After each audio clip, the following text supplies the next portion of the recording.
Welcome back, everybody, to Rissington. Apologies for the technical issues. Not sure if you heard our little intro to proceedings here today. My name's Andrew Mather. Alongside me in the box as well is Reeve Taylor. Reeve, really great to be here at Rissington today. Classic circuit. It's been on these grounds since the 1960s, but the first time that the Cadet and Junior Championships have raced here for CLUB100.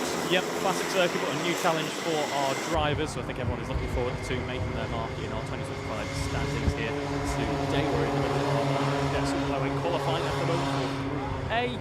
Just under 10 minutes to go in this running. Now, qualifying is going to be an interesting one here today, I suspect, because not a massive circuit. You've got to pick your moments perfectly. You've got to build yourself a nice gap, a nice margin in order to try and get your way up those grids. So we are into Group A qualifying for the Cadet Super Lightweights. I'm not quite sure if you heard our rundown of how things run through the course of these days. We need a little bit of a reminder.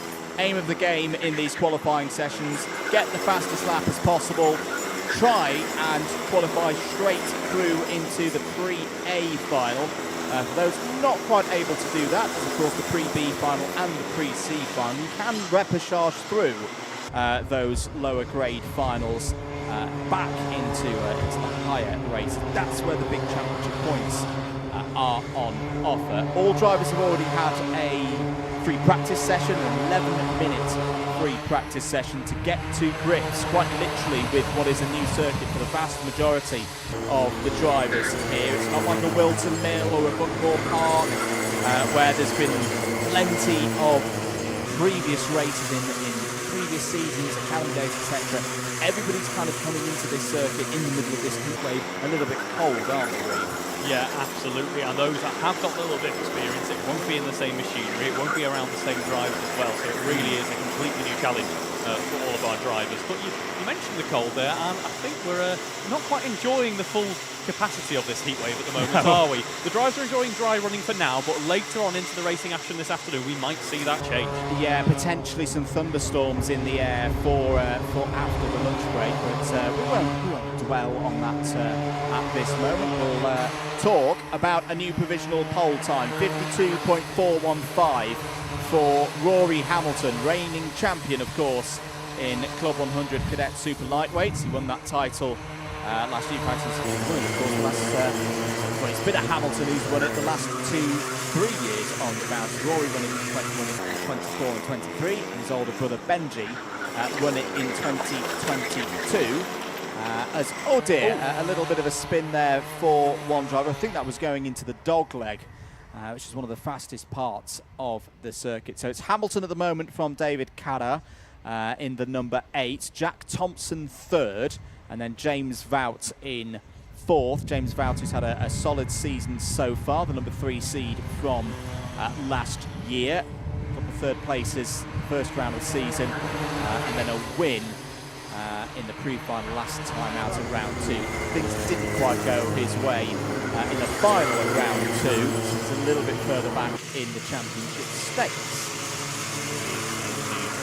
Halfway through the qualifying session, now Rory Hamilton and David Cadder very close together in terms of the timing, very close together as well in terms of where they are out on the track. Sorry, there's another car there, but they're very friendly with each other in the paddock. We saw them earlier on before we jumped into the qualifying action. You might see that on your screens later on, but clearly pushing each other in this session as well. So Group A, and they will be getting very close indeed as Cadder actually picks up a contact warning in this session. And this is the rough and tumble that can often appear at such a short track. When you've got 20 cars out on track, it can be so tricky to pick your moment, to pick a nice air gap to get a good run in.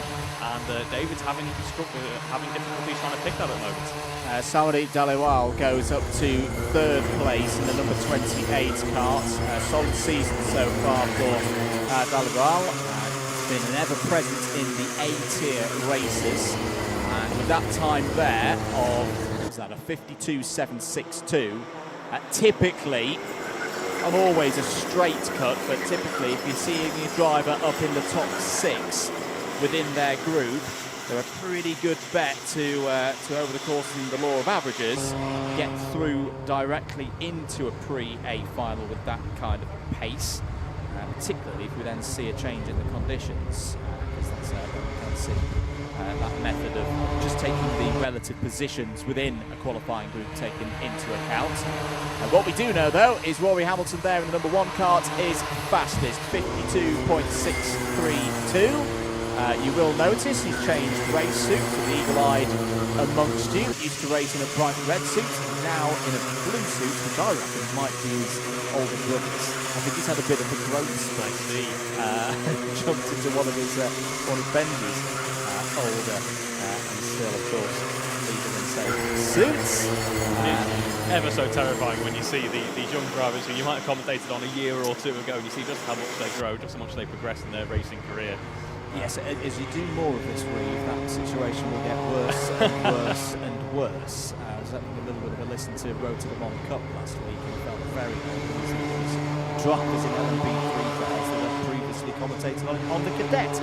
Anyway, enough about little stories from last weekend, because we've got a new driver on top of the timing. Zach Mumba in the number 24 has gone fastest. That is a really good performance from Zach Mumba. Bit of a surprise. Was in the A finals during round 1, but wasn't quite able to make it through at round number 2. So this could be the start of something that we see quite a few times here today, Reeve, because it's a new circuit for everybody. Those that haven't maybe got as much overall experience in Club 100 Cadet versus a Rory Hamilton versus a James Vowles, etc., etc. I think they've got a really good shot here today, because those more experienced drivers by default haven't got a huge bank of laps around this particular circuit to fall back on. It's going to be about raw speed of a driver out the box here today. It will actually make some great watching there, as it does level the playing field. I'm just having a look at the times in comparison over the previous lap between Zach Mumba and Rory Hamilton. You can do the same in the background, folks. Results at alphatiming.co.uk. And Zach Mumba hadn't really had an impressive, strong lap for the first 6, 7, 8 laps of this session, but it was actually on the 8th lap, where he banged in an impressive 52.3, whereas Rory Hamilton, he's been pretty consistent throughout this whole session in the 52s, maybe deep into the 53s, but that's exactly how you want to go about one of these qualifying sessions, I would say. In these 11 minutes, you haven't got time to think about in-lap laps, cool down. You've just got to get out there, get consistent, and keep those times being banged in lap after lap after lap. You never know what's going to happen in the session. Indeed. Let's have a bit of a further run down the order then of this group. We've talked a lot about those at the very front of the field. Hamilton takes pole position back, but still 2 minutes of this session to go, so potentially 3 laps for the drivers out there. David Cadar back to second place. Third place for Zach Mumba now. James Vowles fourth. Jack Thompson and Senna Panna at the moment all looking like they could well be through and into the A final. Somebody Dhaliwal there in 7th place. Milo Taylor. How is that relative? That's a decent lap there from Milo Taylor. He's only done round 1 so far this season. And was in the middle of the pack in the B final, so Milo Taylor's taken a bit of a step forward with that one. Hugo McMillan, first race of the season for Hugo McMillan, so a bit of an unknown in terms of where the number 83 is going to end up here, but at the moment it's up in the top 10. Adam Telford, both Telfords in this one, brother and sister Adam and Sarah. Adam currently P10, but has just had a track limit warning. Philip Poloskov, Amanzi Nwosu, the reigning British indoor karting champion in the cadet class, won that title at the back end of 2024, and as a result got a full season entry into Club 100 Cadets for 2025. They are currently in 12th, Valley Finberg in 13th ahead of Lily Catillon, Freddie Powell 15th, Guy Baxter, Sarah Telford, Murphy Hogarth, and then the 81 of Chloe Van Beneden and Rafe Tamraz. They're all looking most likely at pre-C finals at the moment. 25 seconds to go. Lap times continuing to improve here, Reeve. What are you seeing out there? What I'm seeing is our top 3 all occupying your screens now, folks. They're working together pretty well. We saw some gesticulation there from Rory Hamilton to Zach Mumba behind saying, I think that was a come on, let's work together, or apologies if we've slowed each other down, but yeah, running along very nicely indeed. We're seeing our front runners now looking at David Cadar, trying to find a way around the outside. Nothing he can do just yet, as the timer does indeed hit 0, bringing an end to this session. This will be the last few attempts now from our karts out on track as we dive back to our front runners here. Rory Hamilton ceding track position to David Cadder there, as this is their final run through towards the end of the lap now. That could be quite a clever move there by Rory Hamilton. Didn't feel like he was going personally quicker, but also didn't want to give the slipstream to David Cadder at the end of this lap. Even our youngest drivers, very experienced, very shrewd with their positioning in these qualifying sessions. Improvements late on in this one. Jack Thompson's back up to 4th place in group. Adam Telford is up to 8th. Jack Thompson has not just gone up to 4th place, he's taken provisional pole right at the end there. A 52.246 puts Thompson at the top of the timesheets, ahead of championship leader and reigning champion Rory Hamilton. That is a tremendous performance from Jack Thompson. Best result so far this season in the South divisions. A P4 in the final at round 1. Well, with that kind of speed, Reeve Taylor, that could very much change today. That could indeed. He kept that close to his chest, didn't he? All of a sudden found a 600th of a second gap, meaning that that previous 7,000th gap looking like an absolute failed attempt, really, in terms of pole level, because Jack Thompson just walked it towards the end there. And that is it for our cadets, who dive back into the pits, and now we run straight into our junior super lightweight Group A qualifying.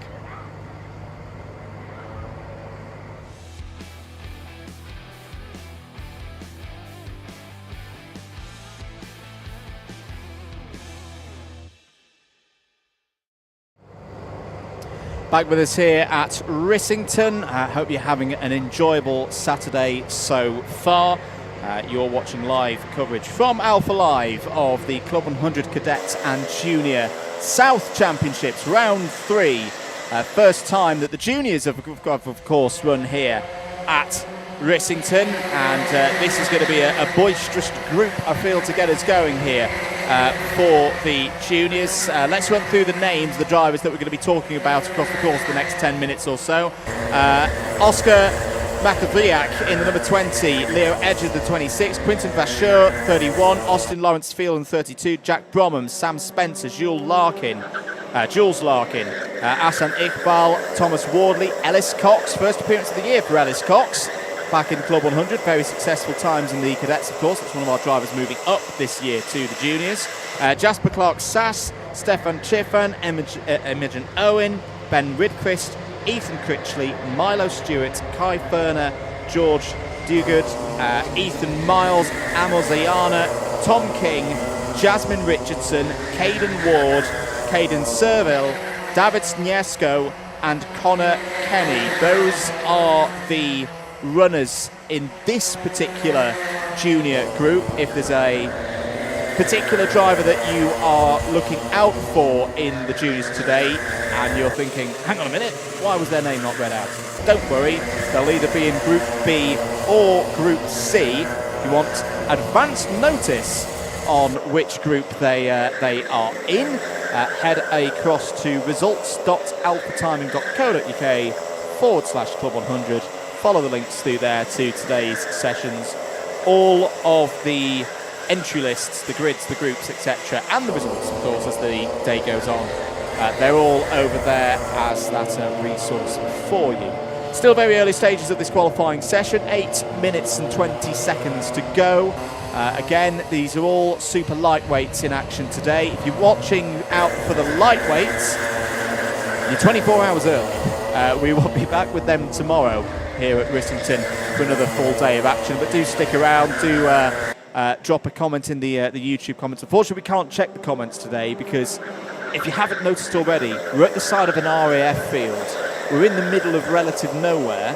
As you can expect, internet is at a premium for us here in the box. We're not completely deliberately, or we are deliberately ignoring you to save the internet read, but we're not doing it in spite. We are not at all. Yeah, apologies we missed those comments, but thank you for your support. Thank you for watching along. Get those comments coming in anyway, as Andrew says there, as we head towards the halfway mark in this session now. An even more packed field as we just ran through the 26 carts out on track, making it even trickier for our juniors to get this qualifying session underway in the most efficient way possible. so tricky at the very start of these sessions. We all head out at once. There's no staggered exit onto the track. You all just run out, try and find a bit of space out on track. But the number 94 car currently doing a good job into the 49.4s. Currently leading this session, a rookie driver as well, so even more impressive there, followed very closely by Ellis Cox, who I mentioned is making his return. Asan Iqbal following very closely behind as well. Yeah, and same as we were talking about with the cadets earlier this morning, Reeve, again, a lot of these drivers have not raced here before. If they have raced here before, it's more than likely in something other than a Club 100 piece of machinery. I think we're going to see a real mix-up of the grid here in the juniors today, and Dugard being right at the top of the order is a great example of that, or was right at the top of the order. One appearance so far this season for Dugard, that was back at round 2, and in the B level races for driver number 94. So we'll see if George can make it through to an A-tier race for the first time this year. At the moment, though, it's not got pole position because that's gone to Oscar Makowiak in the number 20. Another driver who's not made it through to an A final so far this year, has been an ever-present in these South Championships. So good to see there. Good early pace. 49.323 the benchmark. If you're looking at live.alphatime.co.uk or results.alphatime.co.uk/club100/live, and you're wondering what's with Oscar's time being goal, and all of that business, that is a lap record. We're going to see a lot of lap records here today for these categories, funnily enough. Yeah, that's the little, I like that little update from the team, the two Wills at Alpha Timing, that we now get that information as to when a lap record is set. Oh dear, there's a little moment there for the number 47 of Jules Larkin, but got it stopped, didn't go into the fields, and can carry on again. Is currently 6th in the order for this qualifying session, Reeve. Very nicely held there by Jules to keep it pointing in the right direction. That was the run in to the dog leg, and we mentioned earlier, high-speed part of the circuit. I think going to be a real thorn in the side of some drivers. A tricky part of the track. You're carrying all that speed, and all of a sudden you've got to scrub it completely off the kart, get it slowed down while keeping the balance of the kart level and safe into that tight left-hander, which is a bit of a switchback. A tricky moment of the track. I think we could see a few overtaking opportunities opening there, but also a real test of the drivers. 4.5 minutes to go then. Makowiak is currently your fastest driver. Clark Sass second. Ellis Cox on debut in the junior categories. Very strong racer in the cadets in previous seasons. Oh, there's another little half spin there in the dog leg. I think we've started to see a trend here. Well demonstrated, that is thank you. The hardest part of the circuit, but Ellis Cox currently running in 3rd, number 59. Dugard's still there in 4th. Jack Cromham 5th. Jules Larkin, we saw having a little issue earlier on, is 6th. Austin Lawrence Field and Connor Kenny, Caden Ward and Asan Iqbal all in the top 20 at the moment. Good improvement there from Imogen Owen in the number 72, has just gone up to 12th place. We're having a look here at the number 47 of Jules Larkin. The red suit there on your screens, followed by a number of drivers there. Lots of sweeping turns here, Reeve. I've compared it almost to a bit of a mix between a Wilton Mill with some of those hard stops like you have into Dogleg, but there's a bit of the clay pigeons as well, I feel, with this circuit. Absolutely, I think it'll be a real test of our drivers as well throughout the day. It's humid conditions, it's warm, we've got those high speeds for most of those corners. I think the drivers next, obviously a lot of training, a lot of preparation goes into it, but our drivers, even in this sprint format, they might be feeling it late on in the day. Track limit warning for the number 68, Jasper Clark Sass, the second fastest. Once again, these groups, all the times get merged together across the three qualifying groups to then set the grids for the pre-C, the pre-B, the pre-A finals in juniors. But as there's more drivers in the juniors, so we're looking a little bit further down than 6th place like we are in the cadets, for that typical region of where we're going to be saying, yeah, they're looking good for a straight into a pre-A final. So you're more looking around that 8th, 9th place region. But again, there could be one group that's just got a few drivers a little bit quicker than the other. Particularly, watch out for Group C in the juniors today. Just how the draw has fallen, there are quite a few big names in the championship in Group C. So we'll keep an eye on that when we get to the end of these sessions. 2 minutes to go here, Reeve. Who's been impressing you so far in this session? Well, looking at the likes of Alex Cossas, they're pushing on quite nicely. George de Good has not been able to quite match what his heights of the early part of the session, but is still up there running in P4. He's getting very close at that top end of the field. We've only got a couple of tenths covering P1 down to P6. Aston Iqbal improving there up into 7th position with a 49.579. In fact, our top 10 all within the 149 second region. So everyone in that top field, to be honest, has been impressing me. Nice and consistent running from pretty much everyone. Again, yeah, looking back at George there, comfortably in the mid-49s for most of the session. 1 minute 15 to go. Ashviak still the fastest driver in this session. Have a little quick look there at the number 26 of Leo Edger. B and C finals so far this season for the driver of the number 26. So this is looking like it's your fastest group out on circuit. I think, have you got the 103 in there? Yes, you have. The second in line, Amor Zayana. Had one appearance in an A final so far this season. That was back at round 1. Actually raced very well, having repechaged through from the B final and went all the way into the top 10, showing us again just how competitive CLUB100 racing is, and again how important these qualifying sessions are. I had a little bit of a theory during our Paddock show that you can hopefully watch later on today. That because this is a new circuit for everybody, I think at least at the start of the day, particularly in the cadets, overtaking could be at a bit of a premium, just because drivers aren't quite sure. Not because it's a circuit you can't overtake around, but because the drivers haven't they'll need a little bit of time to work out, I can overtake on that corner, that corner, that corner, but not these corners. They don't want to pick up penalties. They might be a bit cautious later on today.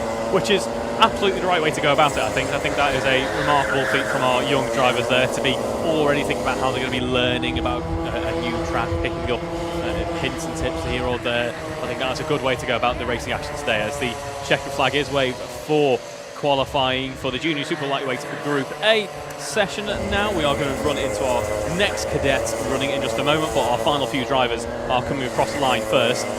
Traditional pole at the moment for Oscar Machowiak there, but not over yet. Interesting thing that I've just noted there, Reeve. Forgive us if you were listening and thinking, well, why aren't they talking about changes of things at the top? Because they didn't really change for the last few laps. Machowiak, Clark, Sass, Cox, Dugard, Bromham and Larkin. That is a provisional result, of course, before any changes for... there's a couple of penalties out there for track limits, which will be lap times deleted. Very quiet at the top end of the circuit, and I'm just looking at the lap times that were being set late on there. We were into the high 49s and the low 50s.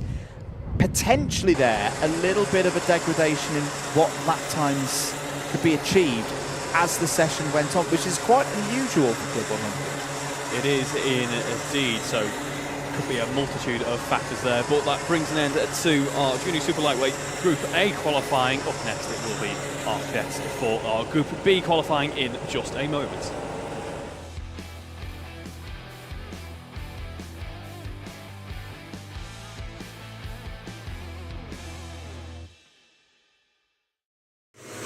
To the cadets, this is Group B for the Cadet Super Lightweight category. Let's take you through the drivers who are out in this one. Alex Ivanescu in the number 9, Omar Ula in the 14, Marcus Cooper in the 17, Edward Sibery,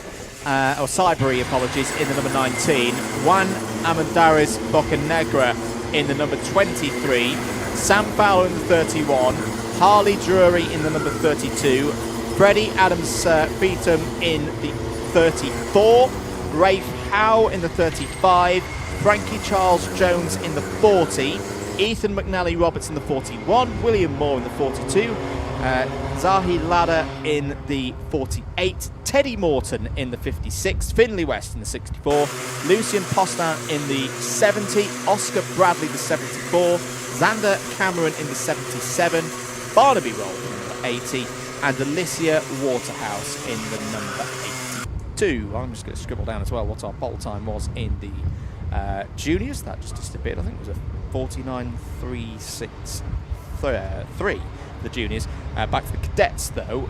The benchmark, if you're just joining us from Group A,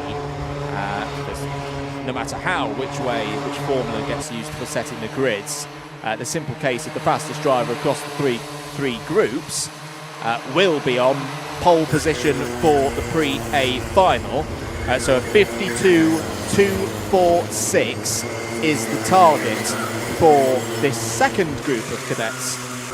Reeve, that's the time they've got to beat if they want to start at the very front for that Pre-A final of the cadets later on this afternoon.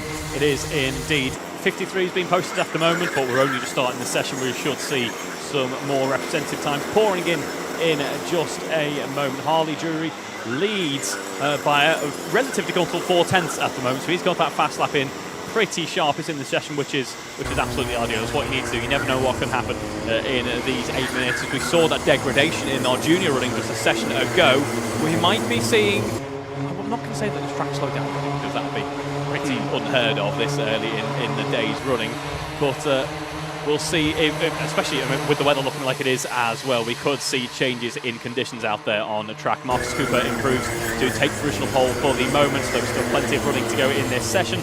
A 52.859, so already starting to see those times getting closer to those 0.6 times that we saw in the previous cadet qualifying a couple of sessions ago. But we've got a nice fleet of karts here heading down towards the dog leg bend here. Number 70 having a look down the inside, defending, but round the inside there for the right-hander following dog leg goes the red-suited driver. That is a lovely little switchback there. If you can get round the outside, it reminds me of turn 10 at Catalonia almost, actually. Can get round the outside for turn 10, all of a sudden gives you the inside for the right-hander the corner after. So drivers negotiating that well in this qualifying session as we have a huge group of karts here occupying the latter sector of the lap. We start the next bit of running now, 7 minutes to go in this session. Harley Drury takes back original pole on this lap at 52.855, so beating Marcus by only 4,000th of a second, and it's our top 3 currently within that 52.9 second range. Everyone else will be lapping in the 53, so it's Harley Drury, Marcus Cooper and Edward Sybry currently our top 3 drivers in this session. We've got a couple of track limits warnings, contact warnings coming in as well. As we have a bit of a spin at the dog leg here. The driver waiting patiently, as is correct, for a safe opportunity to get running once more, and is able to get that car underway. It is a dreaded wait, isn't it, as you wait for your rivals to drive on past before you can rejoin. The good news is, from that camera angle, the number board's the other way. So, yeah, you can never happen. A little bit there. 6.25 minutes of this session to go then. So we saw with the cadets earlier that there were very good lap times in the latter stages of the session. So, as I say, we'll see with the juniors when we get to Group B whether my theory is solid or whether it's complete balderdash, that the juniors will get slower as the session goes on. That could be a number of factors. That could be tyre pressures. That could be just a little bit of how the drivers are feeling. And as I say, it's a weird weekend for conditions, this one, when we're in this heat wave. Honestly, if you are watching from elsewhere in the UK, in the world, outside the UK, we are having a heat wave.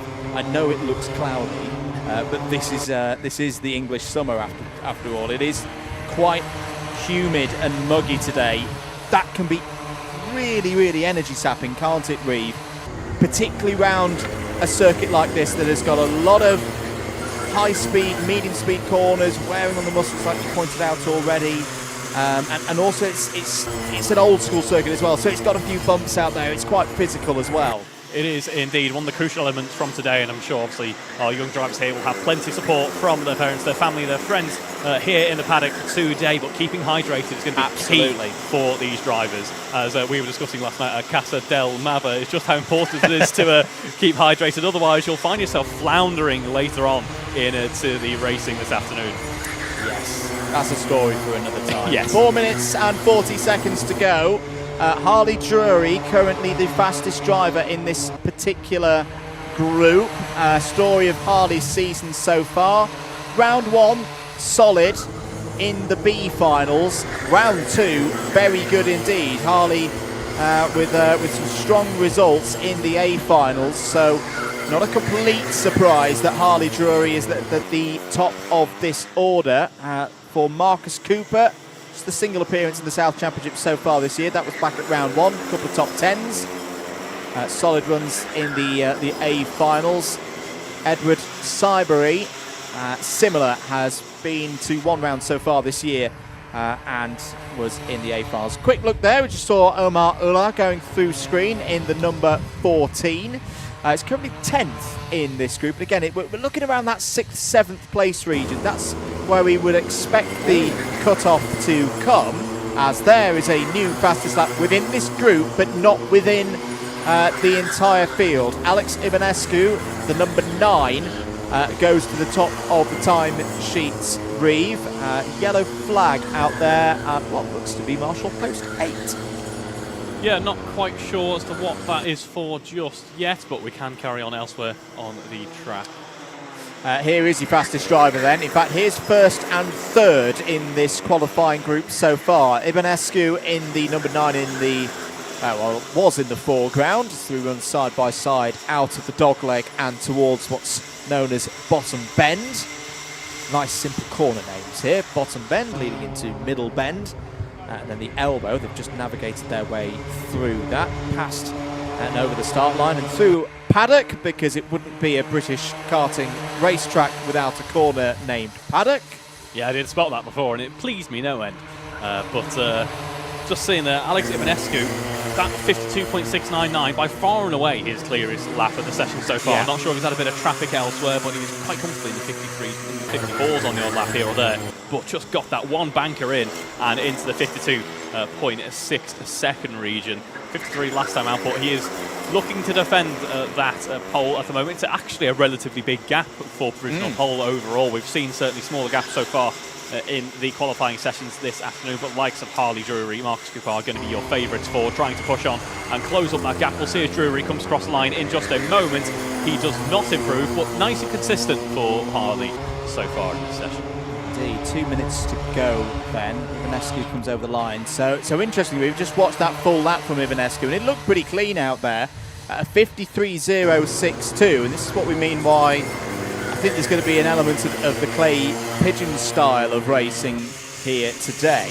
That lap time was 3/4 tenths slower than what Ivanescu has done earlier on today. So that would indicate to me that the slipstream, particularly for the cadets, is quite powerful here today. There's the number 34 just ahead of them. That's Freddie Adams-Feetham, who's just being overtaken there by Ivanescu and Marcus Cooper. Who else, if anybody, is moving up the order? Again, not too many times improving here. I think this could also be, again with that slipstream, the fact that the field is spread out a bit and not many drivers have got a slipstream to play with 60 seconds to go. That's an improvement. Oh, but we've potentially got a Jerez 1997 situation on our hands here, because Harley Drury sets the exact same lap time, 0.02 of a second, than Alex Ivanescu. But of course, Ivanescu set the time first, so Ivanescu keeps hold of P1, Reeve. He does indeed. That is mighty stuff there. We don't get a full breakdown of exactly where or whereabouts time was lost or gained, but Alex and Harley, I am sure, are going to be heading into the afternoon racing feeling like that's my idol, clearly, isn't it? Yes, indeed. I'm very aware that I think there was another Formula 1 race in recent times that had equal times on, quite recent, I think. to thousandths of a second, but I'm old. I can't remember things from last week. I can remember things from the late 90s, but not in the last couple of years. Anyway. Hello, I'm Reeve. 10 seconds of this session to go. Ooh, nice improvement there from Harley, though. Ruining our timing tower, but well done, Harley. So it goes to a 52.686. Doesn't change the order. Well, it does change the order, of course. The Drury goes to P1 within this group. It won't be P1 for the overall picture, because that 52.246 from Jack Thompson in the first group has been relatively unchallenged in this one. Anybody else improving? Oscar Bradley goes over the line there, up to 15th place. That's going to be, I think that's going to be on the cusp of whether it's straight into the pre-B final or settling for a pre-C final. Omar Ulla's gone up to 8th place. So it's Drury from Ivanescu, Cooper, Cybery, William Moore in 5th place in that one. That could be William's first A-tier race of the year, I think. It's been very solid in the B-tier races, 6th, 3rd, 7th and 6th across the season. But yeah, hopefully that could see the number 42 through to a pre-A final for the first time in 2025, in the South Championships, I should say. Ethan McNally Roberts, 6th, Lucien Postan, Oman Ulla, Juan Almendares Bocanegra and Finley Westall in the top 10. Rafe Howe, Alicia Waterhouse, Barnaby Roth, I reckon should all probably be in the B-tier races to start the racing part of the day. The rest of the order on results.alphatime.co.uk/CLUB100. We've got to move on though, because next up, Group B for the juniors.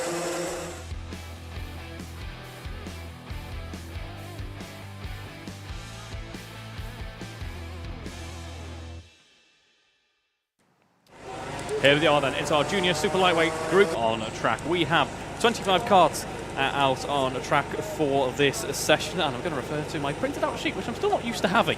So every now and again I'm reminded that, it does exist. It's Edgar Azevedo, Jacob Shkregi, then we have James Richard, Jacob Brown, Jamie Warner, Curtis Dewayne, Nikolai Eisgard, Max Winfield, Ellis McKenzie, Matteo Ehrenfeuchter, Nathaniel Garay, Kieran Steadman, Fawaz Adra, Henry Eaton, Charlie Murray, Dan Griffin, William Harvey, Harvey Newton, Ruben Tucker, Ollie Baldwin, Liam Weatherall, Piers Hartley, Monica Hilton Ramos, Hurry Husnu, Josh Melling and Leo Stavro in this, our junior Group B qualifying. Just under 10 minutes then for these drivers to compete and show that they are fastest over one lap as they prep themselves for the grids for this afternoon racing here at Rissington.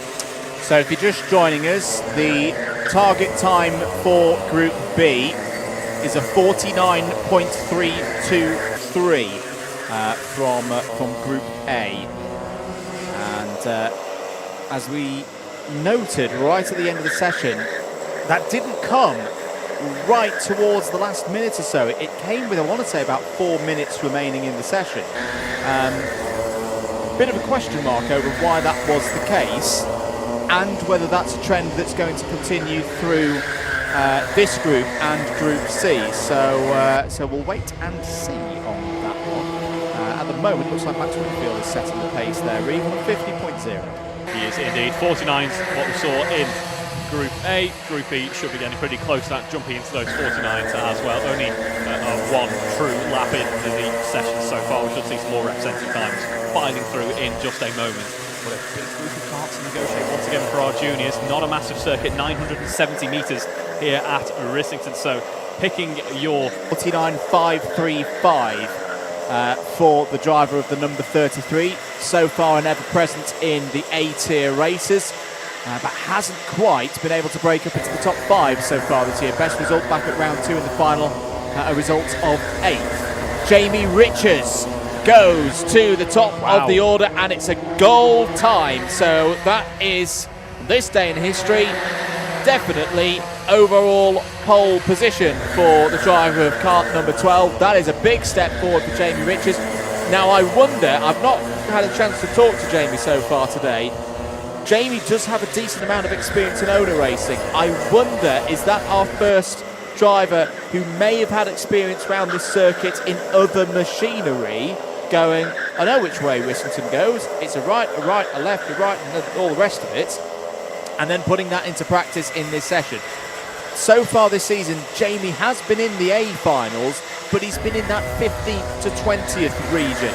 So that's a really, really good step forward for Jamie Richards, because right now he is fastest of 2 whole groups of drivers. Yep, that's a really strong showing from Jamie, and he's continuing it on. It's not quite the same level of pace, but 49.4, nothing to stick your nose about really. Getting close though is Alex McKenzie at 49.24. Those two are real standouts in this session so far. That top 2 breaking away substantially from the rest of the pack, showing that they are going to be pushing towards those A finals later on. So it's Richards from McKenzie, Warner, Winfield, Brown. There is the number 10 of Edgar Azevedo going down the inside, is currently 7th within this group and is in that bubble region of could be straight through to a pre-A final, could just miss out. It's not a huge problem if you just miss out on the pre-A final, because there are repechage spots available for moving through from the pre-B final to the back of the grid for the pre-A. 5 minutes and 40 seconds to go. There's number 11 of Jacob Cipregi on your screens. Jacob Cipregi is currently down in 22nd place. Has had the one run so far this season in the South Division. Back at round 1, was in the B finals. So, yeah, maybe looking for a bit more pace out there to move back up the order and keep that form going. He's 22nd in the group at the moment. I think that would be a spot in the pre-C final. 5 minutes and 10 seconds to go here, Reeve. Just seen that Jacob Brown's moved up to 4th place. He has indeed. That was a 49.6. 49.6 is pretty well up, like must be said. There's a video just outside of that there. Then we have Jimmy Warner in the 49.5s. Once again, we're seeing the upper end of the field here looking very close, but just as we saw in the other sessions as well, those times are creeping up. We've seen 49.7, 49.8. We've seen a few drivers in the 50s as well. So just it seems to be the pattern here at Rissington today is you need to get those laps in early in that session. You need to get strong laps when perhaps you're at your best, perhaps the track's at the best, perhaps when you've got your first opportunity to push on and try and take that pole position. So it could be a bit of a quiet end to this session again. Let's have a look into the midfield. Who's improving? Josh Melling has just gone up to 13th place in the 1:26. A tier races in round 1, B tier races in round 2. So at the moment it looked like it would be a qualification through to the pre-B final. At the moment, Jacob Cipregi gets the improvements in. That's more like it. We've seen Jacob race before in Club 100, so it was a bit of a surprise to see him down the order. He's just hopped up to 11th place. Harvey Newton's gone up to 7th, and first major mention of the day for Matteo Ehrenfeuchter, another driver moving up to the juniors this year. Had a very good run, of course, last year in the Cadet Lightweight Championship. Ehrenfeuchter up to 4th place on a 49.621. Jamie Richards still holding this session with that 49.177 remarkable lap from earlier on. That was on lap 4. He made those moves, as is the case for a lot of our drivers. Actually, lap 4 seemed to be that prime moment in the session to get the good times in. We're seeing 49.4 last time out for Jamie, 49.5 for Ellis McKenzie. No major change in the order at the moment. Rory Hustler improves by a couple of positions. Liam Weatherall actually jumps up substantially. Last time being a 50.2, his best time overall rather. Yeah, nice improvement there from Liam, as we have a bit of a spinner there, but no major weight to get back out underway. One of the interesting things about the circuit as well that we'll find out about as the day goes on, we've been talking about, okay, the drivers might be a bit nervy to overtake, not quite sure where to do it, where not to do it, but it is quite a wide circuit here at Rissington, which would lend itself to a few sends when we get to those races later on this afternoon. If you don't want to miss a single bit of the action here this weekend at Rissington, make sure that you've subscribed to the Alpha Live YouTube channel. Join the commentary as well after the -NM across your social media networks. 2 minutes and 10 seconds of this one to go. There's Dan Griffin. How's Dan getting on at the moment? Well, P21 at the moment, needing to find a bit of pace perhaps. Saying that, it's very close. 1.2 seconds is the gap for Griffin up to the front of the order. Quite remarkable that there's another 19 drivers between Dan and Jamie Richards at the top of the board. Jacob Brown improves to 3rd place with just under 2 minutes to go.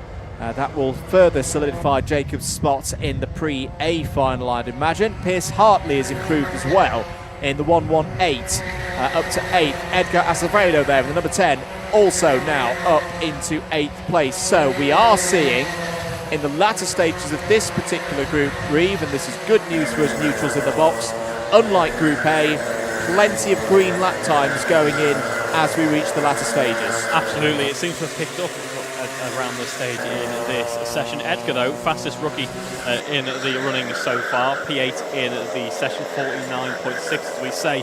last time out. We're looking down to dog leg once more as we now have less than 60 seconds to go in this session. Still seeing those green lap times pouring in. William Harvey improves nicely. 4 positions gained up into P15. Just missing out on the 49s at 50.1. He'll be hoping to push up to around about P12, which is where Jacob Greggy is, and that's where you're jumping into those 49s as well. So anyone crossing the line now is going to get one more lap in. We've got 30 seconds to go on the clock. Edgar Acevedo continuing good progress, is now up to 5th place. There's the number 61 of Dan Griffin again on your screens. He's still down in P21. William Harvey has moved up the order up to P15 in the number 62. No one, though, challenging that time from Jamie Richards of that 49.177. Down into the dog leg once again. It's going to be a big opportunity, I think, for overtaking later on in the day. Pierce Hartley improves again. He's up to 8th place now, but apart from that, all pretty steady.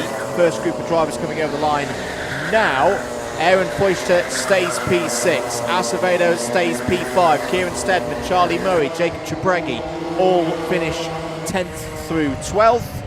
Is anybody going to move up right at the end? Dan Griffin does, but only to P20 on a 50.302. So unfortunately for Dan, I think that might be pre-C final territory for him. Same for Monica Bolton Ramos, Fawaz Adra, Henry Eaton and others. Still a few drivers to come over the line, including our potential pole sitter. There he is, kart number 12, Jamie Richards. 49.177 is the new benchmark in juniors. Very good lap time indeed from Richards. 3/4 of a tenth, or there or thereabouts, ahead of Ellis McKenzie, Jacob Brown, Jamie Warner, Edgar Acevedo, and Aaron Feuchter. I reckon they'll all be comfortably through to the pre-A final. Max Winfield, Pierce Hartley, Harvey Newton might have a little bit of a wait. Kieran Steadman completes the top 10. One more group for the juniors to go, but not before we move once again back to the cadets. Group C of their super lightweights, TQ, is up next.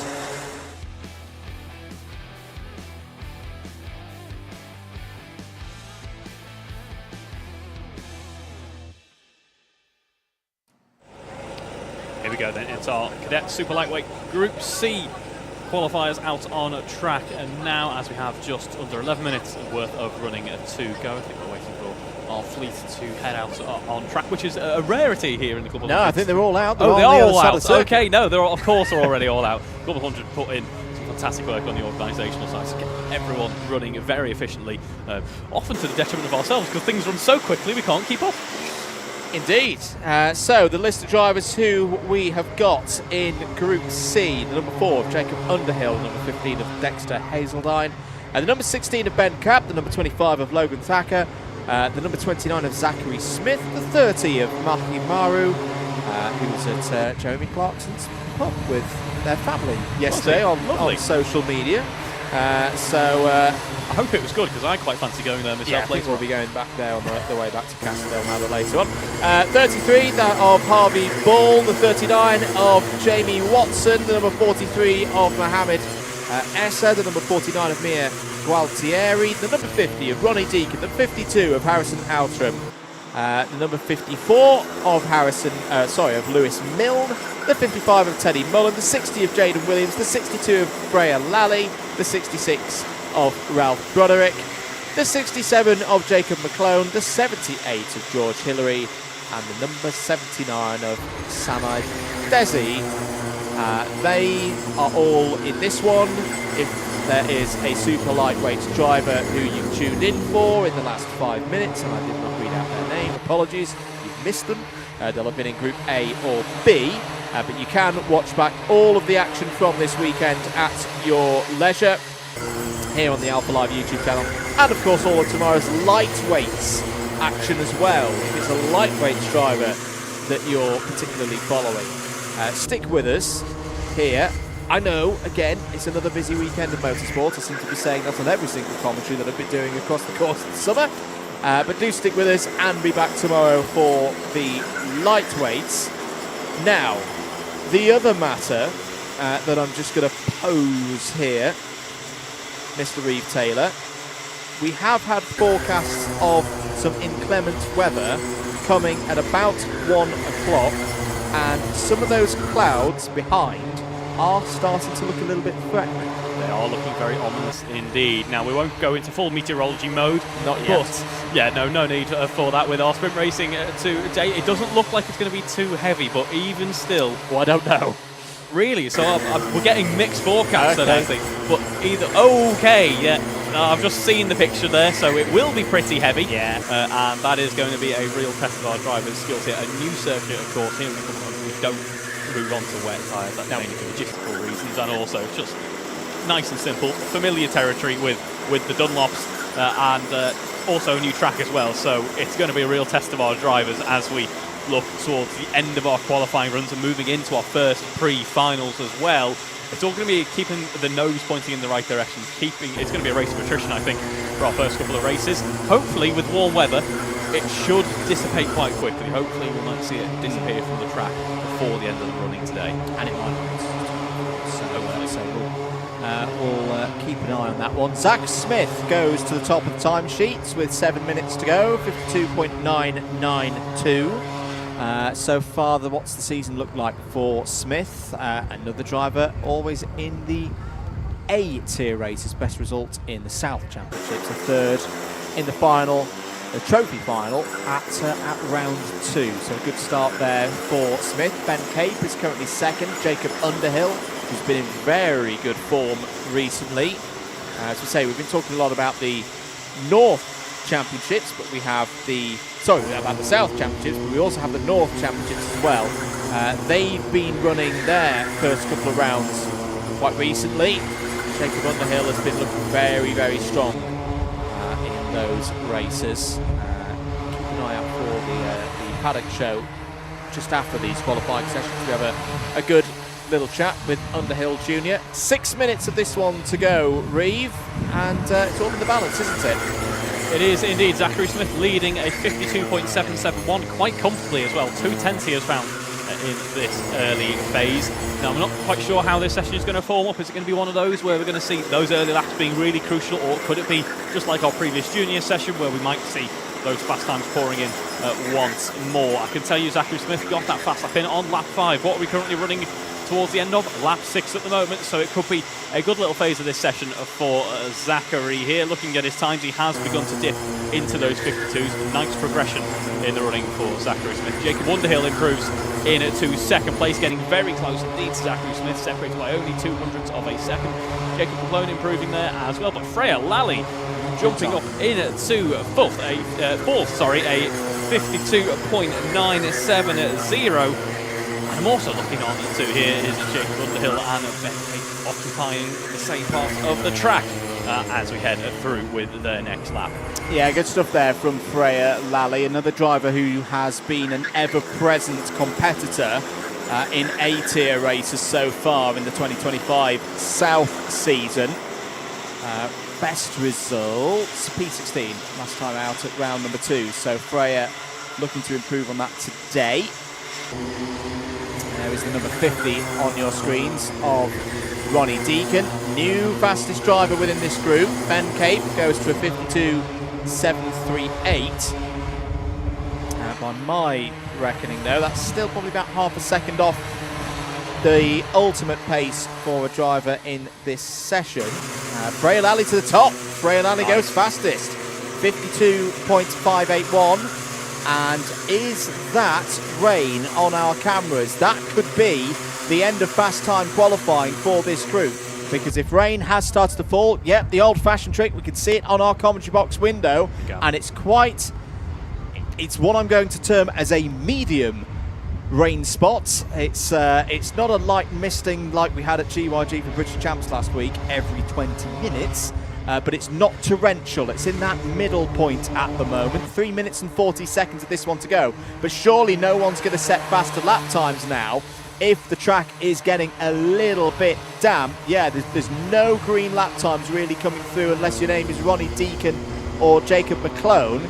And they're in the high 52s and the low 53s. So Freya Lally in this group might have timed this absolutely perfectly, Reeve Taylor. Yep, I think it was really crucial to be at least halfway through your lap when that rain started to come down. That was probably going to be your last true attempt really to get perfect adhesion between tyre and tarmac. As we are still, it doesn't look like it's torrential yet, no. But it's certainly present, isn't it? It's definitely making itself known, is that rain? I'm looking for that. We're doing this the old-fashioned way, ladies and gentlemen. Have we got any new spots of rain in the comms box window? Not for a minute, not for the last minute or so. So that might have been a very short little shower. So maybe we might still get We're still seeing green lap times at the end of this one. There's Jacob Underhill in the green, white and blue helmet. Underhill currently 4th in this group.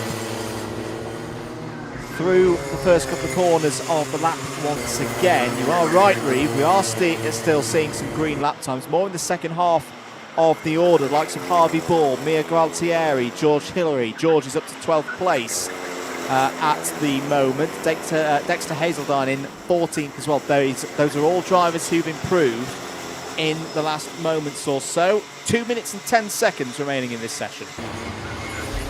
Yep, so now are going to be the final few attempts, I would say, if that rain does begin to fall down. But Freya Lally still impressing with that 52.5. No one has really come close to that one over the past couple of laps. Our top runners all setting their quick times are at lap 6, lap 7 part of the session. Ronnie Deacon managing to do it on lap 9, which is impressive because we did have those few splatters of rain. But Ronnie Deacon, fastest rookie in the session as well, I should add. We saw him negotiating with some traffic earlier on, and it looks to be pretty comfortable out in P5 at the moment. Has found some time ahead of Jacob McClone now, and is just cruising on by. Here we can see Ben Cape, number 16, heading down into the dogleg just ahead of Jacob Underhill. They're separated by just 400th in this session, and might be looking to try and build up just a little bit of a gap if possible for the final blast here in this session. Yeah, I think they might get 2 more laps in here, Cape and Underhill. 68, 67, 66 seconds on the clock. Yeah, they're going to get 2 more laps in here. There'll be this one, and there'll be about 10-15 seconds remaining on the clock when the next come around, and they'll get another one in before the checkered flag falls. Deacon P2, 52.694. That's a good indicator that the track has still got good pace in it after that very short rain shower. But there's not a lot of time for drivers to get it together. Harrison Outram goes to 7th place. There's the number 50 on your screens of Ronnie Deacon. Having a little bit of a discussion there with the number 52. That is Harrison Outram. So that's 2 drivers who have just set their personal bests. Deacon goes P2. Outram holds there in 7th place.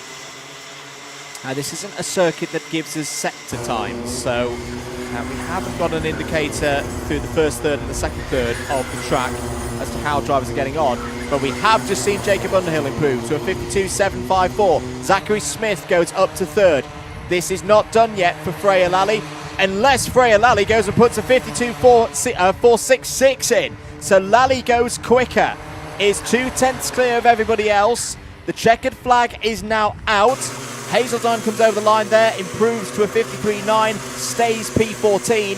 Is that new spots of rain, though? Has Lally done it again of putting lap times in just before the rain starts to come down?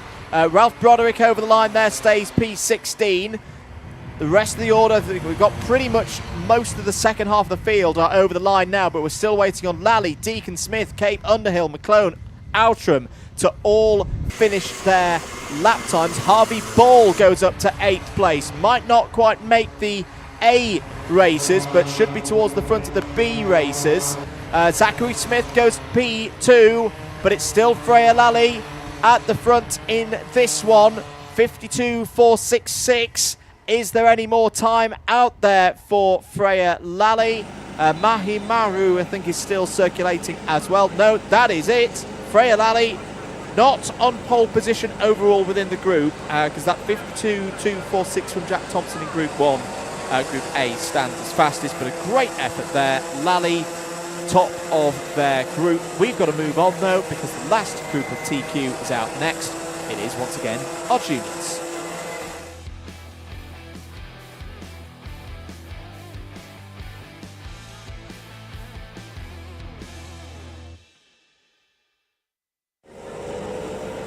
Here we go then, it's our juniors out on track, hoping to get those cars warmed up and get those quick laps in before the threat of any more rain. And those drivers hoping to do that are Benjamin Hamilton, Ethan Pritchard, Miles Harrison, who we had a chat with in our Paddock show earlier on, Sam Morse, Charlie Spreggy, Jensen Barnard, Oliver Peters, Max Miller, Callum Wood, Jack Hayo, and then Boyden Kajayan, Tom Justice, Aaron Haywood, Thomas Wellsford, Charlie Bradburn, Ollie Brunel Weil, Oliver Yango, Sienna Chappell, William Markwick, Amy Gualtieri, Harrison Maxwell, Ty Dewis Sherlock, Leo Jackson, Callum White, Ethan Titchener, and then Elliot Parry are 24 car splitter, have to double check, for this, our junior Group C qualifying.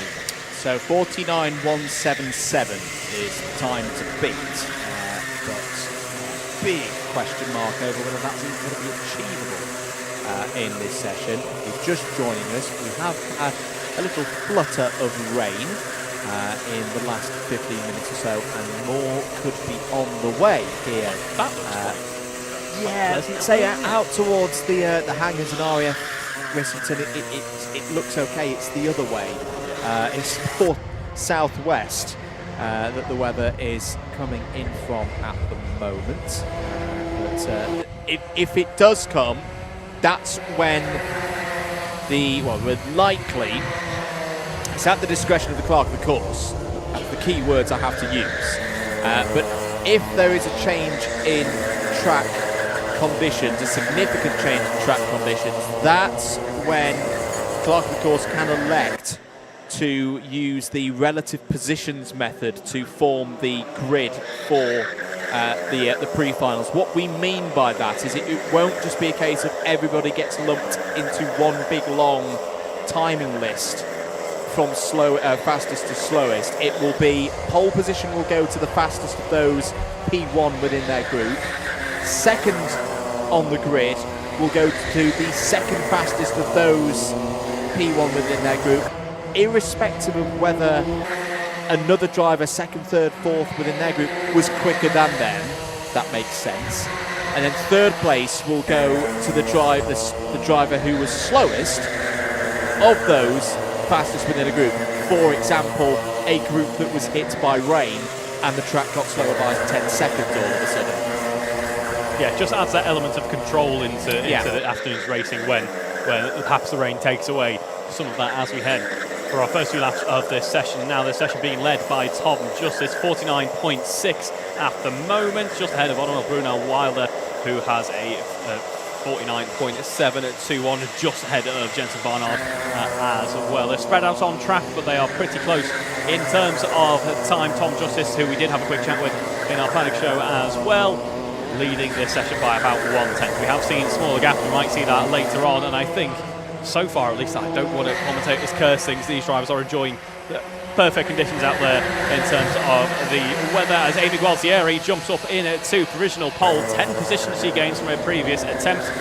Lap 4 then bringing a 49.569. That's a nice run there from Amy.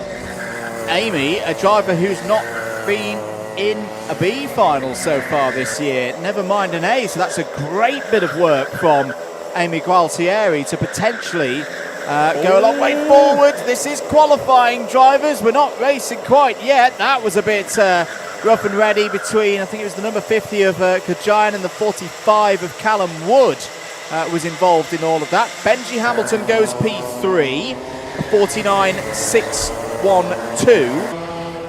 Gualtieri still top of the order. Tom Justice, another driver that we had a chat to during the Paddock show that you'll be able to watch after this. You can tell, I mean, this is the session that we talked about at the start of the programme, Reeve, as the one to watch. There are quite a few big names in this one. Benji Hamilton, obviously, the number 3 seed from last year. Ethan Pritchard's in there as well, and ever present in the A-tier races so far this year. Quite a few of the drivers who've moved up from cadets in 2024 to juniors in 2025 are in this one as well. Your likes of your Miles Harrisons, your Jensen Barnards. These are all drivers that we've seen in the lower categories before, the younger categories, I should say, for Club 100. Sam Morse in this one as well as another driver I'm expecting to see run well here today. Leo Jackson's in this group. It means there is quite a possibility, and again, if it's the relative position method that's used to set the grid for the Pre-A, Pre-B and Pre-C finals later on this afternoon. Someone could really get a bit of a shock here and end up outside of the race they were expecting to be in. They could indeed. Some big names, as you say, and they benefit as well from those cadets who did get that smattering of rain. They were the karts that cleared it up, that got the track dry once again, so they've got some clear, dry running here. No excuses for any off time now. It's just all about that shot towards the front end of the pack. AB Gualtieri, with that impressive lap on lap 4, still leads this session, but being hunted down by Tom Justice at the moment. Only 0.3 of a second separate them on the timing tower. Even a smaller margin between Tom Justice and Benjamin Hamilton, as well as we can see the number 75 of Ollie Brunel-Weil heading down the inside before we run up through the first couple of corners of the lap. And then is Ollie getting track position in order to try and push back up towards the top end of this field, aiming for those top 3 positions of course. We saw a strong lap early on in the session for Ollie there. That was done on lap 2, so the first fast lap of the race, and then of the session, and then just hasn't been able to meet those 49s once more. Big lock up there for Amy Gualtieri into the dog leg. They're pushing on here. 49.913 last time around, so we are getting into that period of the qualifying session where we have seen times drop off in Group A. They were a little bit better relatively in Group B. 4 minutes to go. Who's improving out there? Max Miller is up to P16, number 36 machine, looking to make it through to the B finals again, as Max did back at round number 2. That, not many changes in the order at the moment. Rain watch, no new fresh spots of rain on our commentary box window here at Rissington. In the middle of a beautiful part of the world, in the Cotswolds. 3 minutes and 30 seconds to go. With a scrap going on here through the final corner. This is the number 8 of Ethan Pritchard, the 93 of William Markwick, and I didn't quite catch the number of the third in the train. New fastest lap time in group though. Number 75, Ollie Brunel-Weil has come through. He's just going through into the loop now. Turn 3, and has taken Amy Gualtieri's spot at the top of the timesheets away by nearly half a tenth, Reeve. Yep, nice run there. This seems to be the new story of qualifying. It's no longer the case of get those fast laps in, it drops off towards the end. The past 3, maybe 4 sessions now, what we've seen is a bit of a dip in pace in the mid-phase, but then everything opens back up right towards the end as those drivers realise, I think, now's the last few laps, now's our chance to push on towards those top races, towards that Pre-A final as well. Ollie Brunel-Weil struggling in the 50s for a good number of laps there. Lap 9 gets that 49.524 in to take provisional pole in this race. I would not be too surprised if we do see a response from Amy Gualtieri though at some point in the final couple of laps. Indeed, keep an eye on Tom Justice and Benji Hamilton as well. Benji Hamilton, by the end of the day, well, we'll see what happens. Right now, he's your effective championship leader. The reason I say that, absolute championship leader, Logan McAllister, is not here today. So he will lose the championship lead as other drivers pick up their 3rd set of scores for the year. It won't necessarily be a problem for McAllister by the season's end, because over the 8 rounds, drivers receive 4 dropped scores. So if you think they all race twice, or they all score twice, I should say, across the course of one of these race days, so they'll have 16 scores in total by the end of the season. You drop your worst 4. So if you don't attend the round, that's 2 of your 4 dropped scores used up. It doesn't mean that Benji Hamilton will, as I say, be effectively the championship leader of those present here today. Currently 4th in this order. Great run as well from William Markwick at the moment. I've been really impressed with William's kind of rate of progress. First round of the season was in the C finals, made a breakthrough into the B finals, or the Pre-B finals at round 2, and then got into the back of the A Trophy final as well through a repechage there. And at the moment he's on for P5 in this one, which I reckon would see Markwick straight through into a pre-A final. No need for any repecharging, really. Absolutely, yeah. We saw earlier in the session it was high 49s to low 50s, around about that P12 to P10 region on the timing tower as Thomas Welford to make a nice improvement. But yeah, Markwick putting in the work to get into P6, but Thomas Welford putting a bit of challenge to him there with a 49.656, only 4 thousandths faster than Markwick, but that's all you need to jump ahead and into that top 5 now for Thomas Welford. That's a 4-place improvement. Late on into this session, less than 30 seconds to go. That is nice from Thomas Welford there. It's going to be pretty close for our top runners here. We're currently heading into that final sector. Will they get another lap in? I'm not sure they will.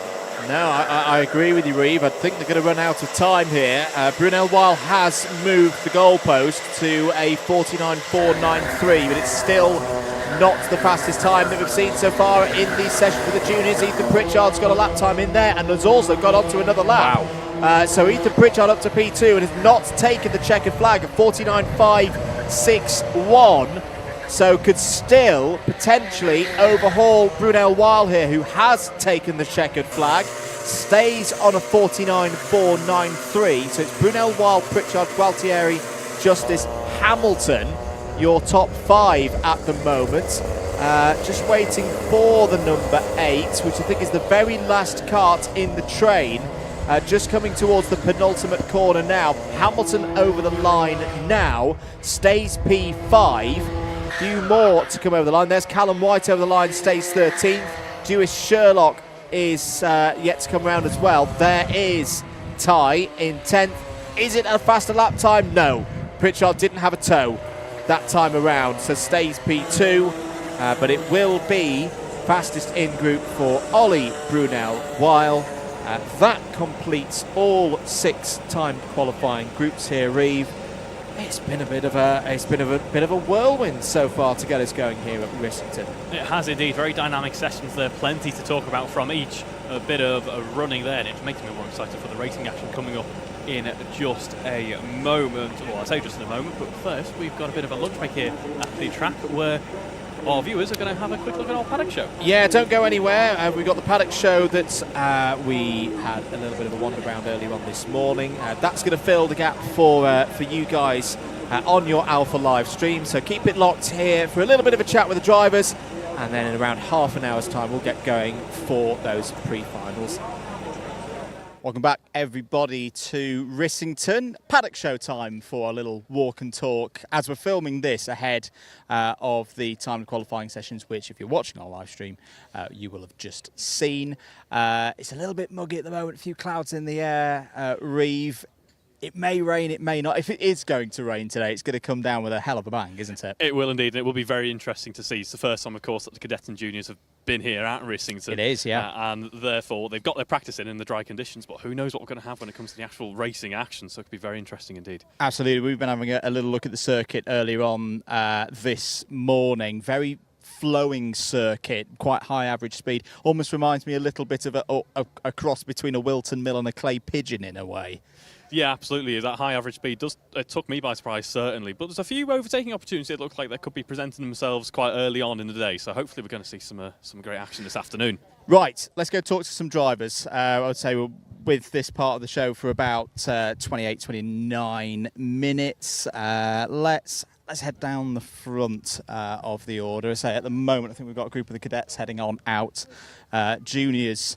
This is Group B that will be out on circuit shortly, and for many of the drivers, they'll be looking to get their eye in Reeve ahead of their timed qualifying later on today.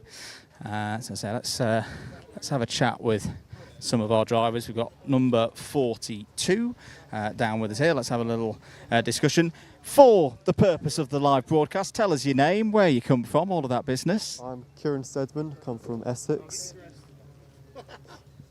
Are we looking forward to Rissington today? Have you driven this circuit before? No, it's a new one for me. I'm a bit worried for my neck. I haven't driven a kart in a month, and this is not the one to come back to because it's all flat out corners.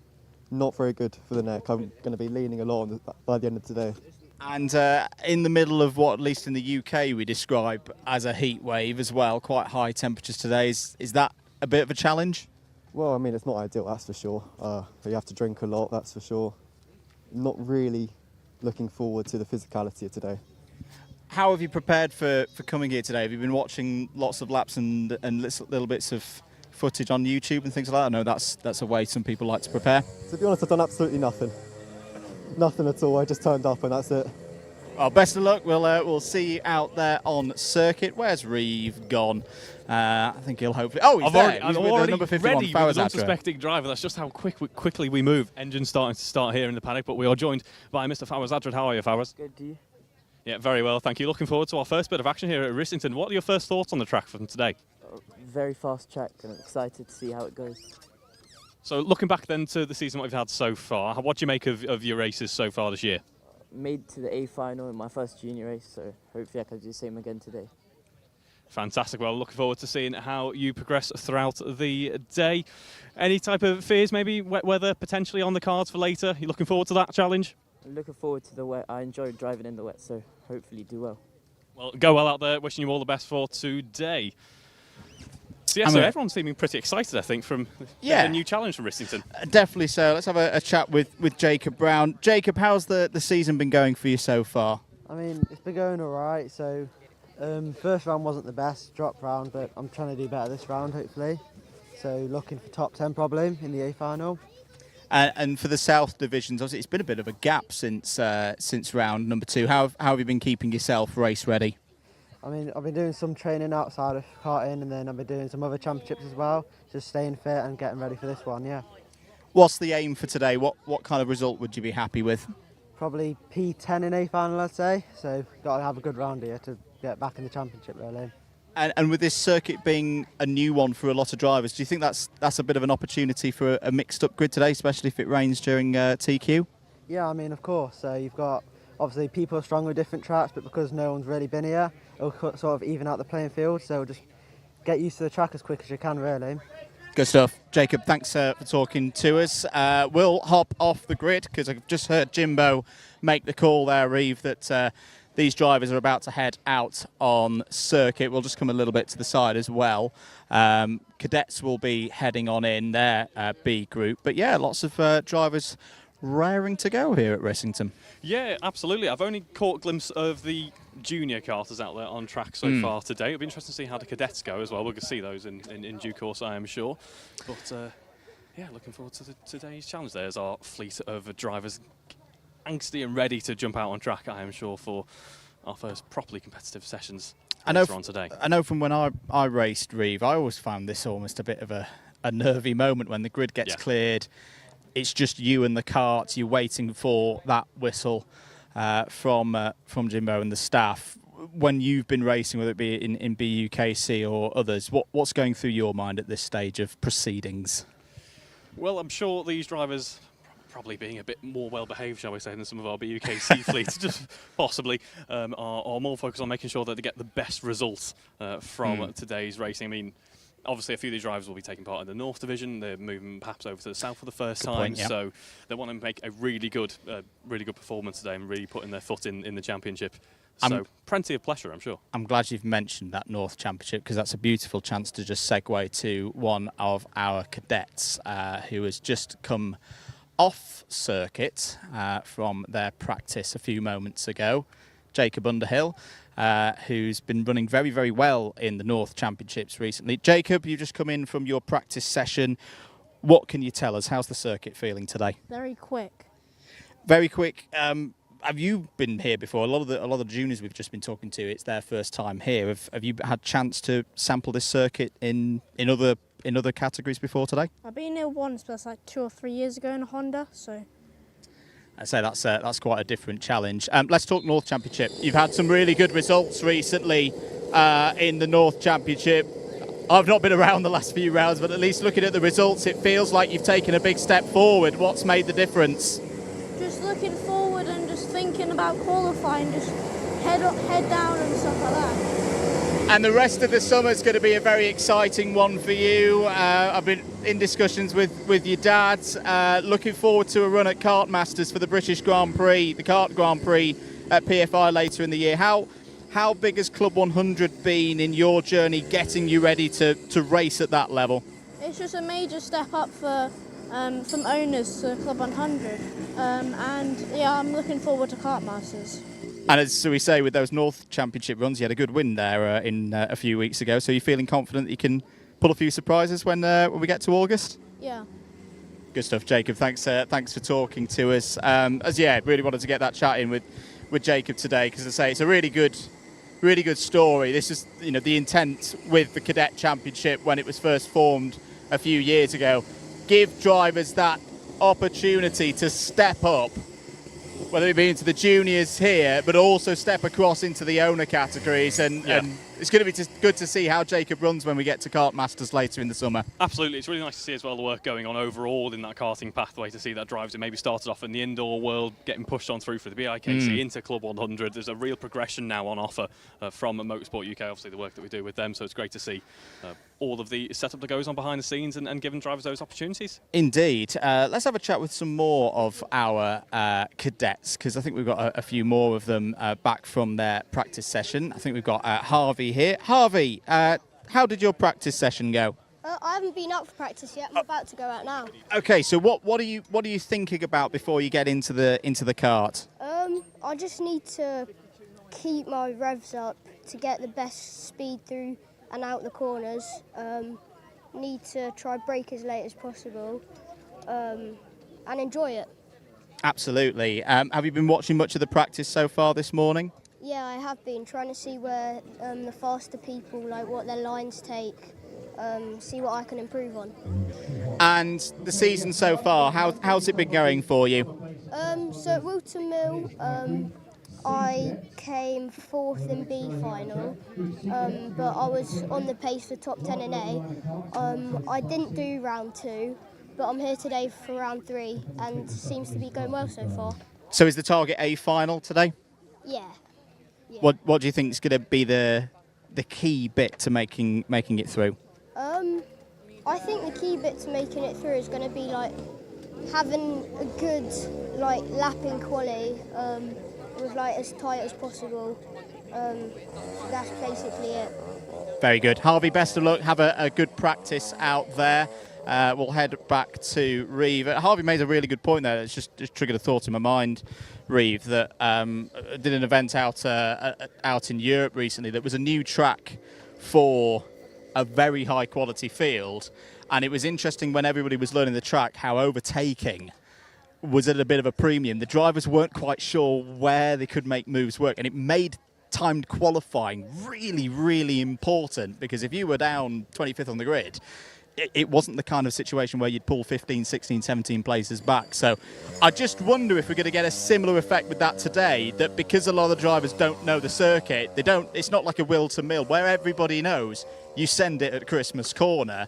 It's going to be interesting to see how that all plays out. Yeah, it should be indeed, as you say, those experienced drivers maybe picking their moments carefully. I think we've got a keen driver who's keen for a bit of an interview here, getting this set up in the kart at the moment, so we'll see if we can head our way round to the other side of the kart and have a bit of a quick chat. Let's see, so our number 30 plated driver here, who is doing very well on the social media scene at the moment. For the purposes of the stream, why don't you tell us your name and what your experience in CLUB100 has been so far? So, hi, I'm Ahi Maru, and I've just started CLUB100 this season, and I'm also doing another championship, and that's it. Brilliant stuff. So, obviously we saw a short while back just how well you're doing on the social media front. So already making a very big splash. What's that kind of felt like? Feel almost a little bit famous here in the paddock? Yeah, it feels really good because everyone's starting to notice me now and I'm getting more exposure. Fantastic. Yeah, that exposure is so crucial, with all the young drivers obviously looking for that exposure just so that they can get their name out there, get their name known, and progress through their racing career as best they can. So moving on then to today, Rissington, first time we've been here with the Cadet and Juniors Championship. What are your thoughts so far on the track? It's a really good track, really fast, and it's really big. It is indeed, yeah, plenty of high speeds. What are your hopes for today though? Where are you looking to kind of see where you can finish? What are you trying to look forward to the next championship? I'm hoping to come either top 3 or top 5. Nice big goals, that's what we like to hear. Wishing you all of the best for today's racing. Hopefully we'll keep the rain away from the track as well. So all the best out there. Thank you very much, Mahi. So yeah, plenty of confident young drivers here. I think Andrew's just behind you, flagging me down for some reason. I think he's found another driver, I presume. There we go. Yeah, here with Tom Justice getting ready for the C group of the practice. Junior season for you so far, Tom. How's it been going? It's been going well. It's my first season in the juniors. I've had a win at PF. I've come off a second in the North, which is pretty good. Hoping to try and repeat it today, or try and go for double podium, double win. So to give me an insight, if you can, of moving up to the seniors. I think, sorry, for the juniors, not seniors quite yet. You know, stepping from a cadet kart into a junior kart. Obviously, the power is similar in that it's still a Rotax machinery, but how different is it going through cadets to junior? I mean, for me, it was really, really different. The jump up for cadets to juniors requires a very different driving style, different kind of power. You get more power through the rears, but quite a bit more torque, so it's a bit trickier to handle, but yeah, I'm enjoying it. So you've got a lot more weight to deal there as well with the full-size Club 100 karts. Yeah, the weight distribution matters a lot more in these. It's similar kind of driving style to the cadets, but you have to drive a lot more aggressive and try and make the rear just slide a bit around the corner, whereas in the cadets, if you did that, it would just slow you down a lot. Yeah, you'd lose that momentum. Rissington as a circuit, again, we've been mentioning a lot so far with other drivers. It's a new one for a lot of the competitors, but you know, the fact you've had some good results recently, does that give you the confidence to keep pushing forward? I mean, yeah. I mean, I've been to a few new tracks this season so far, going to a few more.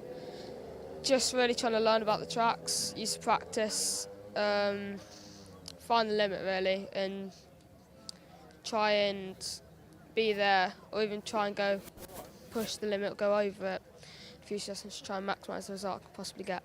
So that'll be something that you're doing in this practice session almost, you know, if you have a bit of a spin in this practice session, is that a good thing in your eyes? I mean, it depends. If it's just a mistake, you can learn from it. There's a lot of different circumstances and it depends. A lot of positivity from just trying to push. If you spin, you find your limit and you know what you can do next time. Fantastic stuff, Tom. Thanks for your time. Best of luck for your practice session. Reeve has headed further back down the grid. Reeve, who do you have? So heading down here, what I've done is I've gone and looked for the group of cars who seem to have the coolest racing helmets, because we've got some very cool ones here. For the purpose of the stream, introduce yourself to everyone watching at home. Hello, my name's Teddy. Perfect, thank you very much. So, first time out of Rissington today for the cadets and juniors. What do you make of the track so far? It's pretty good. Pretty good, enjoying the high-speed parts, are we? Yeah. Fantastic. So what are you looking forward to today? Is there any kind of big results that you're going for? I'm trying to get into the A final. Fantastic. So progressing your way up into that top bit of running there. And how has it looked for the rest of your season so far? Are you happy with how things have gone this year? Yes. Great to hear. Threat of rain today. Are you confident that you will keep it pointed in the right direction on the slippy stuff out there if it does start to rain? Yes. Fantastic. I'm liking the confidence. We should be seeing some good moves from you today. Thank you very much for joining us. Let's see if there's anyone else that we can see. I'm going to do my bit where I jump on some parents and they don't expect me to do fantastic. it. Sir, what brings us here today? Are you enjoying it? I certainly am. Good Is this your boy here, Jaden? Jaden Williams, yep, that's him. Has he raced much before? He does a local championship and this one as well. So, yeah, he's had a little fair share. It's all good. What was it that originally brought you in as interested parties to Club 100? How did you get involved? Well, he does his local one and we wanted to go to the next step up, naturally Club 100, and he's having fun and he's doing well. How are you finding it as well with the organisation? Are you happy that everything's being run tip-top shape? Yeah, everything's very much on time, and it sticks to that, so no time to be late or miss anything. So yeah, it's on spot. They know what they're doing. On point. And hopes for Jaden today. Is he feeling in the mood? A lot of drivers saying that this is a new circuit for them. He's confident. It's a new circuit for him also, and he's going to try and give his best shot as he always does. Good stuff. Let's have a very quick chat with Jaden. Jaden, you've got a beautiful Lewis Hamilton replica helmet on. Is he the man for you? Yeah. What kind of brought you to Club 100 as well? Was it you pushing your dad to say, I really want to have a go at this? Yeah, and I also love karting as well, and it's my dream to be a Formula One driver. And what are we thinking ahead of this practice session? As long as I get in the top 10, that's all I'm hoping for. Fantastic stuff. Best of luck, Jaden. Have a good run out there. Reeves behind me again. I think we've still got about another 12 minutes or so. Who have you got? I haven't picked anyone out just yet. I was actually just having a quick look at the track to see how our juniors are running out there. Yeah, We'll give Johnny a bit of time just to step across there through our cadets. What have you been looking at then? Because as I say, this is still for Club 100. I mean, it's a circuit with a lot of history over the years. They've been racing here since the birth of karting within the UK, really, back in the 1960s. But for Club 100, if I've got my facts right, I think we've only been here once before for a seniors round last year. Yeah. We've said already, probably quite a few times, that this is the first time that cadets and juniors have been here. It's part of a double header almost for Club 100, or back-to-back weekends with the seniors back here next weekend. But what you've been having a look at the track. What do you make of it? What are the key pointers that you've been picking out? Well, it looks very interesting. As I said before, it took us both by surprise just how high speed it seems to be. Just under 1 kilometre overall is this layout. 11 corners to negotiate for the drivers. Big points to watch out for are going to be that run through that penultimate corner there. You can set up a move very nicely into that final corner. So in race trim, we might be seeing a lot of moves there. Also running through the dog leg, which is sector 2, just on the far side of the circuit, so where the camera is currently looking. It's a nice switchback opportunity there, probably the slowest part of the lap. That's all of our juniors heading into the pit lane now as our cadets make their way out in just a moment's time. But yeah, certainly an interesting circuit. First time here, as you mentioned, for the championship. First time myself, first time for you. So looking forward to seeing how the racing goes this afternoon. Absolutely. So we've got about 10 minutes. The next group of cadets out on track. Let's have a chat with a young man here. What's your name? Where do you come from? Freddie Adams, and I live in Surrey. So you've come a long way from Surrey to make it here today? Yes. Quite far, yes. About an hour and a half, really. Have you been out on circuit yet? How did you find it? I've won circuit. It's really nice. There's a triangle corner there, which I keep losing a few seconds on. But other than that, it's really nice and not as bumpy as I was expecting. Have you been racing in other rounds earlier on this season? How's it been going? I've been doing the start of this season, and I did one race in Rora last year, which was nice. So doing more of the newer circuits. I say you raced at Rora last year, which is a new one. Yes, which I have been enjoying doing, which is nice. First time. So early reactions then to Rissington as a track. Where does it rank for you in terms of your favourite circuits? My favourite circuit's probably Witton Mill. I like Buckmore Park, so it's quite local to me. Probably this in third, and don't really like Rora, so not so keen. I say we all have a circuit that we're not so keen on. Results here today. What would you be happy with? I'd be happy with about 52, preferably 52 seconds. Been doing about 54 at the moment, so I'd just like to be a bit faster on that. Fantastic. Well, Freddie, thanks for talking to us. We'll see you out during time qualifying later on today. Reeve has found another couple of drivers for us, a couple of familiar faces. Yes, got a couple of keen drivers. It's been a little while since we both had interviews, but so we'll introduce yourself to the stream then. Hello, I'm Rory Hamilton. Yeah. Thank you very much, Rory. Hello, I'm David Cadder. So Rory and David, Rissington, what do we make of it so far? I like it a lot. It's one of my favourite tracks that I've driven on so far. What about it makes you enjoy it so much? The braking zones, they're like, it's just so fun to lock up and just like go through the fast corners and everything. Yeah. Plenty of high speeds. Is it an easy track to maybe make the odd mistake here or there on, or do you feel like it should be pretty flowing, pretty comfortable out there today? It's quite easy to make a mistake because if you hit a curb, you're going flying off the track and then quite dead. Yep, those curves will be ones to avoid for our drivers. We know JV likes you to make sure that you're keeping away from those curbs. Stay away from the curbs, stay away from the cones. Rory, for your season as a whole, going very well again. Is it getting harder though, defending the title? It's kind of staying the same difficulty every year. It's kind of, there aren't as many, like Jude's moved up into the lightweights, which was like my main competition last year. I had a great battle with him all season long. But now it's Jacob, David, James, and a lot more other drivers that I can name. They're really quick, so you've got to watch out for them. And whilst in terms of the South Championships, we've been away for a bit. It's been a while since round 2. But you've all been racing it again continually in the North Championships. Have you found there is any difference between the 2 divisions, or is it pretty much the same? I think it's slightly easier in the Northern because there's only 2 groups, so there's less people. So yeah. David, how have you been finding things so far today? Pretty good. It's just working together is a main factor around here.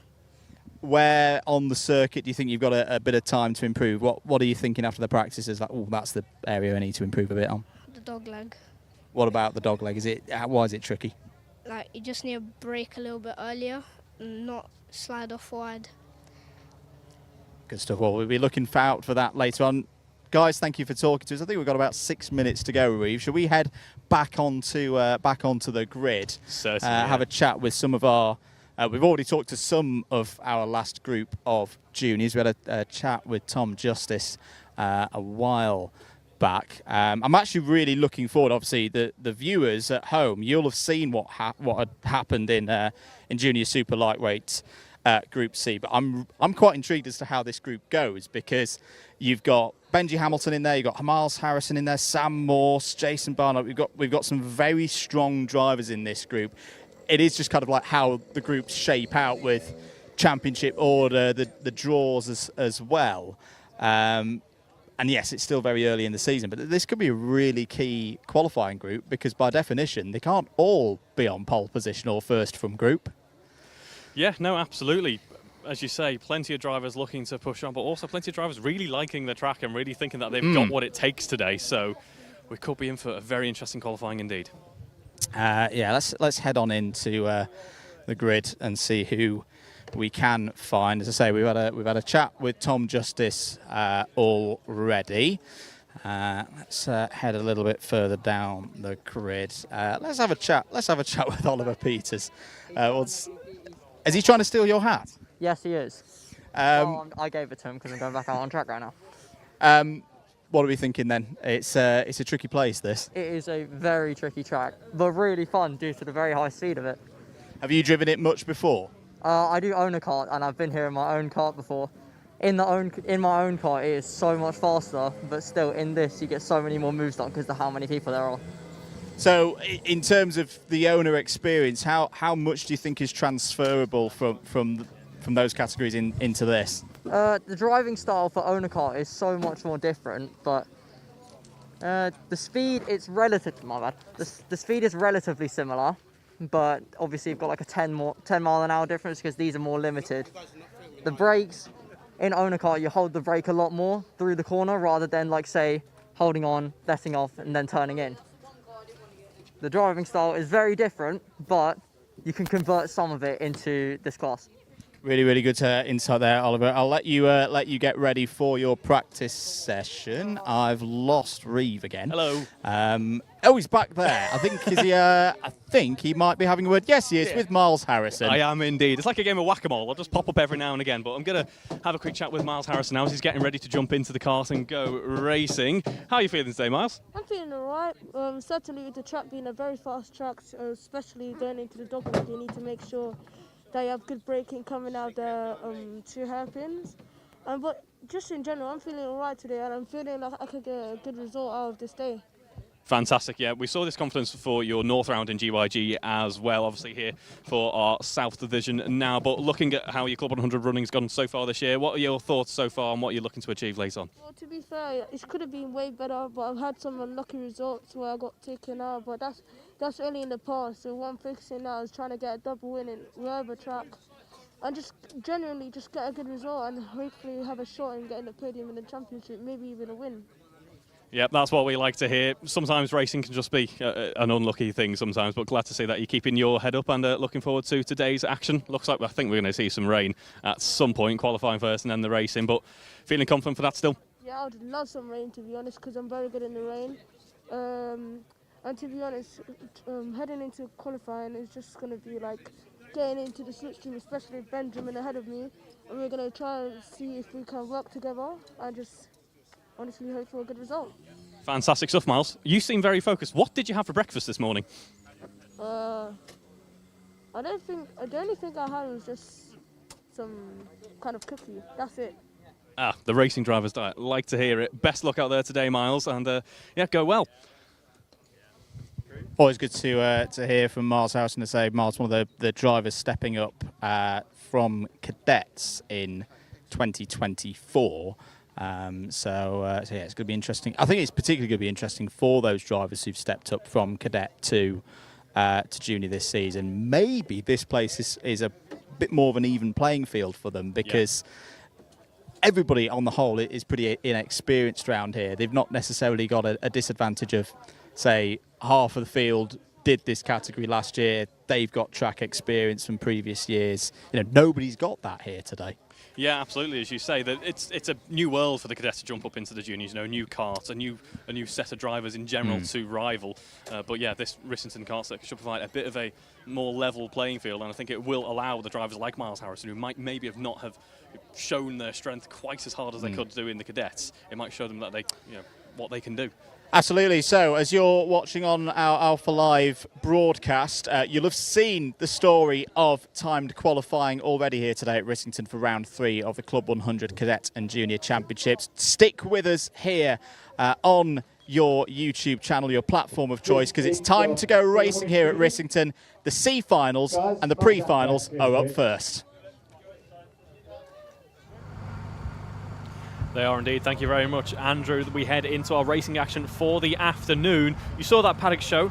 Pretty dry conditions overall. I can tell you that's not what we've got here out on track at the moment. We head in to our pre-finals first of all. We can see a few drivers just getting one last track walk in for the afternoon's racing action. We enjoyed 6 qualifying sessions just a few moments ago. They were very interesting indeed. Plenty of stories to bring forward into the racing action today. And there we can see the umbrellas being held there as people beginning to protect themselves from that rain, which is ebbing and flowing. It's certainly there. It's certainly present. I'm, of course, joined by Andrew Mather as well, back in the comms box. Yes, it's in the air, the wet conditions. So we'll see how and when it comes and how heavy it will be. But it could be one of those days where keeping a cool head is very, very important for the drivers. Run of events and what we're going to be seeing across the course of the afternoon. It's racing all the way through to about 5 o'clock today, which is when the A finals are due to finish. So we'll start with the pre-C finals for both the cadet and the junior categories, then move into the pre-B, and then of course the pre-A. That takes us through to probably around 3:30 this afternoon. All of those races are for championship points as well. They're not for trophies, they're not for round victories, but they do count towards the championship points for everybody out there. As a reminder, it's 130 points in the championship for a race victory at an A tier level. We will also be talking about repechage spots, of course, as well, and unless I'm mistaken and someone comes around and claps him around the back of the head for spreading misinformation, in the B and the C finals, and the same likewise with the pre-counterparts, top 2 in each race proceed through onto the back of the grid for the next level. So a top 2 in a C final gets you to the back of the grid for the B final, a top 2 in a B final gets you through to the back of the grid for the A final. And it is possible, if you've had a bit of an off qualifying, to race your way through from the C tier races all the way into the A tier races. If you do repechage as well, you effectively don't score championship points because you get your bonus race, and it's your bonus race that you score your championship points in. Let's actually, whilst we're just waiting a few moments for the staff here at the circuit, who've been very, very busy throughout the day so far. We've had it light, haven't we, mate? Because we only started with that Paddock show recording at about 11 o'clock. And then we did some qualifying sessions, and then we had lunch. It was very nice for me. I had a spag bowl from last night. You're going on a fast day because you didn't realise it's cash only here at the circuit. But the marshals, they've all been working pretty much from 9 o'clock this morning, 9:30 when we had the test session, then all the practices and then the TQ. So they've earned a well-earned rest. Whilst we're waiting then to get things going, here's your situation in championship.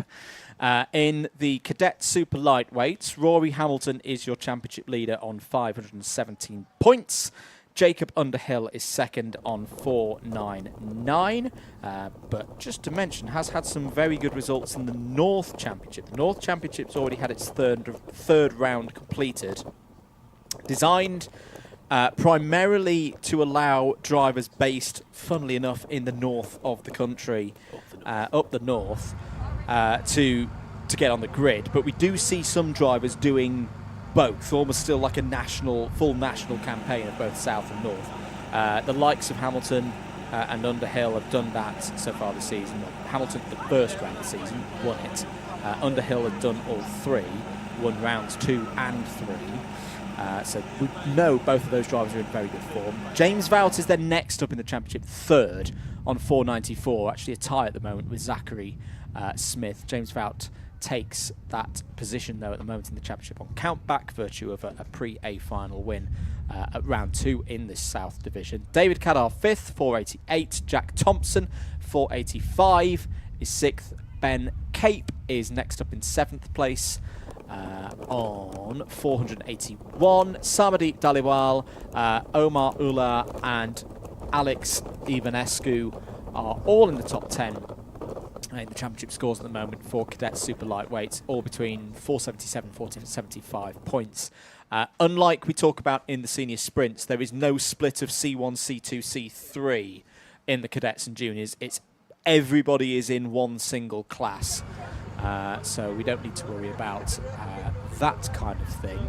Let's move to the juniors, though, and how their championship picture is looking after 2 rounds. Still very early in the season, of course. We've talked about how Logan McAllister, your championship leader, is not present here this weekend. I hope to see Logan back very, very soon. He's also been doing pretty well in the North divisions of junior super lightweights.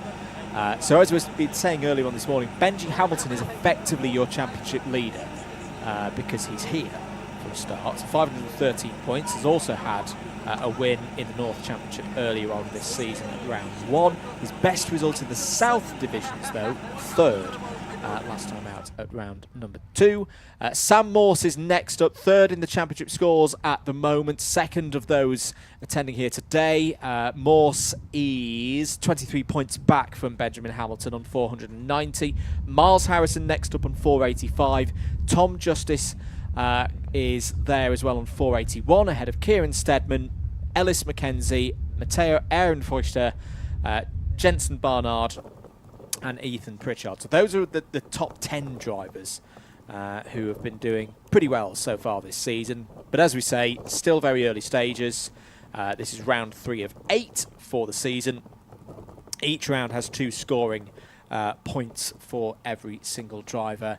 And again, new circuit, bit of inclement weather in the air. Lots of ingredients there, Reeve Taylor, that could really spice up the standings by the end of the day. Yeah, absolutely. We've already saw plenty of action in qualifying. Let's see what the racing can deliver. And as you mentioned, yeah, the North and South Championship that we have for this year, I think it just goes to show that Club 100 have been going from strength to strength recently.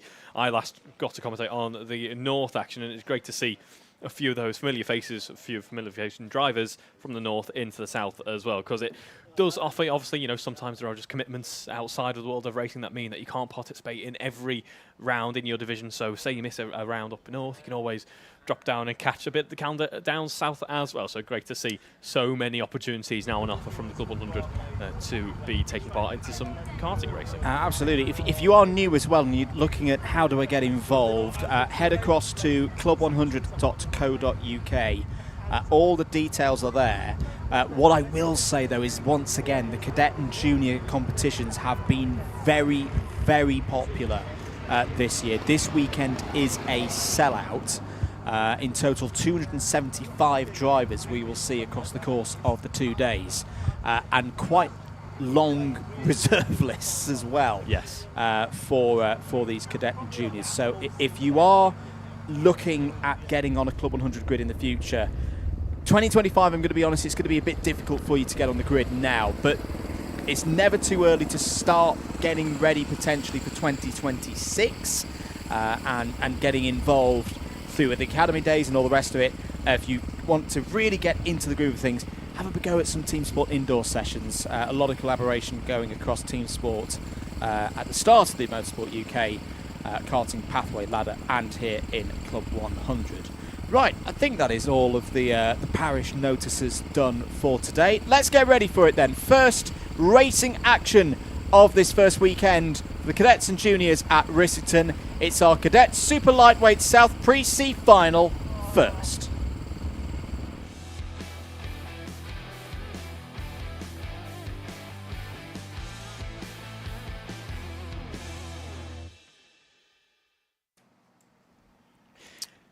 Here we go then, it's our super lightweight pre-C final. Get ready to go underway in just a moment's time. Let's have a look at the grid that we have for this first racing session of the afternoon. On the front row, it's going to be Frankie Charles Jones and Lily Catignon, Sarah Telford, Freddie Powell, and then we have Dexter Hazeltine and Guy Baxter, our first 3 rows of the grid.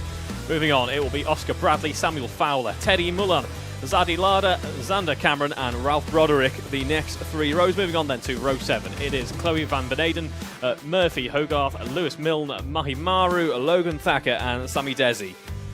Moving on then to our final couple of rows. It's Rafe Tamraz, Freddie Adams Feathen, Teddy Morton and Jamie Watson, our 22 kart grid for this pre-C final here at Rissington. So the max number of points available for this one, 89 points available from a possible top 130 for winning an A final, but of more importance, I think, at this stage of the day, are those 2 repechage spots to the back of the grid for the B final.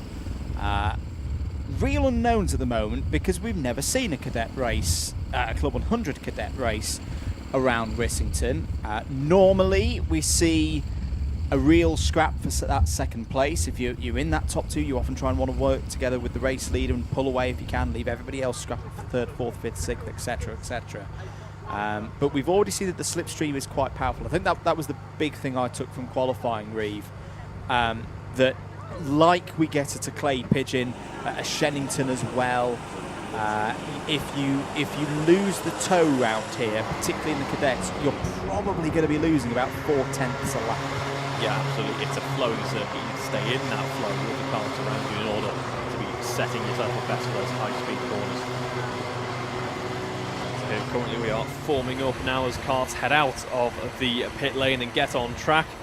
Get into the correct order before we can go racing. So drivers swapping through that field before we'll get caught by the pace car just in front of that twin-engine pace car there to bring the field into formation, bring them slow down to a safe pace so that we are able to head down those tram lines and go racing for the first time this afternoon here at Rissington. Indeed, will be that rolling start. Looks like we've got all 22 drivers present and ready. Kart number 40 there, Frankie Charles Jones and Lily Catignon in the number 45. They will lead the field around the last couple of corners, getting ready for what will be an 11-minute race. No +1 lap here, so once the time has expired, that will be the final lap of the race. Dry conditions here at Rissington, warm conditions as well. Pace kart heading through the cut through now. It's the gearbox layout used for the formation laps here for the Club 100 Cadet South Championship. Getting ready for this pre-C final. Pace kart driver will pull off to one side of the track. Hopefully the rain stays off for this one. We are ready to go racing here at Rissington for South Round 3 in Club 100 Cadet 2025. Solid start for those on the pole side of the grid. Good start for Jones. Telford is through as well. Sarah Telford immediately up into that all-important 2nd place. The number 15 of Dexter Hazeltine has had a good start as well, running side by side. Oh, there's a few drivers off there early on lap 1. Numerous involved. The number 31 of Sam Fowler was right in the middle of all of that. I think everybody's okay, importantly. The race continues And change of leader, as we know, go false start. So that neutralises, well, more than neutralises the race. It is if that race, Reeve Taylor, never happened. We will reform the grid and have another go. We will indeed. That's perhaps not too surprising there. It looked like around about half the grid seemingly involved in that early race incident there. So we will see that false start, reform, as you say, and get ready to go once again. And now we're quite early on in the afternoon's running. It was early on in the race as well, so we do actually have confirmation of a time reduction. It's not a given that you see that time reduction, but we have chopped 2 minutes off of this sprint race. That means fewer laps. That means that the ante is up perhaps ever so slightly, as those drivers wanting to push their way on through that pack have less time to do so. It's a big benefit, I think, that false start for the likes of Lily Cattignon, who didn't quite have an ideal start. No. Sarah Telford will be, I'm sure, less than happy given how strong her start was at the start of this race. But either way, we are looking to get reformed there. I believe that was... I think it was Murphy Hauger. Oh, it's the number 81 that's gone around. That's Chloe. I like that digiflag. That's brilliant. Good use of a digiflag. No smiley face there, so we'll go around again. So the grid will be reset back to the original grid from timed qualifying. So once again, Frankie Charles-Jones will be at the very front of the order. And as you say, Lily Cattignon will be alongside on that front row. But keep an eye on Sarah Telford in kart number 44. Sarah had a very good start first time around. We'll be looking to do likewise again and use that run through turn 1 on the inside line. And it is one of those circuits where it's pretty good to start P3.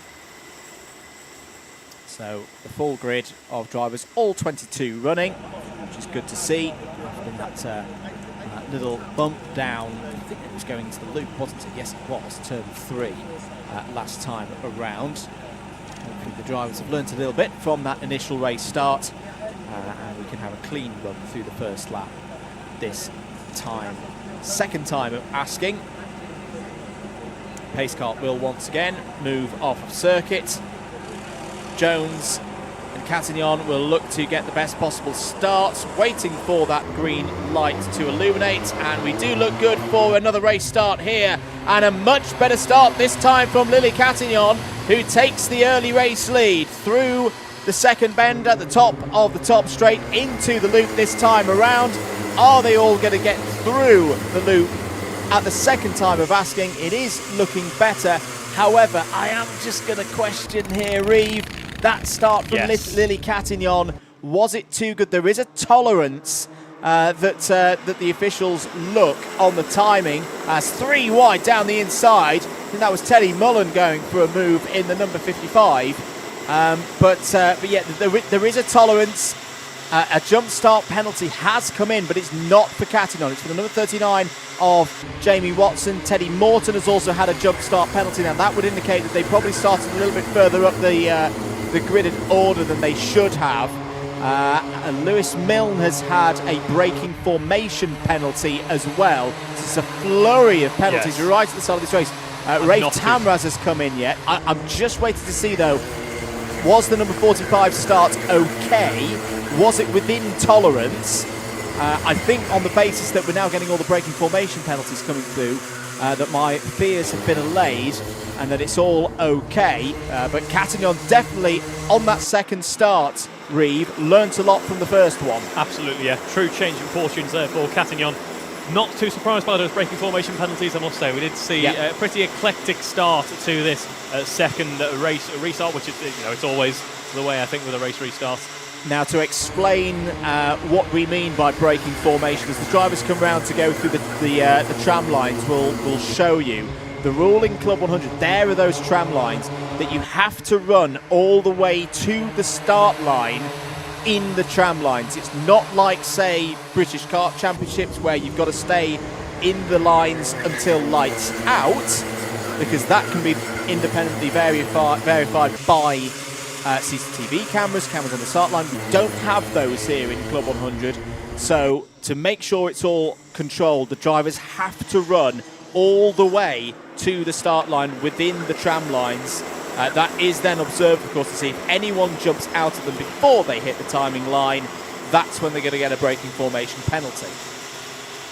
Nice progression through the field here for Dexter Hazeltine. We did see on the restart there, Dexter involved in that tussle into the dogleg with Teddy Mullen, but Dexter Hazeltine picking up a contact warning but flying along the bone at 53.456 season, currently in third position, trying to hunt down the likes of Sarah Telford, Lily Cattignon leading this race at the moment, and there is Dexter Hazeltine just behind our top four, all within 1 second. So this is good, I think, for Lily Cattignon, because the emphasis is now on Telford, Hazeltine and Mullen to work together to reel Cattignon back in.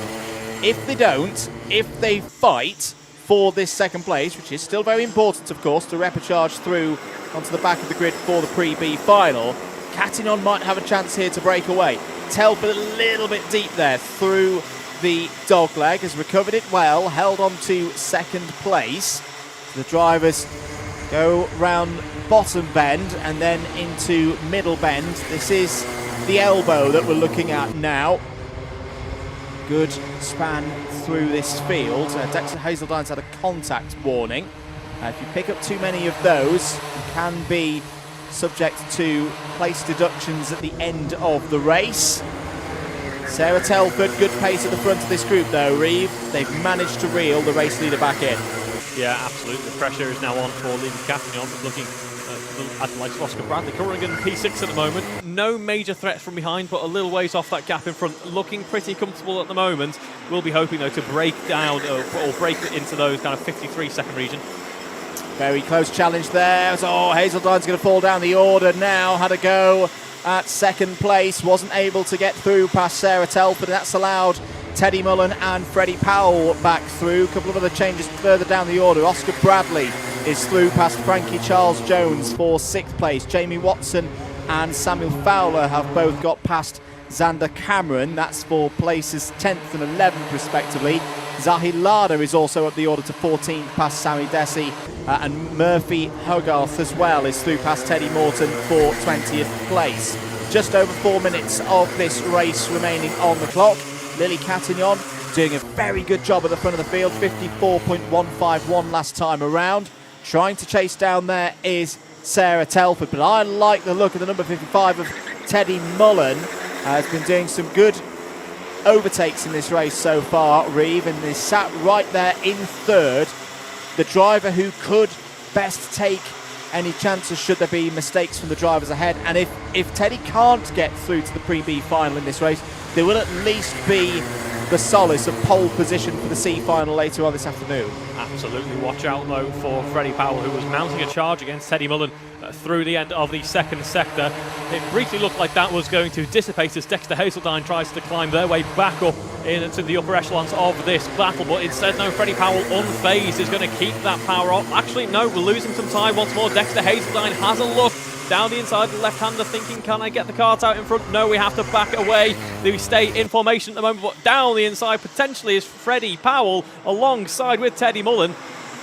And seeding the positioner as into the dogleg goes Dexter Hazeltine. Has a look at the inside there, spun around, and a penalty coming in for Dexter Hazeltine for contact. Yeah. I think that was from earlier on, but could we be seeing something else as well? Yeah, but I think there was a spin for Sarah Telford in all of that, a separate incident. So Sarah Telford has unfortunately made an error and lost second place now in this race, and it's exactly how we said it could happen for Teddy Mullen. He was there in third. He was prepared to take advantage of any problems up the road for either Telford or Cattignon. Cattignon is gone. Brilliant work from Lily Cattignon in this race, because she's built up that lead. It's now 1.8 seconds.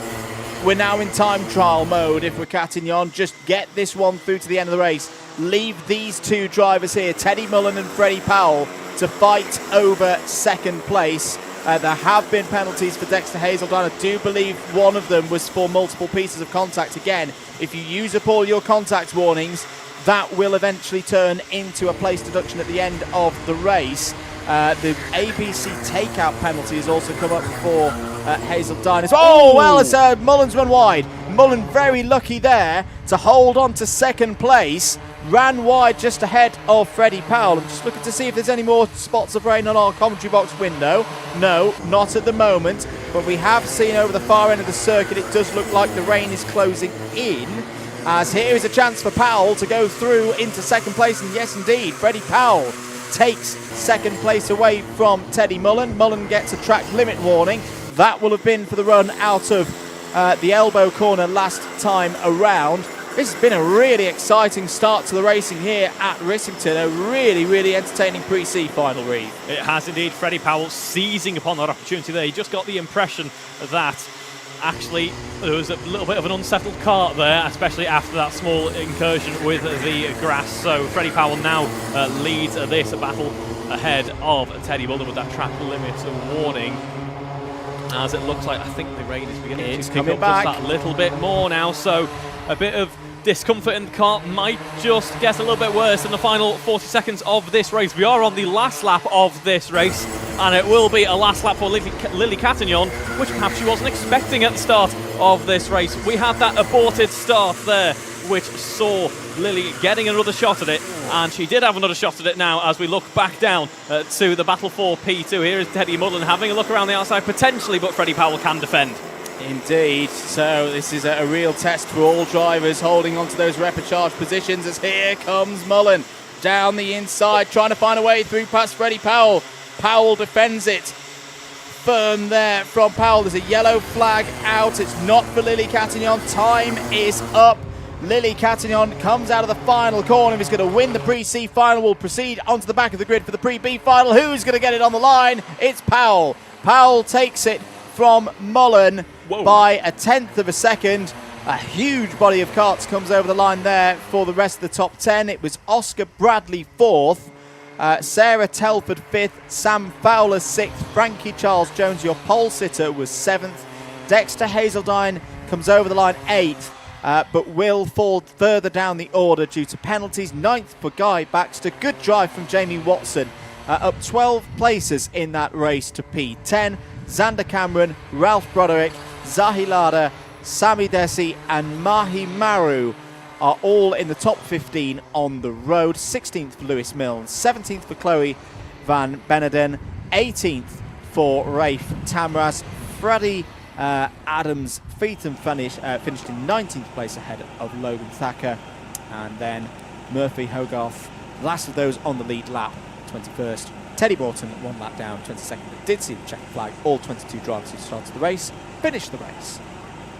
Fantastic stuff from our cadets. Our first bit of cadet racing there. What a race it was as well. Lily Cattignon, yeah, after just keeping that nose clean with all the battling going on, just kind of kept that nose clean, as I say, able to break away and took control of that race. And that brings an end to the cadet running for now, as we're going to swap over to our junior pre-C final.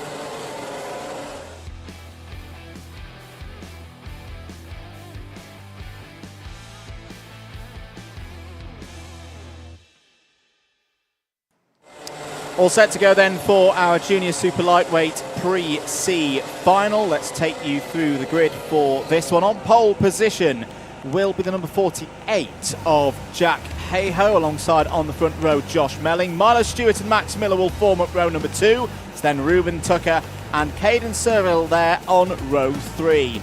Quinton Verschoor and Liam Wetherall will be on row number 4, ahead of Harai Husnu and Dan Griffin on row number 5. We have got more than 11 karts in this one, so I'll run you through the rest of the order. It's Harry Titchener and Leo Edger on row 6. Elliot Parry and Monica Bolton Ramos go from row 7. Ethan Miles and Amol Zayana go from row 8. Stefan Chifan and Faraz Adra start on row 9. 18 drivers in total for this one. Weather updates. Again, it keeps trying. It's doing what it did in one of the Group C qualifyings earlier on, Reeve. A few spots of rain, but it's not properly bucketing down here, so it's going to be a bit of a greasy circuit for the drivers. Pace kart driver will pull off to driver's right. We are ready once again to run through those tram lines, go all the way to start line and get this pre-C final underway for 11 minutes here at Rissington in the juniors. Are they all going to be able to run through the loop at this first time of asking? 2 wide, 3 wide, no, there's a spinner in the middle of the pack there. but if it's only one kart that's fallen off the road, I think we'll keep this one going. This shouldn't be a false start like we saw with the juniors. I think there's another driver off towards the back of the field. But a very good start for Jack Hayhoe in this race, Reeve. The driver with the number 48 has already broken away as there's more spinners down at the dogleg. Yep, there are indeed. Josh Melling there on the defence of second position. A cone stuck in the front axle of the car. That is utter despair for the driver there. An unfortunate moment to try and get the kart spun round. Sees that kart effectively immobilised for at least a short while. 10 minutes of this race, and I get the feeling that we're starting to see that rain take an effect on grip levels out on this track. It is coming down properly now, and you just saw how on edge the parts looked as they headed through the loop on this very first lap. A couple of braking formation penalties coming in, but I don't imagine we're going to see it at the same level of the race start last time out. Yeah, the Dunlop tyres that these full-size Club 100 karts run on and have been running on for a few seasons do offer a good level of grip even in these conditions, more so than previous tyre manufacturers. There's an almighty scrap going on there. I think that's between Marlo Stewart and Max Miller and others, as we've got 9.5 minutes of this race to go. It's number 36 of Max Miller who's come to the front of this little pack and up into third place, because Jack Hayhoe's gone. Jack Hayhoe has got a 2.4 second lead ahead of Josh Melling. Josh Melling similarly has got a good gap over the rest of the field. So Miller, Tucker, Griffin, Miles and others have got to get themselves organised pretty quickly here, Reeve, because those top two positions that precede a driver into the Pre-B final, they are disappearing up the road. They absolutely are. It's Miller at the moment with all the work to do to keep that huge armada of karts behind now as we see them running down into the dogleg. Big contact there involving 4 different cars. One driver spun round, one off into the grass, and we wait for a safe moment to rejoin there.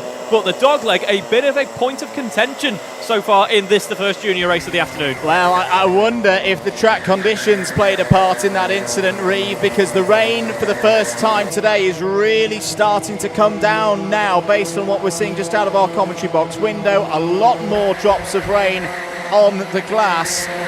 That would indicate that the track conditions are changing across the board. What are the times looking like? Yeah, we're into the 51s and the 52s on lap times. That's basically the same pace as cadets do in the dry. So the track conditions are deteriorating. There you see the effects as well on the lens of one of our static cameras around the circuit. So this is going to really mix things up now. Who is going to be able to literally get to grips with the track surface the quickest? That is going to be a very key part of this race. There's more spinners down at the dogleg. That's going to be the tricky point, because that's the longest run.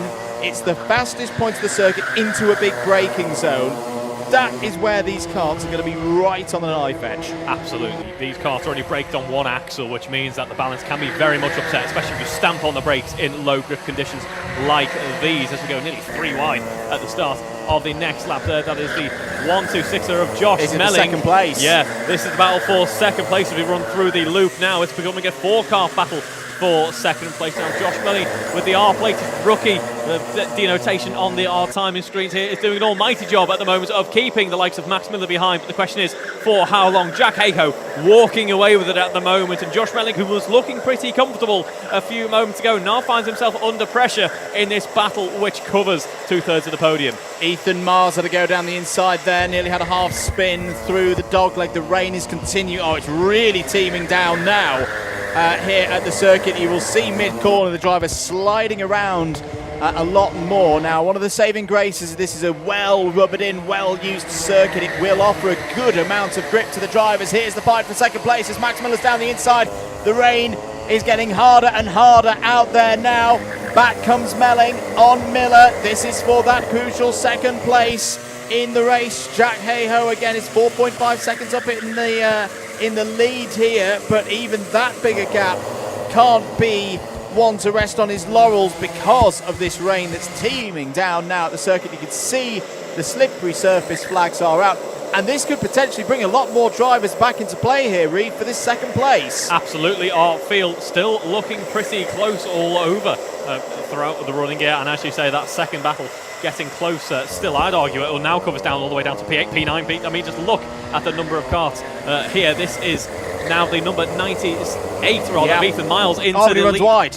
Oh, yeah, wide he goes there as Miles takes the lead of this battle for second place. Max Miller up in to third as well. Where are we going to see our driver running wider? It looks like everyone's made it through. There we go, yeah, track limits warning coming in as we have contact before we run down to the loop. Not quite sure if everyone's spun around, but it is getting a bit chaotic here in the final stages of this race. No wonder those slippery surface flags are out. Keep an eye on Oliver Yango. Yango has come from 24th on the grid.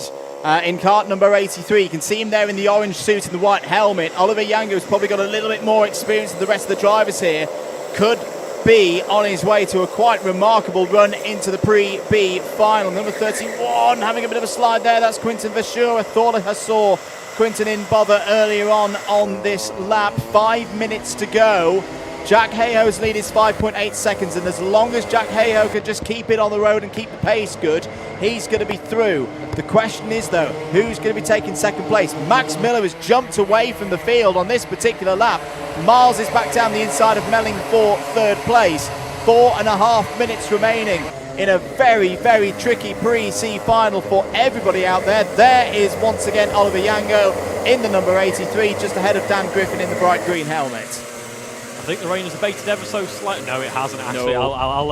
I'll take back my words there. I was going to say, but the track is still very much damp either way, as we can see there. That is Josh Melling currently running in the third position. Looking around the outside is Ethan Miles with that contact warning that he carries in to the dogleg bend. The cone picked up there. Drivers spun round. Most of the field making it through okay, though. Yeah, I think we had a 4 wide moment there into the dogleg, which hardly ever works out in dry conditions. Never mind these greasy ones at Rissington right now. 3 minutes and 45 seconds remaining. There's a yellow flag out there at Marshall Post 5.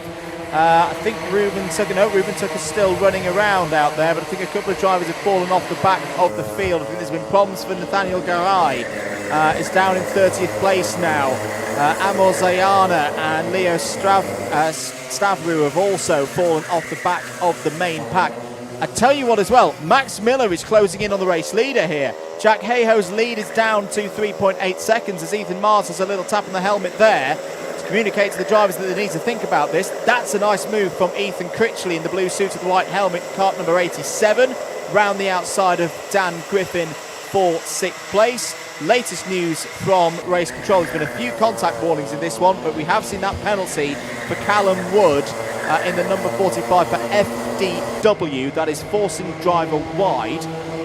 Where is Callum at the moment? He's P16 on the road, so that's not going to affect things in the top positions of this race. It's a really interesting point to this race now for Jack Hayhoe in the final few laps.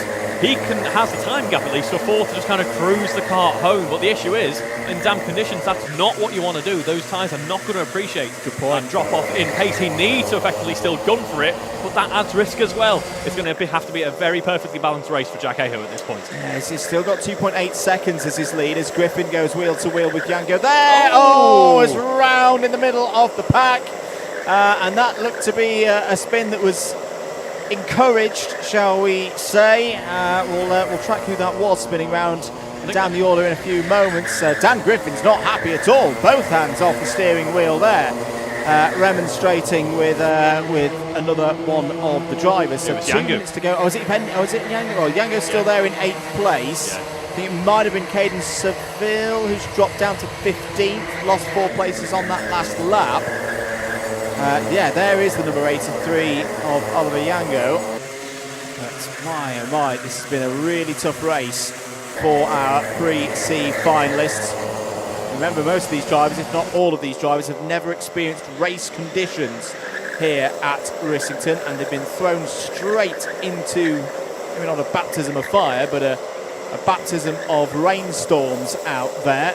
Number 26 of Leo Edger trying to get away from Harry Titchener, Curtis Duane and Caden Seville, as we say, fell down the order on that previous lap. So, just over a minute to go. Where is our race leader? Just coming into the boot now. So I reckon we'll have 2 more laps as another spinner there. That looked to be through the elbow. I think that was Elliot Parry, because Elliot Parry is falling down the order. Was a late entry to the field here this week, but is now dropping outside of the top 20. 45 seconds to go. Top 2 positions look set here, Reeve, but this battle for third is still very much on. It absolutely is, as we are going to be heading towards our final lap. Further issues at the dog leg bend here. As we say, it is the trickiest part of the track. Arguably, perhaps no surprise there that we're seeing all of that rubbered surface becoming very slippy in the wet. I really feel for these drivers, actually. They left this session in dry-ish conditions. No wetsuits on, as we have there. That is the number 51 of Fawaz there. Manages to keep it pointing in the right direction. Loses some pace, sliding through now as we head towards the end of the lap. I think conditions are getting even worse. Yeah, they are indeed. Ethan Miles is now up to third place. Got to say, it's a great drive from Fawaz Adra. Fawaz started at the back of the field. Oh, another little bit of autocross there. And also grassing, which is popular in this part of the world. Dan Griffin getting in amongst it. Remember that all of these finishing positions do convert through into starting positions for the Trophy C final later on today. Here once again is the fight for what is now fourth place, Melling and Critchley. Griffin drifting there, oh dear, as the number 17 of Curtis Dwayne has had an off. That may have been down at turn 1, you know. Was running in 27th place. Yeah, the tyres being displaced. We are on the last lap. The race leader's coming around the final corner now. Jack Hayhoe, we've not seen too much of him so far in this race, but he has done the business, comes over the line, takes the race victory, will move to the back of the grid for the Pre-B final. It could be a good tip for that Pre-B final, because at least in the early stages, those moving through have experienced these conditions. Jack Hayhoe managed that brilliantly. Doesn't look like the most dominant win. Only 1.5 seconds ahead of Max Miller. Miller another 1.4 ahead of Ethan Miles, but very clever driving from both of them, not taking too many risks in the latter stages, knowing they had the places done. Absolutely. I mean, you could argue that changeable conditions like these are even harder than the wet weather conditions that we might be facing in just a moment, as we can see the number 17 being pulled out of that tyre barrier there.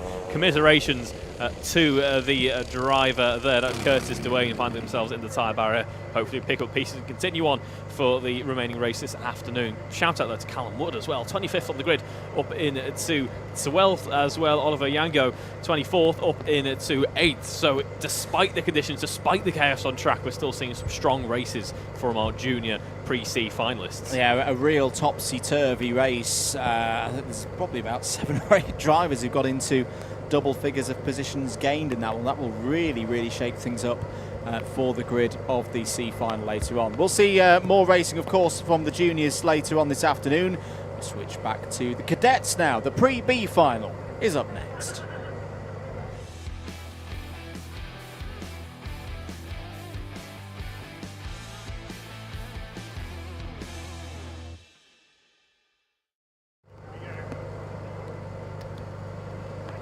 Rissington, Andrew Mather Reeve Taylor on commentary duties for DDMM Sports Commentary today for your Alpha Live broadcast. Getting ready for the Cadet Super Lightweights Pre-B final.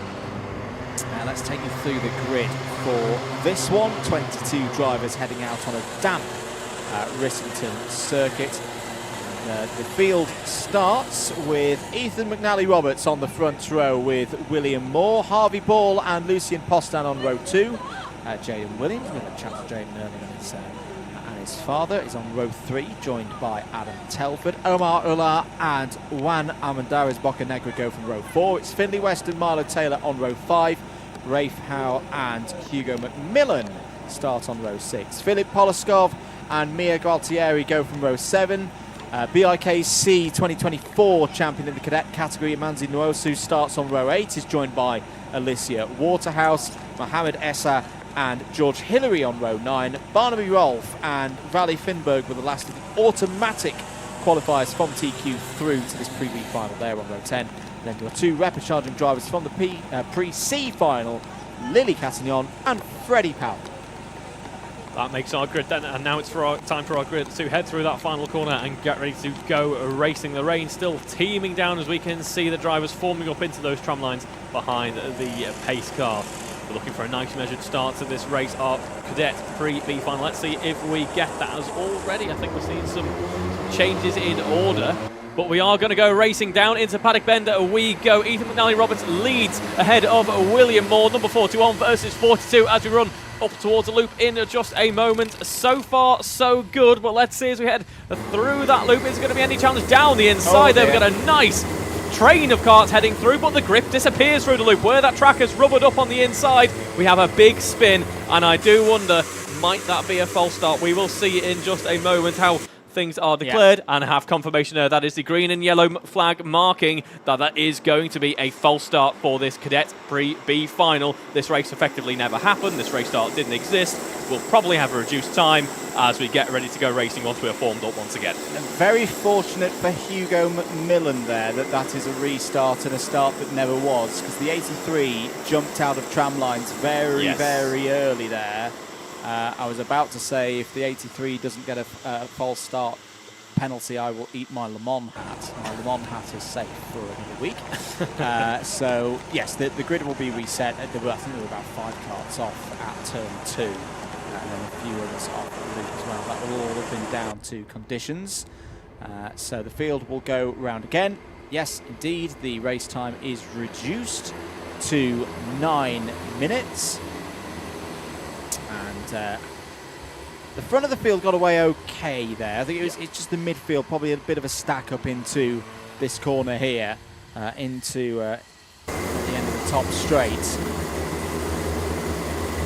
I mean, you can see it here on the inside line where that track is a little bit more rubbered in. That rubber provides no adhesion at all when there's water sat effectively on top of it. And for the cadets, it's arguably harder than the juniors, because we always talk in the wet conditions about weight, and that actually having more weight in these conditions can be very, very useful. Yes. It gets the tyre just moving around a little bit more. You generate heat quicker. Physically with more downforce. With a bit more mechanical grip and physical load into the Dunlop rubber. For the cadets, particularly the Cadet Super Lightweight category, remember the minimum weight for this category is only 40 kilos. I think I had that for lunch. You did? Well, yeah.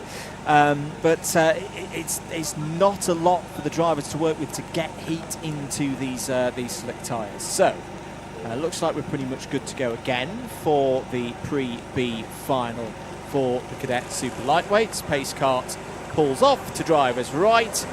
Everybody you're looking to know, there's a couple more jumping out of the tram line, so I think again we may have some BF penalties. You can see one of our officials on the radio there. We have got the race up and running. It's Milo Taylor who's jumped into an early race lead. Some of them are running a little bit wide out of Paddock Bend. Looking better this time as they run through turn 2. The next challenge is going to be the loop, and the board number 14 of Omar Ullah is having some issues. There's another spin in the background. 3 or 4 drivers all involved, and yes, braking formation penalty for car number 68. That is going to be Milo Taylor. That, of course, is was your race leader, because through has come the number 33 of Harvey Ball as into the dogleg for the first time. This is going to be tricky for them. So it's a jump start and a braking formation penalty for Milo Taylor. Also a jump start penalty for Mohammed Issa in the number 43, Valley Finberg in the number 22. This again is going to be drivers not getting themselves. It's very hard to do, I must say, for drivers of this age. We see drivers struggle with it, Reeve, in the BUKC. We do, yeah. Who have got brains 10 years older than not necessarily 10 years smarter, but 10 years older than these drivers. It can, on a restart, it can be very tricky to go, hang on a minute, should I be on the 6th row, the 7th row, where do I need to be? So that's what most of those jump start penalties are going to be, that they started in the wrong position on that second formation. As I say, yeah, a BF, a braking formation penalty in there as well. Oh, there's a little spin there for Milo Taylor. You've got a feel for Milo Taylor. Started this race a little bit too well. It has really not gone to plan for Milo Taylor. That spin is going to relegate the number 68 probably out of the top 15 and still have those penalties to be applied. Yeah, a race to forget really in this pre-B final, as we see further difficulties for a few drivers heading into the dogleg left-hander.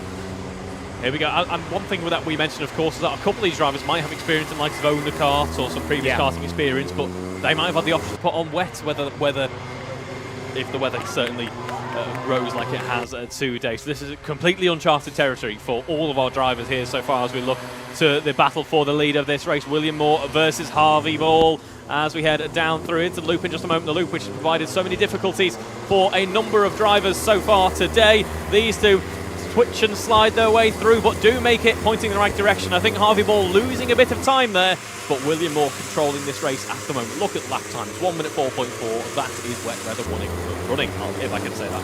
What I will say though about the slick tyres, what does it give the drivers? It gives them a great experience of a skill that can be almost unbeatable in the higher levels of karting and further motorsport. Oh, there's a bit of a spin down there for a couple of drivers down at the dogleg again. I think was 35 might have been one of them there, Ray Powell. We talk often about Max Verstappen back in the day, and people behind him saying, no, you're not going to use wet tyres for this practice session. You're going to go out on slicks, because there may be a race sometime in the future where you need to run slicks in the wet conditions. Some races that a name that jumps to mind immediately in more recent karting, Finn McLaughlin, now racing in British F4. The skill that he has, I mean, understandable. He's from Ireland. It regularly rains in Ireland. But knowing that skill of how on earth do I get a slick tyre around a wet track, you would be surprised how many drivers, even at the top of karting, don't know how to deal with that situation. Drivers are learning that here in Club 100 on their journeys at the Motorsport UK karting pathway. Exactly, it's a truly unique opportunity. I can think the likes of certain McLaren drivers who back in 2021 really would have wished that they'd had the experience here in the Club 100 of running in the wet on slick tyres. Still too soon, mate, for that one. I know, yeah, it still hurts, but number 23 there of Juan Armendariz Bocanegra having a look down inside into the dogleg, which is confident given the current track conditions. As I was saying before, 104's truly wet weather conditions, and I must say, everyone in this Pre-B final, it's the rookies that are really shining out at the moment, who currently lead this. The top three, William Moore, Harvey Ball, Jaden Williams, are top three in this session as we run around the loop. But looking further back down the field, it's Amanzi Nwosu, our BIKC champion, currently running in P10, gaining one position from the previous lap, 5 positions overall from a race start. Yeah, nice drive so far for Amanzi Nwosu, but potentially under a bit of a threat here as we see the first wetsuits coming out on track as well. Yeah, we do indeed for drivers coming up in the other Pre-B final for the juniors and the Pre-A finals. But this one's still very much in the balance. Less than 4 minutes on the clock, but that's plenty of time for things to change. There is the number 83 going down the inside. That will have been Hugo McMillan moving back up the order. Where is Hugo? I've lost sight of where Hugo is on our timing screen.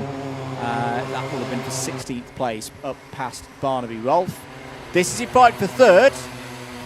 No, it's not one Lewis Hamilton versus another Lewis Hamilton. It's Jaden Williams and Omar Ulla having a really good scrap here for what right now would be pole position in the B final, as well as there's a contact warning just coming in there for the 23, not the 1, 2, 3, of Juan Armendariz Bocanegra.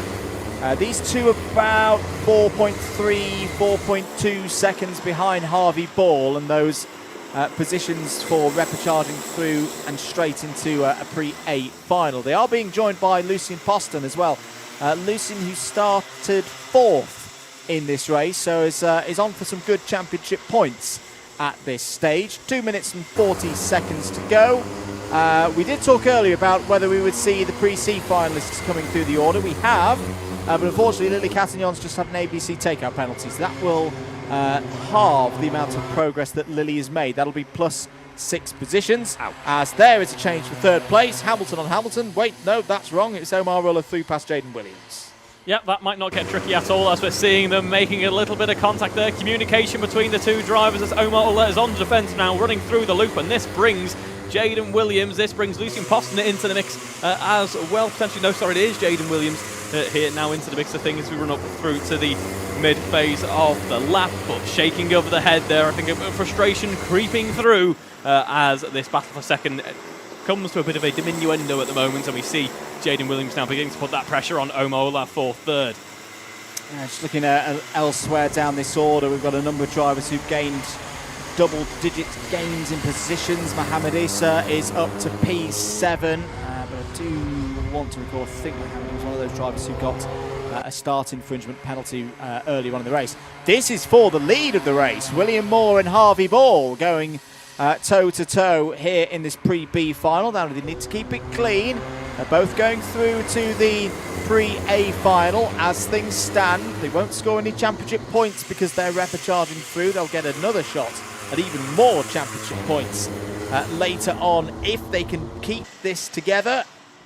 Doesn't matter what order they come in, first or second, they don't get a trophy for this race either. So it really is important here right now, Reeve, to just get through nice and clean. Yeah, that is the crucial thing at this fatal race for these two drivers, is they can afford to not battle. In fact, it's in their best interest that they don't battle, that they have a nice clean run home, and then they can score those points in the A final. I get the feeling, though, these are true racers, are these two drivers, and they're going to have a bit of a scrap anyway in the final few moments of this race. Maybe so. They'll have one more lap as there's only 30 seconds on the clock. New fastest lap of the race so far, 58.311. So we're about 6 seconds off the pace that we saw in times qualifying earlier. It's an indication of the track state at the moment. Change for third place. Lucian Poston's through past Omar Ulla for that one. Ethan McNally Roberts has had a solid race. They're in 6th place, just ahead of Lily Cattignon. So Cattignon has now gained 14 places on the road in this one. Hugo McMillan through past Ryan Amandaris Bocanegra. That's for 11th place. I think Findlay West has also overtaken Barnaby Rolfe. That is for P21 on the road. William Moore, though, started third on the grid. Harvey Ball started 5th on the grid. And they used those inside lines very, very well to bring home positions first and second. They will be through to the pre-A final, pending that they are, of course, on the weight.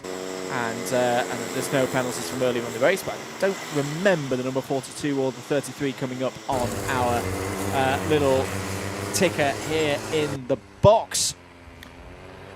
And no, we didn't. We had the 43 in, but not the 42 or the 33. So more from Ball.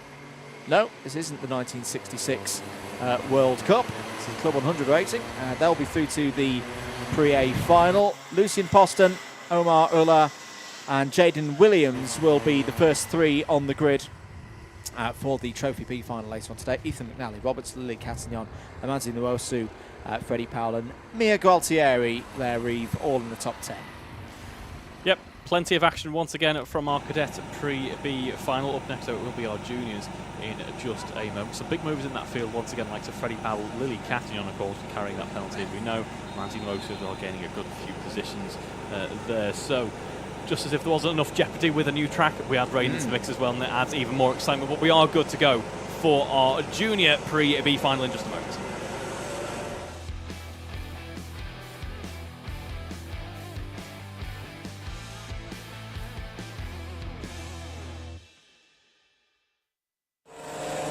Getting ready then for the Super Lightweight South Pre-B final. Here's Reeve with your grid. It's William Markwick and Austin Lawrence Fielden on row 1. Then we have Jensen Barnard and Sam Norton on row 2. Connor Kenny and Ty Lewis Sherlock on the third row of the grid before we move to Caden Ward and Voyan Kajayan, Kieran Stedman and Charlie Chisbregi. And we have Charlie Murray and Jacob Chisbregi as well. Moving on to row 7, Callum White, Imogen Owen, Sienna Chappell and David Sniesko on row 8. And we have Ollie Baldwin and Leo Jackson on row 9. Moving on to our final few cars now will be Samuel Spencer, Nikolai Eisgard, Miles Harrison, William Harvey, Oliver Peters and Kai Ferner. Then we have our final couple of cars being Jack Ayo and Max Miller, of course. Our Repcharge drivers being brought through from our Pre-C final and showing what they can do in our Pre-B final this afternoon. Very good stuff. 26 drivers ready to go then for this Pre-B final. A few names in this one that are a bit of a surprise. But again, that's what a tight timed qualifying round a new circuit can do. Are we ready for a race start? I think we are. Away pulls the pace kart driver once again. The drivers will have those eyes on the lights. Away we go. 11 minutes. Good start for both Lawrence Fielden and Markwick. Side by side through the first couple of corners. I think William Markwick might have held around the outside there to hold the lead. 3 wide, 4 wide in places through the middle of the pack. But the Pre-B finalists have all got through the loop for the first time. Does seem like it's brightening a little bit here. Jump start penalty for one of our front runners, the number 32, Austin Lawrence Fielden. Jump start. Even if the number 32 wins this race, will not proceed through now to the Pre-A final. And that will be a penalty Markwick of at least 2 places. And as you say, here comes Markwick through to take the lead in the early stages of the Pre-B final. Number 93, has lost the lead now. So out and round of the final corner. Let's count them through the end of lap 1. It's Sam Morse. Sam Morse leading. Sam Morse, one of those drivers I was a bit surprised to see here in the Pre-B final, but right now is looking to put that wrong right, win this race and be back in those A-tier races. Look at how much track conditions have picked up already though, folks. We are seeing that rain, it hasn't really carried on. It's plenty warm out there. The cadets have dried up that track nicely as well. We're not far off I say we're not far off. We're a good 4 seconds off true pace here at the track, but it's looking good to continue on with some dry running.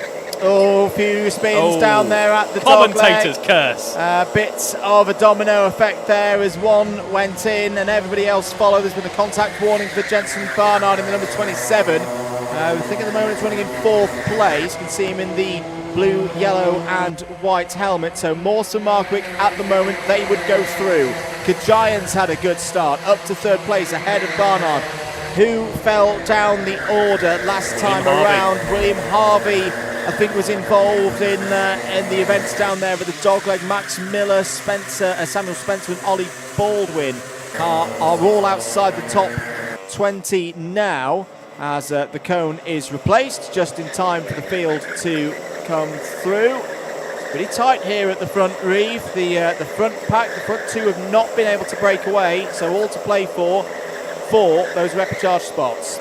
It is indeed. Sam Morse does have to watch out here for William Markwick, who's on a charge at the moment at 50.5, so conditions really improving out there now. Markwick providing that challenge as we see a few drivers just pushing on a bit too much, exploring some of the grass as we head round through the Paddock bend once more. William Markwick there, we saw him fly past, but it's still, in fact, Sam Morse leading this race. Has a look around the outside, does Markwick.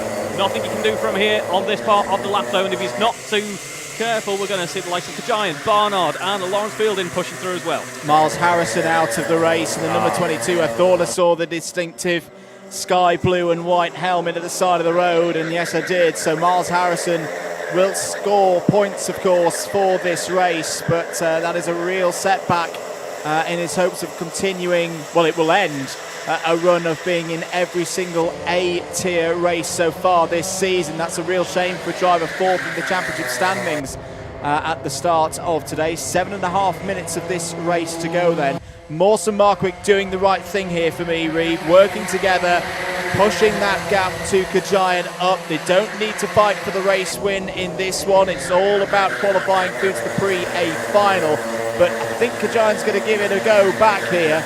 Good speed through the loop that time around. Barnard Sniesko. Sniesko's had a good race here, up 11 places so far. Another one of the later entries to this round here at Rissington. So keep an eye there on the 136. Has had a good set of results so far this season. Took a win in the CLUB100 Experience Junior events earlier on in the year.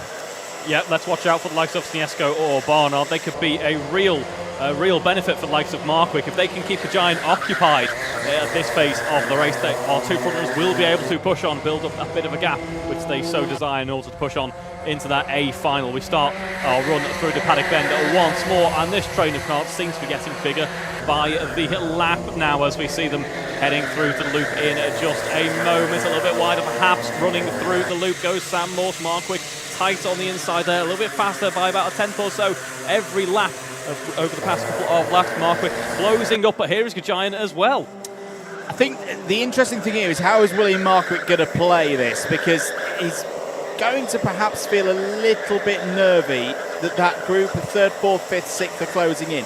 He's the driver right on the cusp at the moment. Will he go for a move on Sam Morse to just give himself that breathing space over the chasing pack. Give him that room to just eke things out at the very front of the field. Sam Morse, I feel, if he's got anything, has got to just raise the pace a little bit.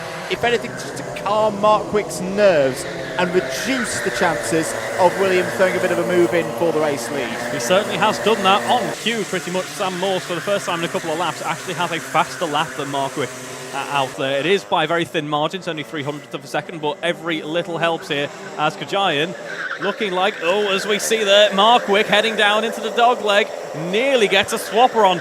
Holds it though, holds it as we run through the dogleg there, but Markwick and Kajayan under a bit of a battle. And that's what I could feel that coming. You could just watch from the body language that William Markwick was not happy sitting there in second place, knowing that all it would take is for this pack to close in and for one of that quartet to have a go as Jensen Barnard's trying to find his way through past Roger Kajayan. Maybe they've anticipated now that they need to get on with it. A little bit rough there from Kajayan and Barnard as they approach the loop. David Schniesko having a check over the shoulder there to see Austin Lawrence Field, who we should remember has penalties from earlier on in the race, so he's not a factor in terms of going through to the A final. Schniesko has half a look. Barnard's going to go for third place. They're both going to run each other wide there. This could be a chance for Schniesko to go around the outside. Here, look at the inside line there for Austin Lawrence Fielden, and through has gone Schniesko. Great driving there from David Schniesko to read that situation. Kajayan, Barnard going quite hard at one another there, probably a little bit too hard, if you ask me. David Schniesko, who has already gained 13 places in this race, is now at the front of this pack. It's now his responsibility to chase those two leaders down. Yep, nice moves from Schniesko there, and as you say, too hard for you there, Andrew, but also too hard for the stewards, and it's a penalty for contact for Jensen Barnard there. That means he will not be finishing if he finishes in the same place. He won't be finishing fourth on the road. He will tumble back down the order ever so slightly. There's a good scrap going on there that we just saw. I think that was Jacob Chipregi tied you with Sherlock and Caden Ward going over kind of 9th, 10th, 11th place. Caden Ward currently the fastest driver on circuit. Good time there of 49.837. What that scrapping between Barnard and Kajayan has done, it's given Markwick and Morse a good amount of breathing room here. The gap they have is now 1.5 seconds. I fear for Schniesko that Barnard, Field and Kajayan in that order, they're not going to have the pace to help him close in. There's a yellow flag out there at Marshall Post 3. Oh dear, I think we've put the commentary curse on Caden Ward. Caden Ward has just fallen, tumbled down the order to P25. Had the fastest lap of this race as well. Yeah, that's a shame for Caden. We'll race again in the Trophy B final. I just think in this order, you've probably got the fastest of that four at the front of the field, but you can see this sometimes, particularly around a heavy slipstream circuit. A particular order of drivers in a group can produce more lap time than those same components in a different order, if you get what I mean. That time, it's starting to come down now. 50.553 last time around for Schniesko, 50.3 for Barnard, 50.4 for Lawrence Fielden. The gap to those front two is still 1.2 seconds. At that rate, they're not going to close in and catch them by the end of this race. They won't, no, but those times certainly tumbling down. I'd say we're back at pretty much full race pace at this point out on track, so glad that things have warmed up. There's nothing forecast, I believe, for the future, but who knows if things will change further into the afternoon. We look on, though, to our front runners here. Just under 2 minutes to go in this race, and things calm down ever so slightly as we can see. William Markwick leading Sam Morse there by just a few tenths of a second. Just behind is likes of Schniesko, Barnard, Lawrence Field, and both those two carrying penalties though as we head through the Paddock bend once more. So not long in this one remaining.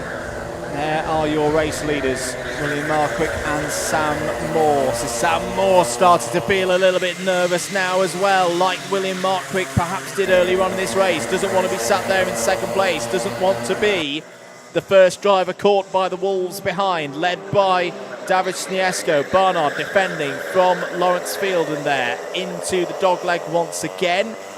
That gap is coming down. It's 0.8 of a second now. It's still not at the kind of rate that I think will change things, but if Markwick and Morse start to fight, start to trade positions back and forth, that 0.9 second gap will disappear very, very quickly indeed.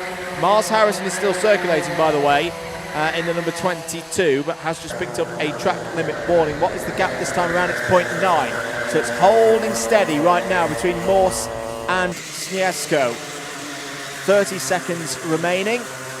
Markwick and Morse have had their moments in this race, Reeve, but they're controlling this one pretty well. They are in indeed. All they need to do is just remember exactly what we saw with the cadets in the previous race. Nothing changes for them at this point if they fit across the line. Irregardless, they're making their way up into that A final. That's where they're going to score their points. That's the most crucial thing. Either way, our race leader is currently heading up through the elbow now with just a couple of corners to negotiate. A nice gap down to Sniesko in at P3, and they round that final corner for one last time in our pre-B final. It's Markwick and Morse across the line, our top two. Sniesko rounds out that podium, followed by Jensen Barnard and Lawrence Fielden on the road, but of course we know they both carry penalties, so it's Gajayan, Peters, Murray, Dewis, Sherlock, Iceguard, our top 10 from our junior pre-B final. Very good stuff from William Markwick there. That will be his first pre-A final of the year. He's been in Trophy A finals before, but has never had the opportunity of getting 2 A-tier scores on the board. That will change here today. Sam Morse back through, of course. That will continue his streak that's gone all the way through the season so far of being in the A-tier races. We'll look forward to seeing them later on. But fair credit to David Sniesko as well. Third place, 13 positions gained.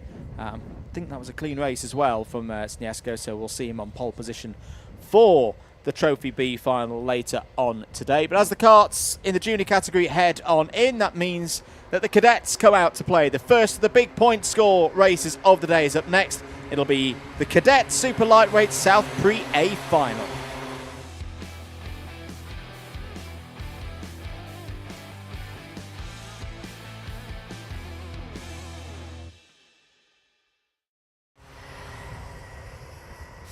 So, on to our pre-A final then for the cadets. Let's take you through the grid for this one. Remember, 130 championship points up for grabs in this one. Jack Thompson on pole position from time qualifying. Championship leader Rory Hamilton alongside on the front row. David Cadar and Zach Mumber are there on row 2. It's Freya Lally and James Fout on row 3. Senna Panna and Harley Drury start on row 4 ahead of Zachary Smith and Ronnie Deacon on row 5. Samadi Dhaliwal and Alex Ivanescu on row 6. Row 7, Ben Cape and Jacob Underhill. Row 8, Marcus Cooper and Edward Sybry. Jacob McClone and Harrison Altram on row number 9. Completing the rest of the field, William Moore and Harvey Ball.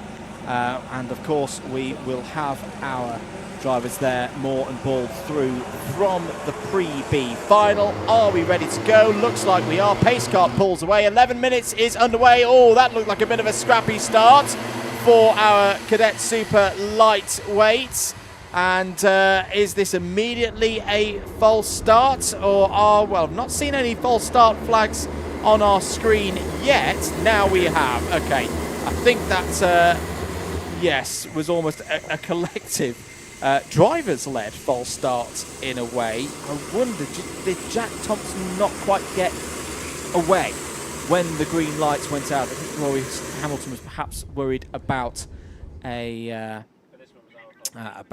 jump start there. Correct call, if you ask me. They'll go round the far loop to start that one again, because it did look a bit congested, and there were a lot of braking formations and jump starts in the middle of the pack there, Reeve. Yeah, I don't think anything explicitly gone wrong like what we saw in the there wasn't prior couple of races. An incident or a crash or anything like that. I think it was just, as you say, a couple of drivers beginning to look a bit like a ping pong ball, I think, in the midst of all that action. And yeah, so we're just going to restart things so we can neutralise that race and make sure that we are good to go racing in a safe and fair manner to restart the action as well. Saw the pace car as well. The pace car really had to dive off there. It was an eager bunch of drivers, didn't they? So I imagine that played a part in it as well. But we are going to head round once more, much more controlled start by the looks of things this time around. Everyone being nice and steady to head on to that start-finish straight, or at least on the longer loop, and jump onto those tram lines once more. Here we go then, we head down the tramline, supporters waving their drivers on as we get ready to start our Cadet Pre-A final here. Much cleaner start for everyone involved, and there's the commentator's curse there. First driver off, but actually still pointing in the right direction. Most important thing, the number 65, Jack Thompson, leads from pole then. A nice start for Jack as we work our way through the loop. And now having a look there to number 3 of James Dart, hanging it round the outside there with a huge amount of momentum in his kart, actually putting up a fight against Rory Hamilton. Rory Hamilton losing some positions, looking over the shoulder, perhaps getting a bit frustrated as we run into the dog leg now. But the likes of David Cadar, Zach Mumba working their way up into the upper position quite nicely. Doing some good progress in the early stages of this race. I'm really keen to see how Zach Mumba can get on in this one. Has not raced at the front of an order, or has not had a result at the very front of one of these races so far in the South Divisions in 2025. So this could be a bit of a new experience for the driver there in kart number 24. End of the first lap. Thompson leads from Cadar and Mumba. Hamilton in 4th place. 5th for James Vout. Good starts for Zachary Smith, up 4 spots to 6th. Good start for Jacob Underhill as well. Winner of the last 4 races, championship point scoring races in the North Division. So can Jacob Underhill keep that run going? There's a huge trail of grass right down driver's right-hand side on the run towards the dogleg. I wonder if that's been a problem for someone. I wonder if it's been a problem for Senna Panna, because Senna Panna is off the back of this group. He's still running, but Senna is some 8.6 seconds off the back of the pack. Thompson going defensive. Very early to be going defensive down the middle of the road there, trying to keep this race under control. That may give the likes of Cadar, Mumba, Bout a bit of inspiration, I feel here, Reeve, to go for a potential move for that race lead. There we go, having a look around the outside. David Cadar thinking about it, but what that's done, that's allowed Mumba straight through and up onto the inside as well. Jack Thompson then keeping control of things for now, but look at the pressure mounting behind him. These cadets so eager on this start. A good start overall. Contact between Cadar and Thompson as we run down towards the dog leg once again. Cadar having a look around that outside. That might give him the opportunity inside, but no, they're going to follow through as they train instead. And it's still Thompson who leads. The question is for how long, because I think Mumba, Cadar and Vout going to provide a real challenge here as Vout, there we can see, you can't miss him in that neon yellow race suit there. Works his way up into 3rd position, has the inside there, gets into 2nd. Nice move by James Vout as we head around that final corner to start our next lap. A cone there, a poor cone. Think of the cones, folks, as that will be a warning for one of the drivers in this huge, to quote John Ratcliffe, gaggle of cars heading round onto the next lap. I think that might have been Jacob Underhill who clipped that cone on the inside of the final bend. Now, drivers do get a cone warning. They get 1 cone for free, a grace cone, if you were, before any place deductions come in for hitting the track furniture. Underhill on the outside trying to go for 3rd place there, as they've just about all made their way through the pack. I think Zach Mumba's fallen down the order a bit here. Is that a change for the lead? Yes, it is. James Vout is through, won the Pre-A final in the previous round of the South Championship for the Cadet Super Lightweights. It didn't go his way in the trophy final, but potentially this is a chance now for him to get his championship bid back on track. The driver who finished 3rd last year, behind Rory Hamilton and Jude Pudderfoot. Pudderfoot we'll see later on today. Oh, getting a little bit rough there between Zachary Smith and Jacob Underhill. 3 wide, and Underhill's going to be forced there to lose a couple of positions. David Cadar's getting involved there. I think there was simply 3 drivers all going for the same piece of RAF real estate. Battle for the lead's not done here, Reeve, as Jack Thompson coming back at James Vout. It's certainly not. We enter a similar position to the past couple of races once more, where, in fact, no, we don't. We're in an A final. But James Vout losing that position to Jack Thompson, and these two are going to be on for a great scrap for the remainder of this race, I suspect, as losing some pace around the outside there, Thompson. So through goes Vout, and through goes Underhill as well. Really caught, no, sorry, that's Zachary Smith, actually. Zachary Smith into 2nd. Thompson really caught out by the run through that final corner there. Yeah, but it says Smith has had an ABC bump and pass penalty, so that will be +4 positions for Zachary Smith at the end of this race. 6 minutes remaining. Who's making their way through the order? Keep an eye on Marcus Cooper, number 17. Cooper's gone up 7 places so far. Similarly, Harrison Outram up 8 spots, both into the top 10. Back with our race leaders, James Vout. You can see him there with the little action cam, the GoPro with the orange case around it. I wonder what views he's catching right now at the front of this field as Smith and Thompson go wheel to wheel for second place. Thompson will have the inside line for Paddock Bend. Here will come David Kadar as well with the flashes of yellow on his race suit, and Zachary Smith has just got to wait here for the moment to get back into the rhythm. Will drop to, and I think he's got third place back. Yes, he has. Ahead of Jacob Underhill, so it's going back and forth this race. It is good news if you're James Vout though, because James Vout is continuing to turn a good pace at the front of the field. It will be hard for James Vout to break away here. The slipstream, we know, is very, very strong around this circuit, particularly in the cadets, and this is a very strong field as well. This is not the kind of level of field where a race leader will simply breeze away, as here goes Thompson back down the inside for the race lead. Vout tries to do the cutback, will be on the outside now for the final corner. Back will also come Zachary Smith. Good driving there from James Vout, gets back across, holds on to second place, but another new race leader here, Reeve, Jack Thompson, pole sitter, back to the front. Yeah, it's taken him a few laps, but he has worked his way through. We see Smith versus Vout. Smith, of course, with the penalty. He will not finish wherever he finishes out on a track, but Vout is really mounting a charge once more. We saw just how much they enjoy a bit of a switchback move, and we run down towards the dogleg once more. Defending the inside is Thompson. Vout having a look around the outside there. A bit of a tyre going for a quick run there. And we continue on. Vout losing out substantial time over that curb. Through goes Zachary Smith. It's Thompson still in the lead of this race, but in fact, it's going to be Smith providing that challenge now. Vout dropping into 4th. Didn't quite catch who hit that tyre there. Normally you see a tyre rolling down the circuit, you go, hang on a minute, who's lost one? And then, well, doubly hang on a minute. That tyre is way too big for these cars. 3 minutes and 45 seconds to go. Thompson from Smith, Underhill, Hamilton, Vout. James Vout down to 5th place now and behind some of his title rivals. Underhill trying to work her way through there for second place on Zachary Smith, trying to continue this run of results that he's had from the North Championship. Hamilton was back down the inside and has retaken third places once again. Here comes Zachary Smith, challenging for the race lead into the dogleg. Good line there from Jack Thompson down the middle of the road.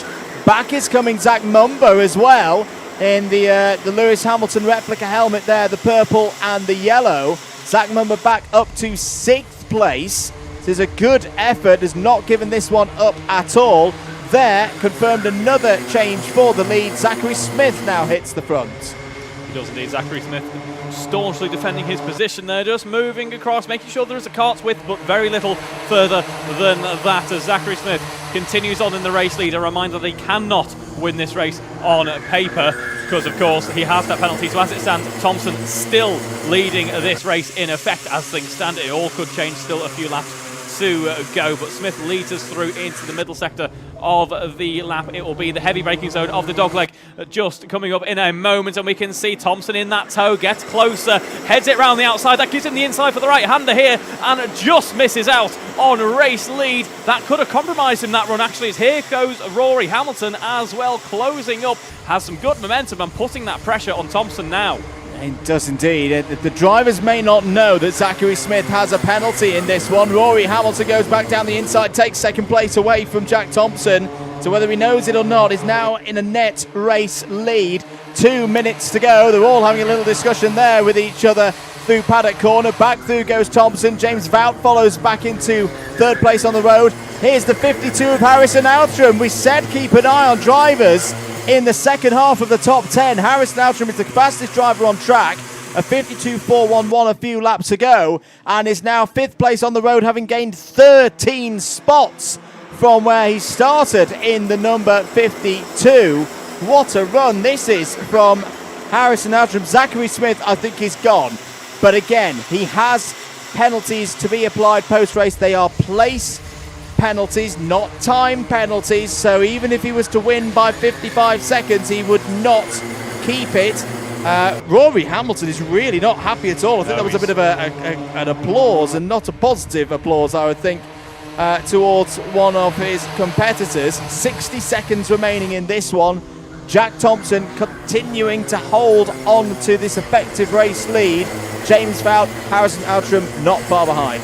Yep, frustration potentially getting the better of Hamilton at this point. Contact warning coming in for James Vout as well. All this squabbling in this upper midfield is allowing the likes of Harrison Outram to just scythe on through quite comfortably. Just looking quite controlled, quite rhythmic out there almost at the moment as we now enter the final 30 seconds of this race. We will get another lap of this race in. Zachary Smith leads, as we say, on the road, but that will change as it stands at the moment, unless anything drastic were to happen in the final lap of this race. Vout then having a look down the inside on Thompson. It's going to go side by side. We all get a bit of elbows out, and we run through that final corner. Thompson still leads this show. Vout loses substantial time. Through goes Underhill, up into third now. Yeah, and it could still be for the race win, of course, with Smith's penalties. Harrison Outram's fallen down a little bit, but is still on for a big smashing of his best results so far this year in the South Championships. Hasn't actually been in an A-tier race so far in the 2025 South season. But who's going to take this one? We know that Zachary Smith is not going to. Rory Hamilton's really not happy at all. I've never seen him this animated.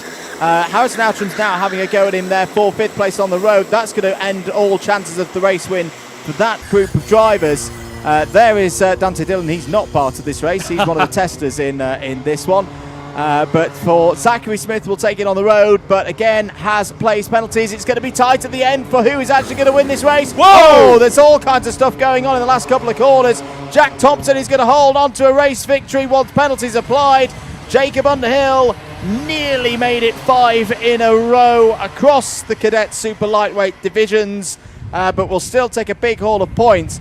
Who had problems at the end there? David Kadar is right in the middle of all of that, in the number 8 falling down the standings, but it's Smith from Thompson, Underhill on the road.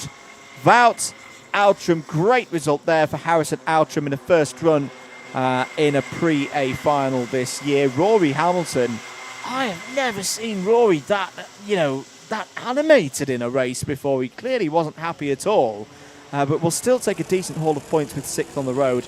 Zach Mumba, Marcus Cooper, Freya Lally and Harley Drury complete the top 10. That was quite a dramatic one, Reeve. It was certainly an eclectic race, and I suspect a field of cadet drivers who are a little bit irate. I suspect we saw that throughout the pack, to be honest, especially with that final run there. But that brings an end to the cadet running for the pre-finals. But first, it's our junior pre-A final coming up next.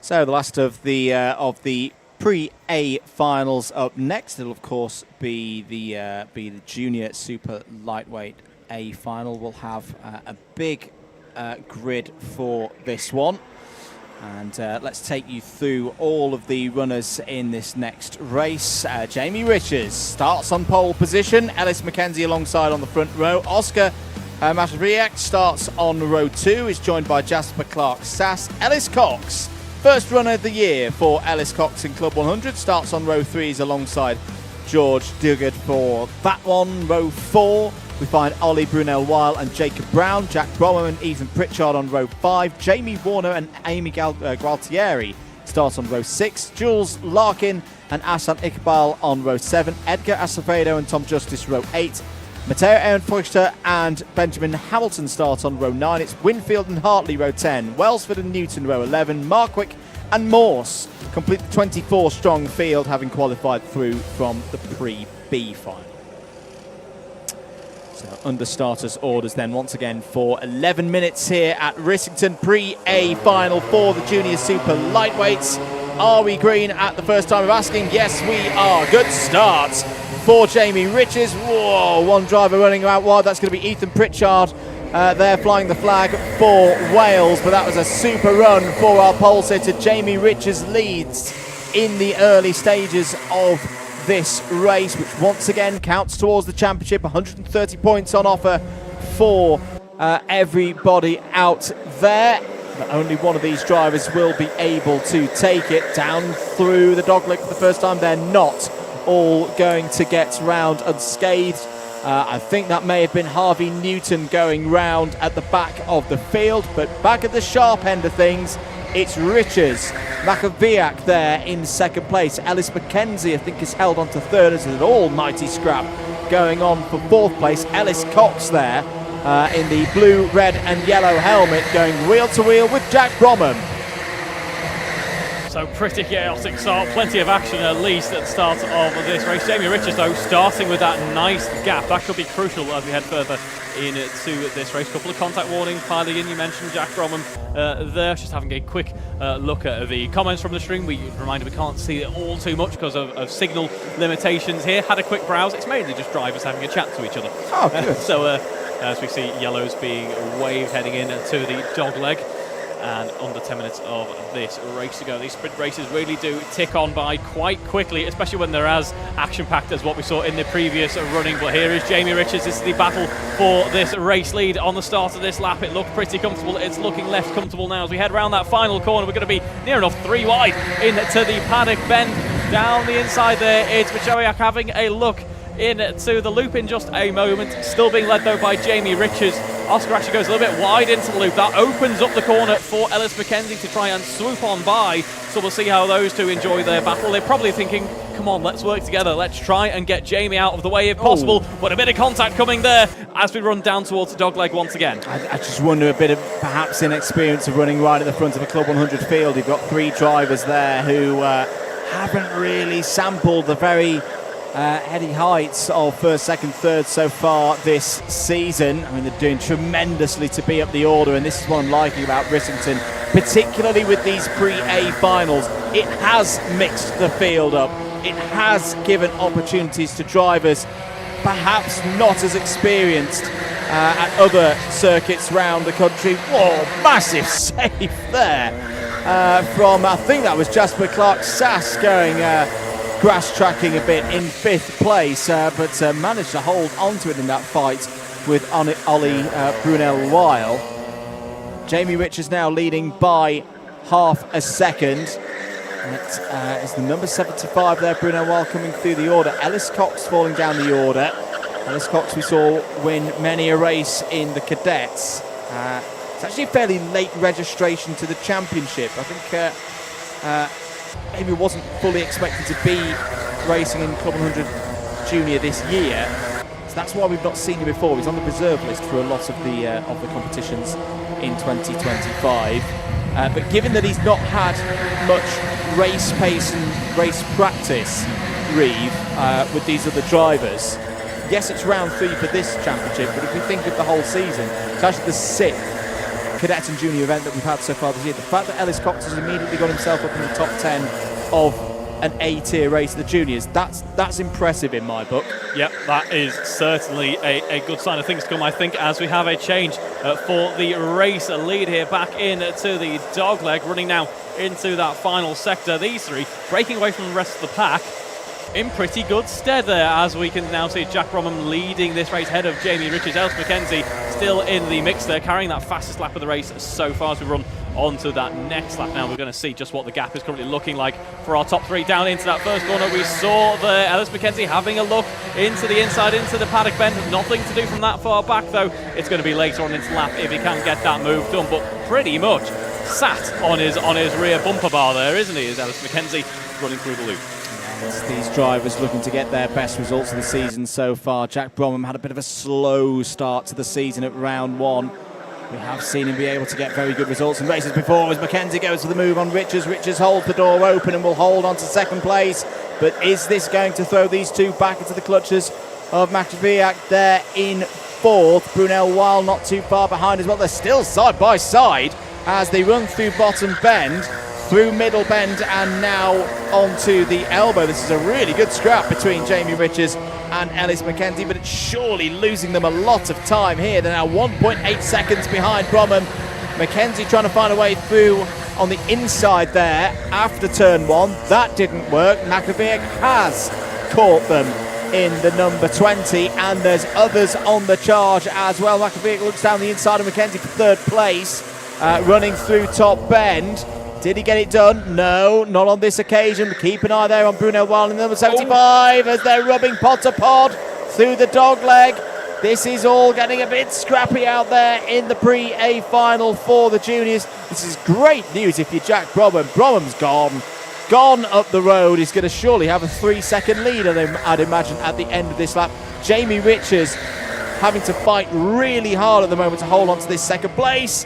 Mackenzie nearly on the grass there, running towards the final corner. The trouble for Jamie Richards here, though, for me, Reeve, if he loses one place, he's going to lose 5 or 6 because this pack will pounce. Yeah, you're quite right there, Andrew. As we can see him just parking the car in the perfect defensive line to make his cart effectively as wide as possible to stop Ellis Mackenzie from getting through. But as you say, if there is a break in that defence, through go the rest of the pack, and there's a contact penalty coming in there for Ellis Mackenzie. That might change the dynamic of this. Ellis is not going to see that penalty perhaps until we head back around for the digiflag, although there might be a bit of a timing delay and actually a change of position in this fleet of cars running down towards the bottom bend in just a moment. There we see is Ellis Mackenzie under pressure there from the number 20 of Oscar Machowiak there, who is in fact going to find his way back through. We saw Oscar earlier on in this race, a bit of a protagonist, but now sizes his way back up into the top end. I've got to say, Jamie Richards has done the 2025 tactic. We've been talking about this a lot in British karting, particularly in the British champs, over the past 4 or 5 months of this almost new trend that we're seeing with these new guidelines for defending, what you're allowed to do, how much you're allowed to do it, of a driver backing up the pack, getting a huge train of karts together, 8, 9, 10 karts, and then before they get in trouble for blocking, dart off the front. It's a very, very shrewd set of tactics. Again, whether he's done it deliberately or not, which is the caveat I always have to put in when I'm talking about this, Jamie Richards has done it really well because he's now had everybody else fight for third, fourth. Look at the gap. Look at the gap he's got now over the likes of Machowiak, Mackenzie, and Jules Larkin, now part of this fight as well. I'd say it is very hard to do. You've got to be very shrewd to do it, but when you can make it work, it can give you a very, very strong position in these races. The chance for Richards to win this race is gone. 5 seconds is too big a gap to pull back with 3 minutes on the clock, but fair play to Jamie Richards holding in there. Whoa, as the number 94 goes for an alternative circuit layout here at Rissington. George Dugard was in 9th place. He's going to lose that position now. He will indeed, and we have another penalty coming in for Ellis Mackenzie. It'll pop up on your screens in a moment, folks. Track limited advantage there for Ellis Mackenzie, so clearly falling out of those white lines on the edge of the circuit, and the stewards deciding that time was gained as a result. It's a race to forget, as it turns out to be for Ellis Mackenzie, because he's dropping down the order as well. Jules Larkin, as we mentioned, working his way up into third, ahead of Oscar. Oscar we saw having a brief moment at this point on the previous lap, but keeping the nose clean after that. Jamie Richards, we say, looking pretty comfortable after that potentially strong play there from him in the number 12 kart. Good indeed. 2 minutes to go then. Yellow flag out at Marshall Post 5. Not quite sure what for. The flag removed by the time everybody's racing down there towards the dogleg, involving the number 88 of Ethan Pritchard. 3 wide off of the dogleg once again. Here's your fight for 4th place. Jules Larkin has got through. Oh, it's the 96 of Amy Gualtieri running a touch wide there. What a job by Jack Bromham, though, in this race, Reeve. He's probably going to look over his shoulder and think, hang on a minute, where's everybody gone? But he's been doing some great lap times at the front of this field. 5.2 seconds is advantage on potentially his first win of the season. Yeah, that would be fantastic news for Jack Bromham there. One of only a couple of drivers to actually break into the 49s in this race. Started 9th on the grid, works his way up into first, and as you say, complete control and domination of this race, the likes of which we haven't seen in any of the other pre-finals so far today. Of course, we're bringing an end to our pre-finals, but do not fear, because in just a few moments we jump straight into our proper finals with our Cadet C's coming up in just a moment, but still we have some running to go. for this, our Junior 3A final here. Jack Bromham leading with a comfortable margin. We drop down to the likes of Ellis McKenzie, Oscar Machoya, Edgar Azevedo running in the pack as well. We saw plenty of his supporters in the YouTube comments, so hello to all of you watching at home there, with 30 seconds left to go in this race now. Yeah, and Edgar on for a really good result here. This is going to be a first top 10 in an A-tier race for Edgar, as long as he can hold on, because it's quite close in that group from 4th all the way down. Good to see drivers here at Rissington getting their best results of the season so far. That's a real positive. And maybe more opportunities here for further positional gains. Oh yeah, Jack Bromham just got across the line there before the timer ran to 0. So we will have an extra lap. Now I hope Jack can get around and just bring this one home, because Jack could have just let off the throttle there, lost a second and a half and finished the race on 13 laps, but he's kept going and pushed it to a 14th. Anyone who loses positions on this 14th lap is not going to thank Jack Bromham after this race. And he's looking comfortable here to take a first haul of 130 points from a possible 130. Some very good results for Jack at the start of last season. Maybe through the middle part of this 2025 campaign, he's just looking for that consistency. We know the speed is there with Jack Bromham, because he can take race victories like that. Jack Bromham wins the Pre-A final in some style. Jamie Richards, best results of the year so far, P2. Jules Larkin takes a big points haul as well. Guess what? That's his best result of 2025 so far. Ellis McKenzie, 4th, but has quite a few penalties to be applied, which should move Edgar Azevedo up to 4th place. Brilliant result for a driver who was outside the A-tier races last time at round number 2. Narrowly missed out on making it through to the A finals in that second round. That is some way to bounce back. P4 once penalties are applied. Jasper Clark-Sass in 6th. Sam Morse. What a drive from Sam Morse from the back of the Pre-A final, finishes P7. That is some recovery of championship points. Could be quite an important result, that, for Sam Morse. Ellis Cox, very impressive there, P8. A first top 10 in Club 100 Juniors. Benji Hamilton, a bit of a quiet race, but not a bad one for damage limitation for Hamilton, up 9 spots. Max Winfield, likewise, 19th to 10th. So that brings an end to our Pre-A final, or pre-finals in general, as our cadets headed back out onto track. We get ready for our first final then, our Cadet Super Lightweight C final, coming up next.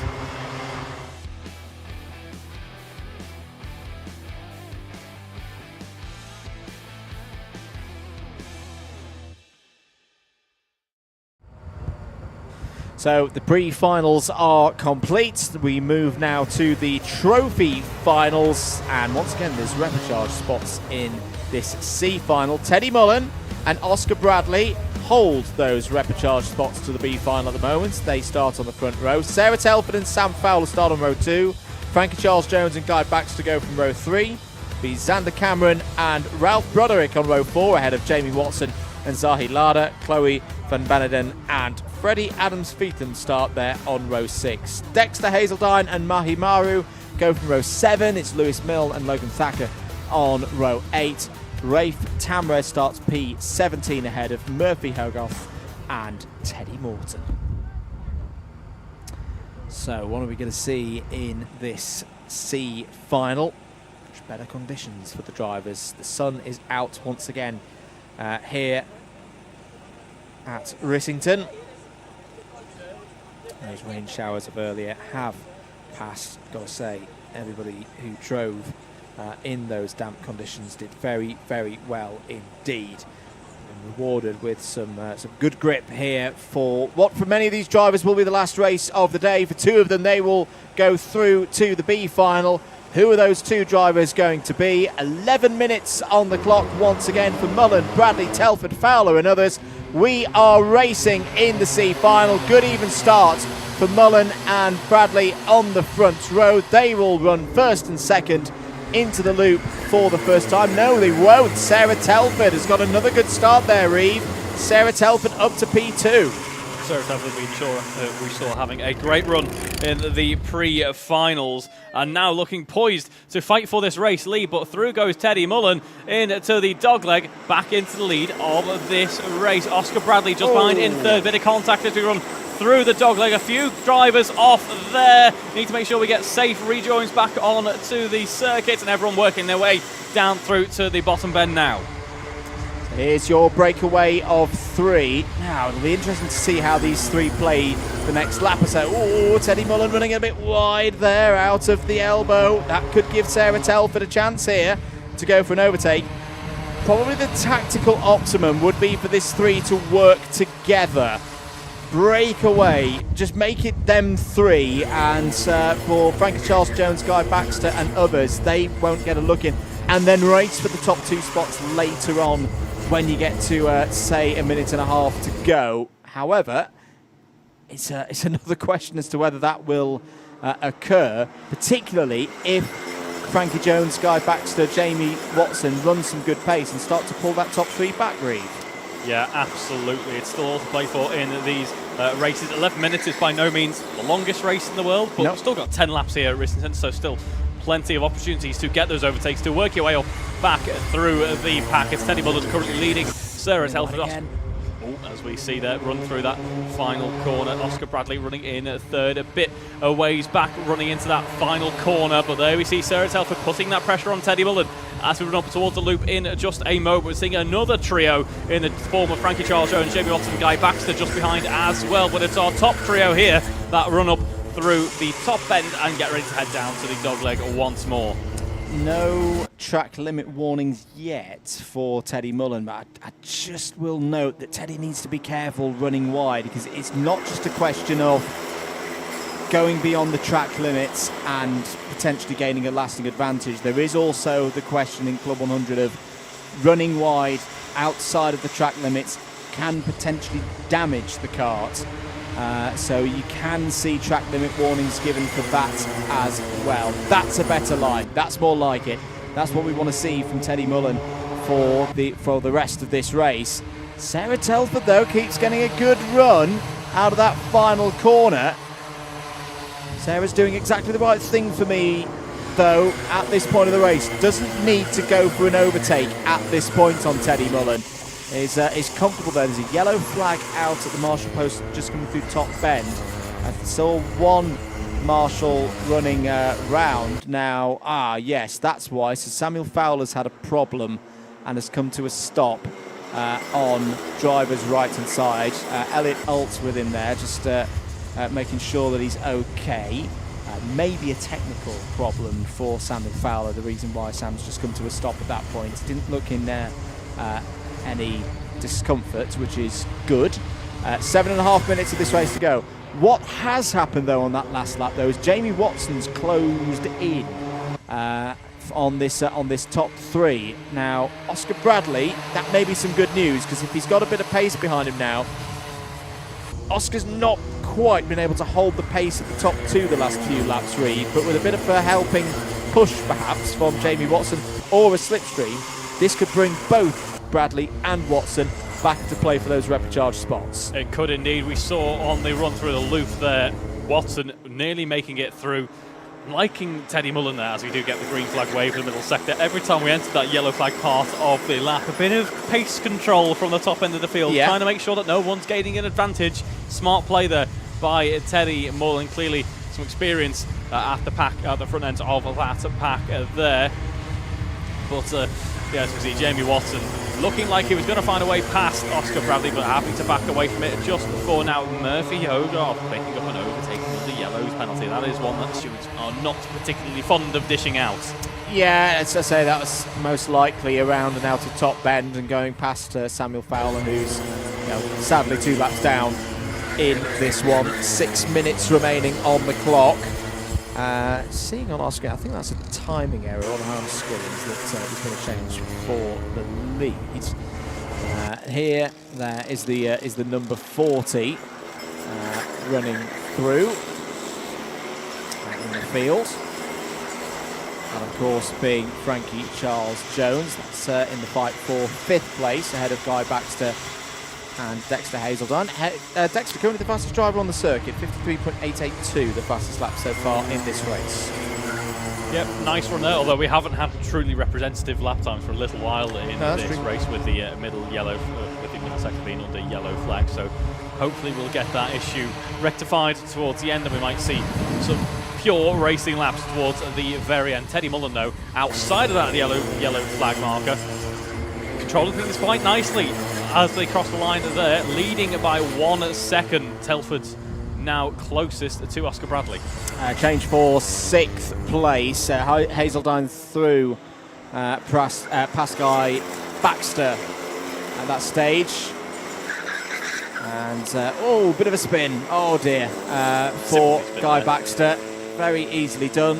Baxter will get going again. He's lost a couple of positions as a result of that. Have we mentioned the change for 11th place, Reeve? Mahi Maru through past Freddie Adams-Feetham. That's good to see some progress for Mahi. He's got a very, very active social media presence within the paddock. 4.5 minutes remaining in this one.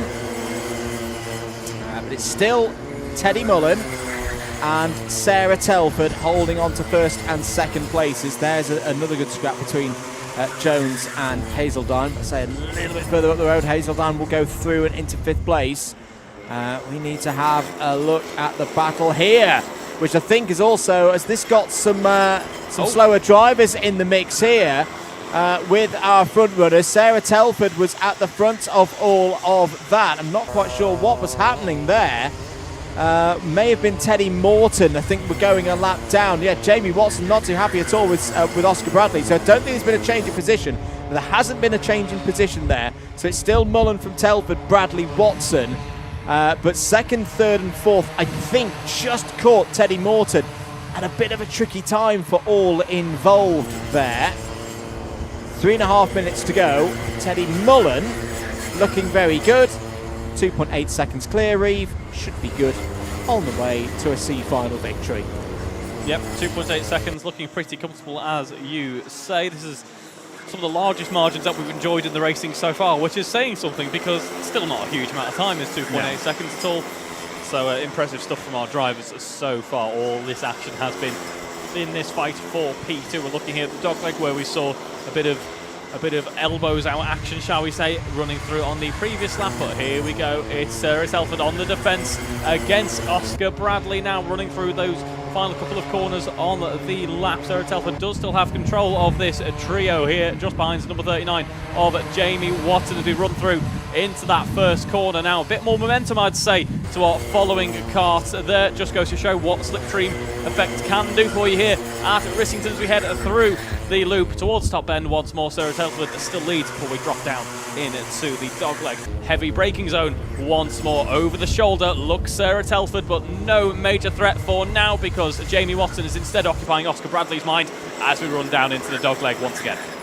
It's a good scrap. This is not done yet for these three. A couple of other changes further down the order. Zahi Lado has got through past Lewis Milne. That is for 14th place. And Ralph Broderick as well has taken 7th place away from Xander Cameron. But here is the fight for 2nd place now. And through goes Oscar Bradley. So Oscar Bradley now holds the 2nd of those promotion spots into the B final. Oscar Bradley, who did make the B final last time out at round number 2 in a similar fashion to what we're seeing here right now. Sarah Telford wants to get back into those B-spec races, was in them for round number 1 of the season. I tell you what, Dexter Hazeltine's not out of this. Dexter Hazeltine has a little look there at Jamie Watson for what would be 4th place on the road. They do lose a little bit of pace now as here comes Telford. Sarah Telford is going to retake 2nd place here on the long run up to bottom bend, out of the dogleg through middle bend now. That was a tremendous bit of driving from Sarah Telford.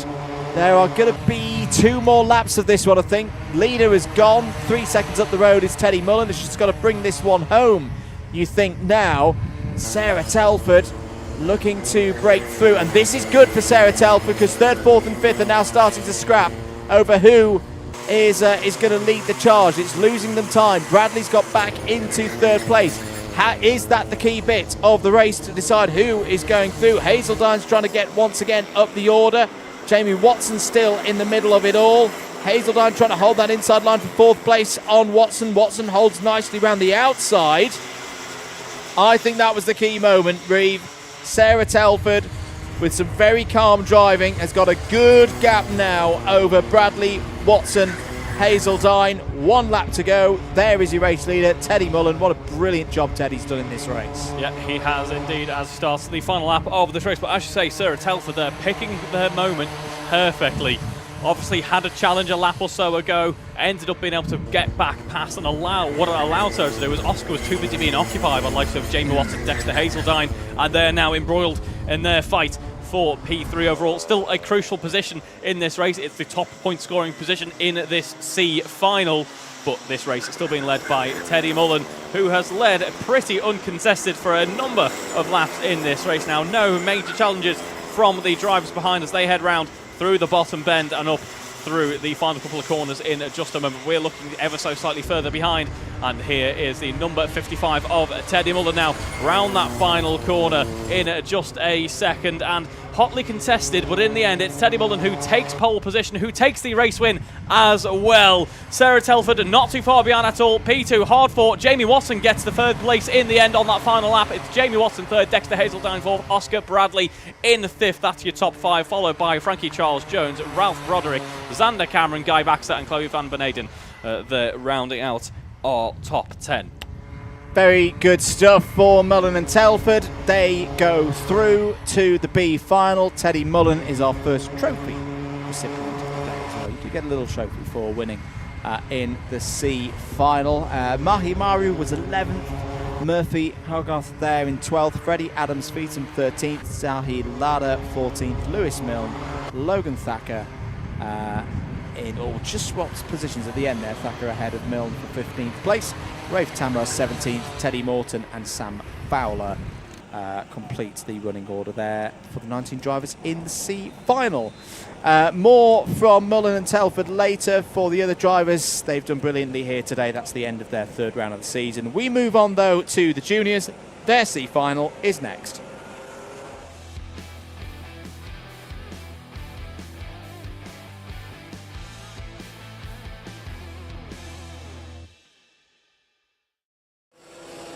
Here we go then, it's our Junior C final coming up in just a moment. Cart's already out on track, getting ready to go racing.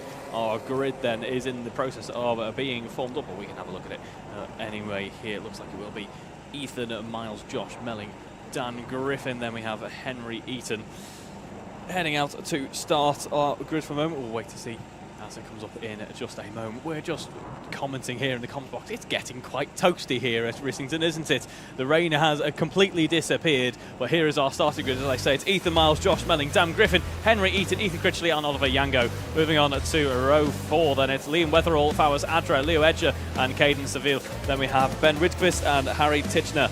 Moving on to row 7, Ruben Tucker, Callum Wood, Monica Bolton, Ramos, Harrison, Maxwell, Quinton Fajor and Elliot Parry. Moving on then to row 10, it's Amos Zayana, Stefan Chifan, Thomas Wordley, Milo Stewart, Jasmine Richardson and Tom King. Final couple of rows, that is Leo Stavro, Nathaniel Garay, Hooray Husnu and Curtis Duane.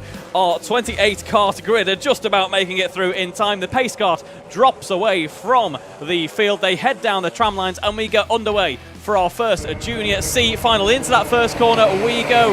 Ethan Miles versus Josh Mellon versus Dan Griffin there, running up towards the loop in just a moment. Couldn't quite catch who took that race lead. Couple of issues, apologies there folks, but we head through the loop now. A whole fleet of karts heading through our 28 kart field, the biggest we'll see here at Rissington. A 1 kilometre circuit, of course, pretty tight, but it is Ethan Miles who leads from Dan Griffin, jumping up into second, but down the inside goes Henry Eaton. That was pretty bold into the dog leg there, and we run up towards the bottom bend in just a moment.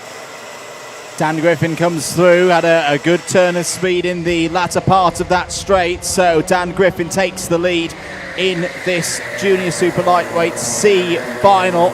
Remember again, only the top 2 run through into the B final. It's Griffin from Eton, Miles, Critchley, Yango, Weatherall, Edger, Adra, Cyril and Melling. That's your top 10 at the end of this first lap. Breaking formation penalty in the early stages of this race for Harai Husnu. So unfortunately for Harai, that will be the end of any hopes of going through from this C final. Drivers do still score points irrespective of where they finish, obviously a different amount of points depending on where they finish, but nobody, unless they get disqualified, will be going home with a 0 score. Very close run thing though at the front of this one. Dan Griffin and Henry Eaton not able to charge away from the rest of the field as things stand. So as here goes Eaton down the inside, takes the race lead. Good move there on Dan Griffin. Ethan Miles wants a piece of that as well, side by side as they run towards the loop. That could open things for Ethan Critchley now in the blue suit to get through into 3rd place, but Miles has held the position nicely through that sequence of corners, and once again it's Oliver Yango on the move in the orange suit there. Card number 83 looks like a threat. Yep, Griffin still under pressure there as Miles looks to have a way past here into that dog leg though. Going to be difficult when there's so many carts heading through all at the same time. We drop down towards the bottom bend once more. Still a very compact grid here at Rissington as we head further into this race when it's Eaton leads Griffin, leads Miles. Miles putting on a strong charge here ahead of Critchley Yango as well. Oh, big wide moment there for one driver in the background. I'm not sure who that was. We'll try and track through in a minute. Back at the front of the field, Henry Eaton has the lead of this race. I like that move for the race lead because when you've got a pack so tight, so close together, you just don't want to be on that nervy position of P2. You can see Dan Griffin there now having to defend from Ethan Miles. That's going to give Henry Eaton a bit of a chance to break away as here comes Miles around the outside, and Griffin's going to drop to 4th place with that as through comes Leo Edger there into and gains another position. He's currently fastest driver on the circuit. We're back to 50.4 for the fastest times in this one. The pace earlier on today in qualifying was in the 49s. But Dan Griffin, I just feel like, he went a bit tight on the entry to the dogleg there, and when you're at that position on the circuit, you always know you're going to be weak on exits. Yeah, absolutely. Cost himself too much momentum there, running out of the corner exit. That allowed, as you say, Miles, that allowed Edger to just swoop on past with that extra bit of pace they had in the car. So you've got to keep the revs high in these 2-stroke engines in order to get the most in terms of power. Any drop can really cost you down the straights. 7 minutes to go then. Henry Eaton and Ethan Miles. This is their chance to break away, but they've got Leo Edger there in 3rd place, not letting them gallop away too easily. I actually wonder for Ethan Miles whether he might go for the race lead here, because he looks a good degree quicker than Henry Eaton at this stage. 50.247 for Ethan Miles. He's got a bit of momentum. Has a proven track record of getting through to B finals so far this season. Henry Eaton taps on his head there to think about it, and Miles at least had a thought of going down the inside. That slight indecision, I think, has allowed Leo Edger to catch up a little bit there. I think that request for communication, that will be just to think about the fact that we could progress through the running here. We could be on for a chance at the B final here. So come on, Ethan, let's work together. Let's see if that is going to be the situation now as we head on to the next lap with our front runners. We look on towards the final corner as well. Into that first corner we go. It is. Looks to be, was it a change in order? No, I don't think it was actually. Eaton still leads ahead of Miles. Very important laps here to establish themselves as the dominant duo in this race. Edger and Griffin are not letting them do that at the moment, and there's a bit of a battle going on now for the race lead. This could be the opportunity for Ethan Miles to get through. It's going to bring Edger fully back into play. Griffin's going to be back into play as here comes Miles. Gets good drive through and will surely take the race lead. Ethan Miles is your new race leader, but look at Leo Edger, who's got the door open down the inside, as Henry Eaton's not too happy about something there.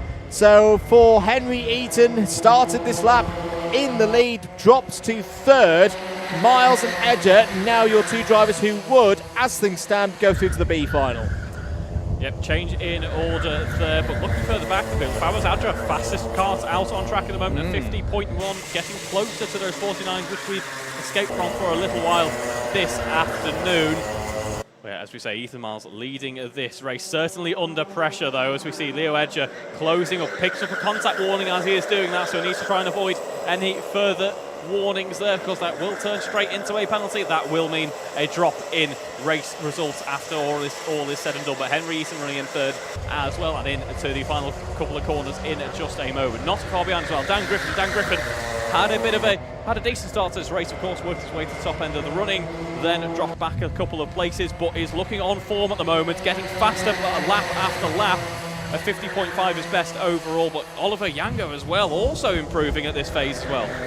Yeah, Oliver Yango, whilst ever he's in that top 5, we've got to keep an eye on him. I am a little bit surprised to see Oliver in these C finals.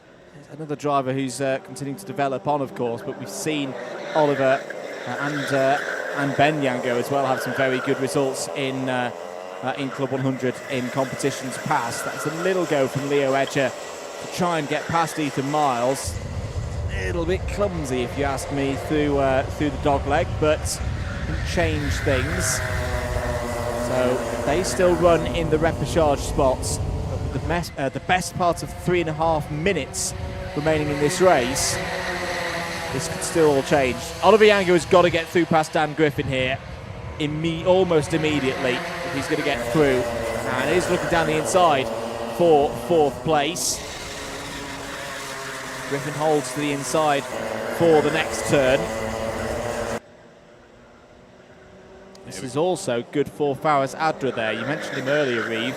Fastest driver on circuit. Oh, as Griffin runs deep and Yango's through. Okay, so Yango going through and Adra both further up in the top 5 now. Now they've got to push on and try and catch up to Henry Eaton. This is Mars and Edgar's chance now. They've got to push now. 2.5 minutes to go. They've got the gap over 3rd place. 3rd place is looking a bit isolated. Could be swallowed up by some good pace from 4th and 5th. These two have got to run line astern for me, Reeve, over the next lap or so. If they do, they've got a very good chance of getting through to the B final. They do indeed, and they're responding to you there, Andrew, because Leo Edger on that last lap of 50.09, new fastest lap of this race. These two are pushing each other, seizing upon their opportunity, probably trying to have a bit of a battle as well as we head down into the dog leg here. Don't want to do that too much because they are just going to bring themselves right back up the threat from the likes of Henry Eaton and Oliver Yango as well. I'm starting to wonder if perhaps maybe we're seeing a bit of that fatigue I mentioned earlier on beginning to creep in as the sun is beating down today, and those drivers have already put in an immense effort to push on and work their way up into our final bit of race running for this afternoon. So, 2 laps it should be for the drivers in this one. The gap to 3rd place is 1.3 seconds between 2nd and 3rd. Henry Eaton has been caught now by Oliver Yango and Fawaz Adra. I think if I'm Oliver Yango, got to get through again. Got to get through and into 3rd place and hope that Fawaz Adra follows. I think that's the only chance now for Yango and Adra to go through from this race, unless Ethan Miles and Leo Edgar fight a little bit too hard in the last part of this race. 1 minute on the clock. They're not going to get over the line again with more than 50 seconds on the clock, so it should be last lap board this time around. I was saying that it's going to be a little bit tight, but no, they're going to see the last lap board this time around. 50 seconds goes there. So Ethan Miles and Leo Edger doing what they need to do. Leo Edger almost needs to fight the racing driver instincts, although Miles has left the door open there as they run through the loop. Trying to get that C final trophy and those promotion spots through to the B final. 2 race leaders going to go side by side here into the dog leg. That's well defended by Ethan Miles, but oh, he's going to lose traction there, and through will step Leo Edger for the race lead. 10 seconds of this race to go. Time will surely expire this time around. Leo Edger, runs a little bit wide. There could still be a bit of a grandstand finish for this C final. No, okay, so they've gone for a last lap now. Okay, so that wasn't the last lap. It was not declared last time around, so we are going to get another lap here. That's good for Eaton, Adra and Yango. They are not completely out of it yet. That surprised me a little bit. I've not actually seen that one before. Normally when we hit 0 seconds, we don't have an additional lap, but then again, last lap hadn't officially been called on the previous tour of the circuit, but surely now, Reeve, this is going to be a win for Leo Edger. It should be, yeah. That yellow flag there through that middle sector, bringing a bit of a pause to the action. That part of the lap, it is back on now for the final couple of corners, and we saw it all change on the last lap. Could it change once more? I don't think it will. Leo Edger then heads around that final corner and takes race victory. Bit of a celebration there. Ethan Miles comes home P2. Henry Eaton P3 ahead of Adra, Yango and Dan Griffin as well. Up next, Ethan Critchley, Caden Serville, Josh Belling, and then Monica Bolton-Ramos as it stands across the line. That's your top 10 from that running. Well, that was getting quite close to comfort with our top 2 there. You started to wonder, with that extra last lap, could there have been a change for the lead in the end? In the end, it was Leo Edger who took it, but not without challenge from Ethan Miles. Good stuff from Leo and Ethan there. They both go through to the B finals. They've been there previously earlier on in the season, so they'll be glad to get back into the level of race they feel that they should at least be in. For the other drivers, Henry Eaton, Fowers, Adra, Oliver Yango and others, we'll see them again later on in the season. Once again though, here at the circuit we move back to the cadets. Their B final is next.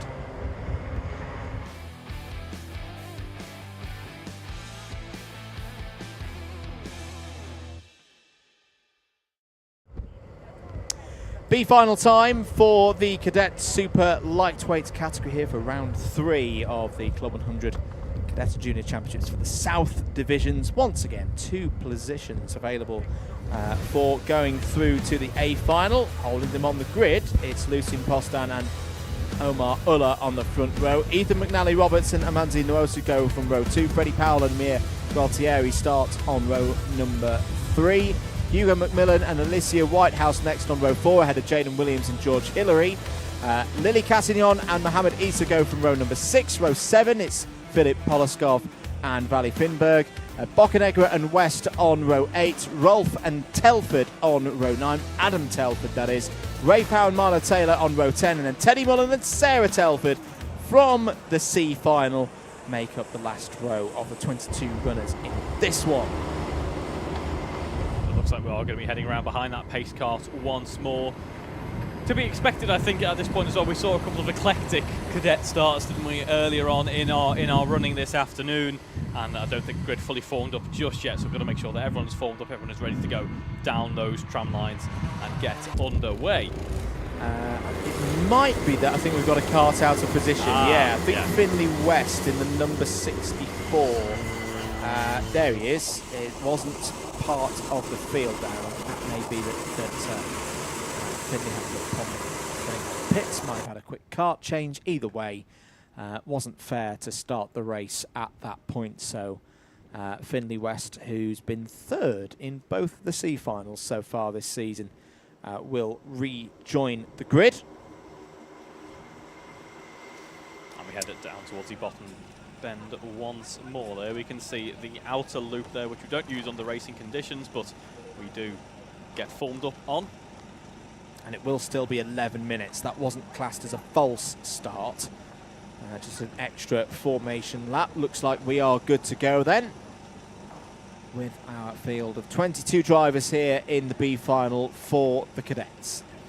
Here we go then, the pace cars get ready to dip out of the way. It will be Ulla versus Postan as we head down into that first corner of front row then. getting a good start. Amanzi Nwosu getting a strong start as well. Up into third here as we run into that first corner. Everyone heading through in two formation pretty much as we head through that loop in just a moment. Omar Ulla leads this race as we have a driver going quite wide through the loop, but keeping in the right direction most importantly. And a pretty clean start, all things considered, for our cadets this time round. Very good stuff from the cadets here in the B final, but it's Omar Ulla leading at the front of the field. Lucien Postan and Amanzi Nwosu forming the rest of that three-car breakaway. A little bit of shuffling in the middle of the pack. Oh dear, as one driver, two drivers have spun. I think one of them might have been Jaden Williams, the other driver in the Hamilton replica helmet. We've also had, now these could be quite key, two braking formation penalties for Hugo McMillan and Juan Amandares Bocanegra, and a jump start penalty for Omar Ulla. So that'll have been right at the start of the race. We were talking about this earlier with the tolerance of, obviously we get through on timing, the drivers breaking the timing beam for this very start of the race. If you're on the outside starting P2, you want to be as close to even as possible with the pole sitter, because sometimes if you just run a little bit too early and you step outside of the tolerance of two drivers going across the line, that can be classed as a jump start. I think that's what's happened to Omar Ulla here. And the real shame for Omar Ulla, I think that's going to mean that Omar cannot make it through to the A final now. If I'm right in saying that's at least two positions, well, it's kind of like the jump start of how many rows you gain. We often talk about a jump start from row 1, you go from row 1 to row 0. Yeah. So it generally is two positions. That's, of course, to be confirmed. Now, the tactic here for Lucien Postan to play, and we'll see whether it is played, is just go with Omar Ulla at this point, because Omar Ulla is almost like a bit of a pace setter now at the front of the field. He's not going to be part of the battle for those positions going through to the A final, but could still be a very useful driver just to sit in front, work with and push away. Yeah, exactly. Omar's still going to want to finish as high as possible to mitigate the effects of that penalty and take away as many points from this race. So he's still going to try and fight to maintain the race lead, which could be, as you say, Andrew, beneficial for the likes of Lucien Amanze as well, because they can get that slipstream, they can sit behind, gain that toe and push on quite nicely as we look on to the final corner on the lap, which is where our biggest group of cars are heading around. And now our front runner is currently heading through the loop, looking quite comfortable and building up a nice gap as it stands. Ethan McNally Roberts, I should add, heading in to P3 at the start of this lap. So a good start for Ethan there, who takes back P3, in fact, after starting in P3. There we go. We look down to Omar Ulla, who defends against Lucien Postan there. Again, no change in terms of how it shapes up out on the race results on paper, but we still want to see the action out on a track as Lucien trying to ensure a spot in the in the A. I'm going to keep calling the pre-finals, I think, for the entire afternoon. You don't want the day to be skipping on by. You want it to keep going. It's through to more racing. There is more racing this weekend, of course. Tomorrow we are back, same place, same time for the lightweight categories. Second day of the cadet and junior competitions here. But back here in this B final, this is looking pretty good at the moment. If you're a follower of Lucien Postan, yes, Lucien is second on the road, but Omar Ulla has a jump start penalty, which will be 2 positions deducted for every place gained. They was meant to start this race from second on the grid. Can only gain 1 position, so yeah, that's going to be a 2-place deduction for Ulla. Postan's effective lead then is 1.3 seconds and growing over Ethan McNally Roberts. Doing a good job there, third on the road. That battle for third may not know, of course, that they are effectively fighting for that spot in the A final. Oh dear. As who was that off the road? Was that Philip Poloskov, who I think has stopped on the tracker around? Was it Lily Catignon? Lily Catignon's fallen down. Oh no, it's not Lily Catignon's just come over the line. So she's doing the process of elimination. It's Finley West. Finley West has come to a stop out there on circuit, and most likely will get points for 22nd place. Heading through the dogleg once more before we drop down towards the bottom bend. Again, this lap absolutely flies by here at Rissington high-speed circuit. Less than 60 seconds to navigate around here. And as you can see, Omar Ullah looking over the shoulder just to keep check on Lucien Postan, heading through that final corner now. A bit of a gap then to Ethan McNally-Roberts, but in a pretty comfortable position. That's a comfortable second as long as maintain that gap to Manzino Osu just behind there. Freddie Powell, we saw in the upper end of the action in our pre-finals as well, is enjoying the run out in the top 5 here in our Indeed. Just looking further down the order, who's making good progress.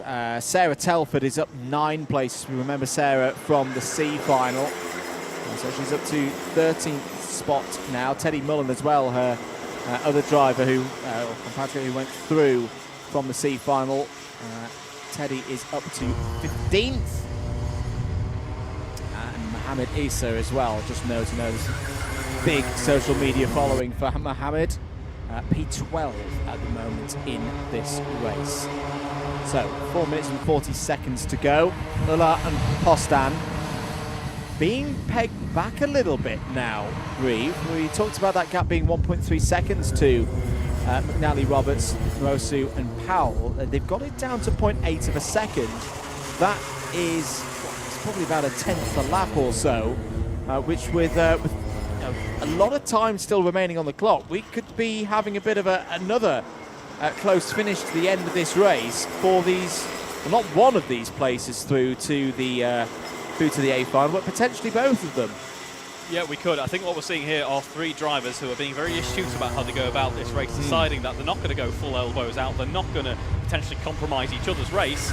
They might have the odd look here or there, but they're keeping up good pace. They're closing back up because they know what's at stake. They know that fighting for these, well, effectively fighting for the extra position there, because of course Omar leads but does have a penalty to serve. That gives them a shot at the A final coming up later on this afternoon. So really strong racecraft from our young drivers here, battling for P3 on the road. Change for 6th place. Adam Telford is through past Mia Gualtieri. Swap between the 46 and the 49. Just see that Lucien Postan will be starting to move around a little bit more. I wonder, does a move come in from Lucien Postan? Lucien's been very patient so far in this race, not trying to force the issue. If Lucien feels he's got a bit more pace than Omar Ullah, this, for me, would be a good time to make a move and just see if a bit of disruption follows behind. Almost think of like getting past Omar Ullah would throw the number 14 in terms of momentum back into that chasing pack, which could just be the kind of thing to separate that run of 3 immediately behind. See, Postan again likes that tight line out of the loop. Not necessarily looking for a move at that point, but the gap between 2nd and 3rd on the road, it's still coming down. 53.5 last time around for the top 2. 53.253 for McNally-Roberts. Ethan McNally-Roberts doing a very good turn here. A long turn at the front of the chasing trio. Meanwhile, in that battle for 6th place, Mia Gualtieri back ahead now of Adam Telford. Very nice indeed, yeah. Postan is looking to get past Ullah in order to change how the race will finish mathematically. Probably well knows that, in fact, you know what, it's going to be Postan's race win regardless of what he's looking for is that buffer zone, I think, of Ullah behind, slowing back the likes of McNally-Roberts, Freddie Powell as well, as you mentioned, Andrew. They're pushing on quite nicely, some stronger pace than our 2 front runners here. So Postan would hugely benefit from being able to get past these points in our final couple of minutes of this race. Now over the shoulder looks Ullah. There is Postan, followed very closely indeed by Mr. Ethan McNally-Roberts, who has a look down the inside there, gets a car alongside. He's going to potentially lose it on the exit of the corner there. He does indeed, but that was pretty racy there from Ethan McNally-Roberts, nearly capitalising upon a great opportunity that presented itself. Freddie Powell a bit unlucky there, nearly got underneath and could have had the run out of the dog leg. in the end got a bit balked in all of that. Ooh, there could be some traffic coming into play now. It's Finley West who's got going again in this one. Omar Uller checks over the shoulder, sees he has a bit of a gap for the first time in this race. Lucien Postan's got to be pretty wise here. I think we'll have to defend a little bit. Down the inside goes Ethan McNally Roberts. They're going to be 3 wide, almost off of the loop. Good step into the inside there from Lucien Postan. It's held on to second place. That was good defensive driving. Powell drawing alongside McNally Roberts. Nwosu's still patient there as well. McNally Roberts has another look down the inside. That's going to tighten on the exit. Is this going to be the chance for Powell to step through? Through goes in McNally Roberts. Postan just holding on for third place on the road, which right now would translate through to second place. That's good driving there from Finley West to let the rest of the field go through, not get involved as a back marker. 1 lap to go. Omar Uller has got it on the road, but again has that jump start penalty from earlier on in the race. McNally Roberts and Postan, right now you've got to say, Reeve, looking good to go through to the A final. They are in indeed. Postan just not able to get the move done perhaps when they would have wanted, but Ethan McNally Roberts seizing on that opportunity, working the way up and just going to show how important it was to keep a presence there, running in third, able to swoop on past to effective race lead at the moment. As you point out, Andrew, very courteous move there from Finley West. That's what we like to see. Very considerate driving overall. Run through the dogleg once more, and there we see Lucien Postan getting that position back on that run through the dogleg. We're seeing this now in the current conditions. We're seeing that the momentum is crucial to carry on through that dogleg bend. Well, the thing is, they may not know that Omar Uller has a penalty. Oh! They may think that they are fighting for the second and final spot. And through is going to come Freddie Powell. They fought too hard. Through goes Powell into second place. So it will be Freddie Powell who wins this one once Omar Uller's penalty is applied. Ethan McNally Roberts in third. At the moment will take second place. Lucien Postan will miss out on the A final right at the end there. As I say, they probably didn't know and realise that the race leader had a penalty. That's why they fought so hard at the end for that second place, because they thought, this is it, we need this position on the road to get through to the A final. They didn't. Got to tip your hat to Freddie Powell for not giving that one up right to the end. What a dramatic way to finish that B final. Uller from Powell, McNally Roberts and Postan, you 1, 2, 3, 4. Good drive from Amanzi Nwosu as well there in P5. A solid run for last year's BIKC champion. I think that's the best result of the season so far for Nwosu. 6th for Adam Telford. Good drive there, up 12 spots. 7th for Alicia Waterhouse. Mia Gualtieri 8th. Mohamed Issa, who at one stage of the race did also hold the fastest lap of the race, was P9. Is that the best results of the year so far for Mohamed? No, not quite. He had some A finals last time out. And Hugo McMillan in the top 10. It shows why you just don't take your eyes off of these B finals. And we've got another one coming up. The juniors are out next.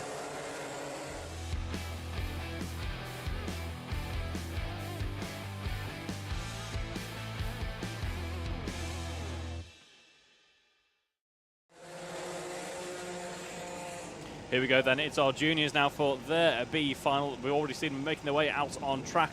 So we'll have a quick look at the grid in just a moment here. Front row of the grid, it is David Sniesko, Voyan Kajayan, then we have Oliver Peters, Jensen Barnard, Austin Lawrence Fielden, and then Charlie Murray. Moving on to row 4, it's Ty Dewis Sherlock, Nikolai Iskar, Jacob Shbregi, and then we have Imogen Owen, Connor Kenny, and Charlie Shbregi as well. Samuel Spencer, Callum White, Jack Hayhoe, Leo Jackson, Ollie Baldwin, and Max Miller are 9th row of the grid. Moving on to row 10, Kai Ferner and Kieran Stedman, Sienna Chappell, Caden Ward, row 11. Then we have William Harvey and Miles Harrison on row 12. Our final row of the grid then, and making their way up from the C, it's Leo Edger and Ethan Miles for row 13 for our junior B final this afternoon here for the super lightweights at Rissington. Heading around the final corner then behind that pace car, and it all looks like we are formed up and ready to go racing here. So down the tram lines we go once more for our penultimate junior final this afternoon. It's Jesko versus Kajayan Jesko having the inside line there, and we have a spin from Kajayan there, second on the grid, and a tumbling back down towards the other, and that is going to be a false start if ever I've seen one. Surely that is a false start there. Huge number of karts off the circuit at the very first corner, and there we have confirmation on your screens, folks. That is going to be a false start for this race. So race time likely reduced.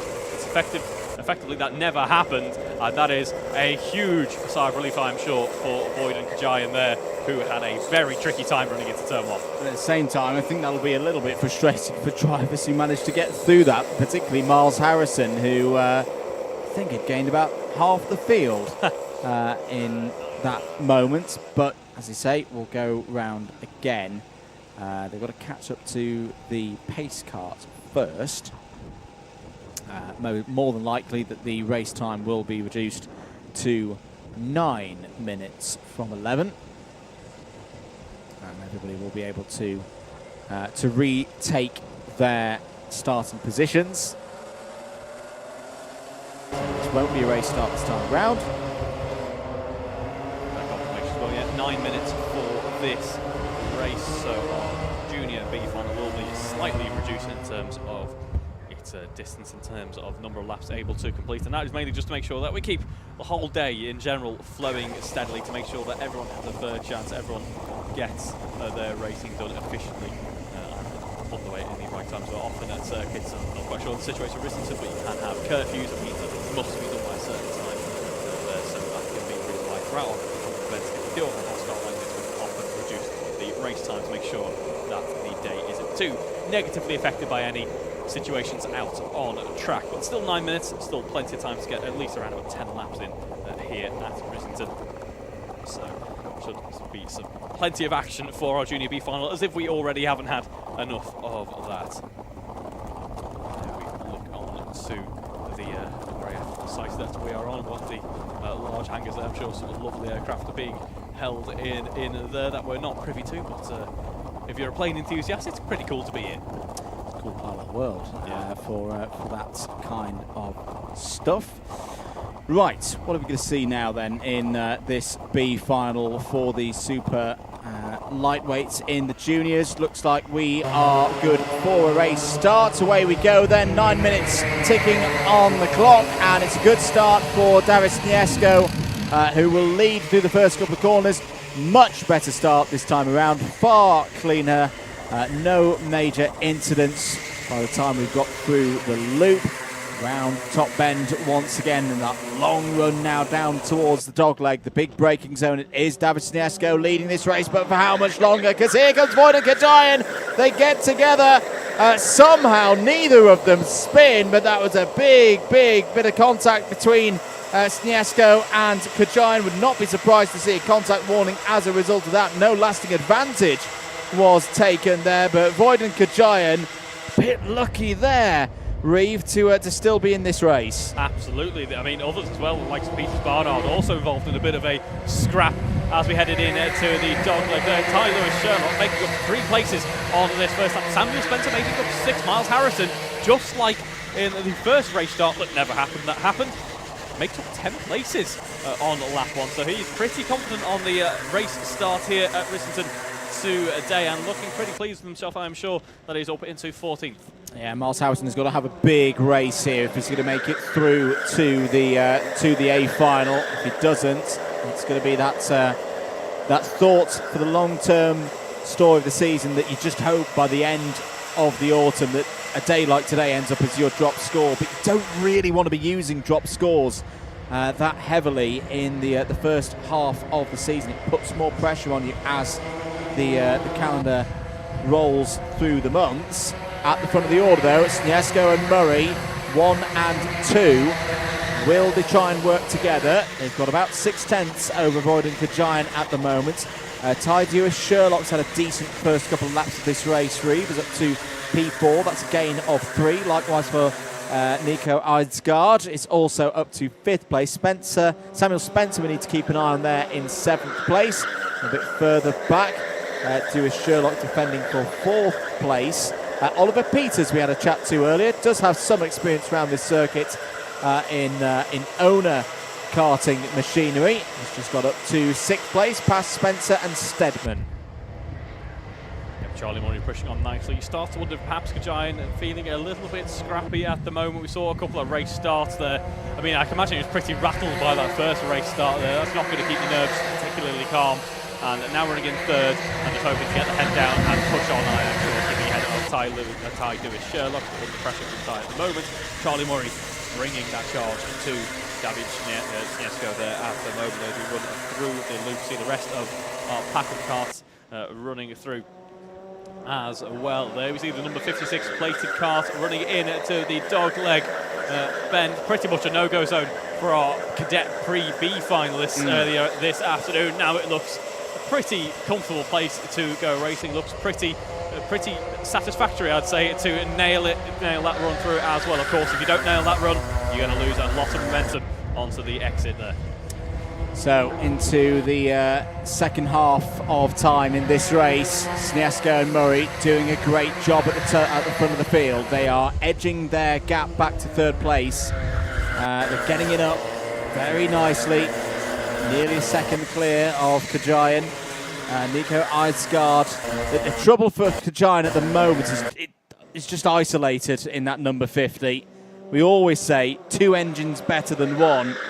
And those 2 engines for Sniesko and Murray are doing a good job for them. They're keeping that line of sight. Little nudge there from Murray on the rear bumper of Sniesko, and it's just those fine margins that edge, or give them the edge, and will move them out ahead of Cadet. Cadet needs some help, I feel, from the likes of Eisgaard and Spencer behind if he's going to turn the tide in this one. 50.4s for Sniesko and Murray, 50.5 for Cadet. So not a lot of time difference, but again, with another lap ticked on by, 4.5 minutes remaining, 1.2 seconds. That's a sizable gap to have. That is indeed, especially with the likes of Eisgaard right behind at 50.3, their fastest lap of the race so far. And we're seeing the likes of Jack Hayo there in 10th, 50.0, matching in fact what we saw earlier, quite late on in fact, in our C final for our juniors. We're still yet to hit that elusive 49-second in race trim here this afternoon, but we might see that either late on in this race in the final few minutes or from our A finalists as well. Currently still being led by Sniesko there, under pressure from Murray. We can see as we head around the final corner, Murray benefiting from the toe. It's one thing to catch up though, it's another thing to overtake. So let's see if Murray can find a way past. That was a bit of a Murrayism in itself, and we're looking at Charlie Murray now heading through the loop here to come towards the end of the first sector of this lap. Yeah, as long as they keep this formation, I think Sniesko and Murray have got this race under control. It's not the most eventful of B finals, but it's a very as I say that, nice slide, big lock up for Charlie Murray into the dogleg.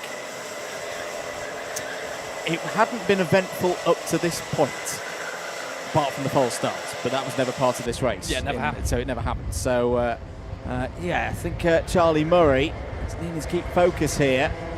I'm sure he doesn't make any mistakes. Jack Hayhoe's had a good day in terms of race trim. It's just a shame that he didn't have the best of qualifyings. He's up to P10. It's the fastest driver on the circuit, 49.767 for Jack Hayhoe. So he's gained 5 places in this race. Miles Harrison watch is up to P11.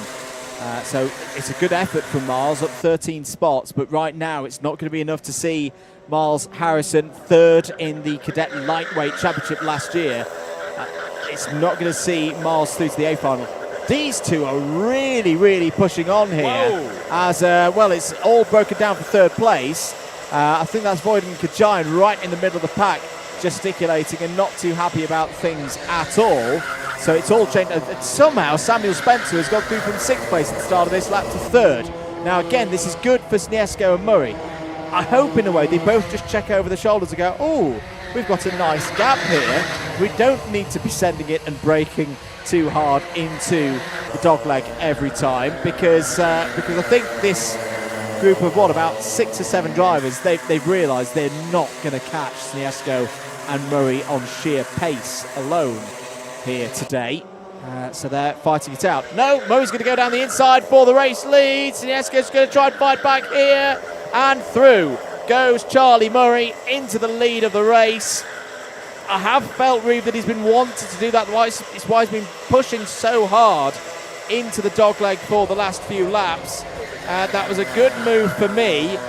Well, he goes through into the lead of the race. You've just got to hope now that these two keep it nice and clean. Got to hope for David Schniesco as well, that he doesn't suddenly lose his pace and falls into the clutches of Samuel Spencer. Absolutely there. You could see Murray getting, it was no longer a train over the past couple of laps. It more became a side-by-side bit of action there, and eventually Murray works their way through.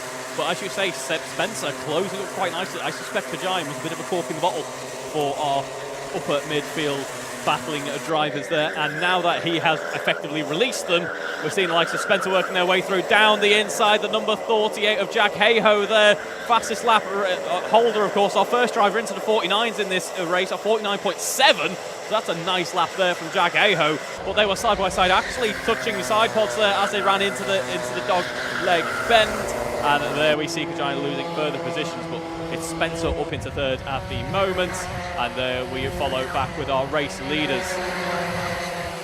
So we're on the last lap then. It's looking like it's going to be Charlie Murray and David Schniesco both going through here. For Charlie Murray, this could well be a first A final of the year. Bit of a surprise perhaps based on the form of the first two rounds of the season, but Charlie Murray has more than earned this run so far in this B final. David Schniesco, well, it's his first race of the season, so of course it's going to be a first A final of the year for the 136, but continues the form that we saw in the Club 100 experience round a few weeks ago for the first round of that development competition.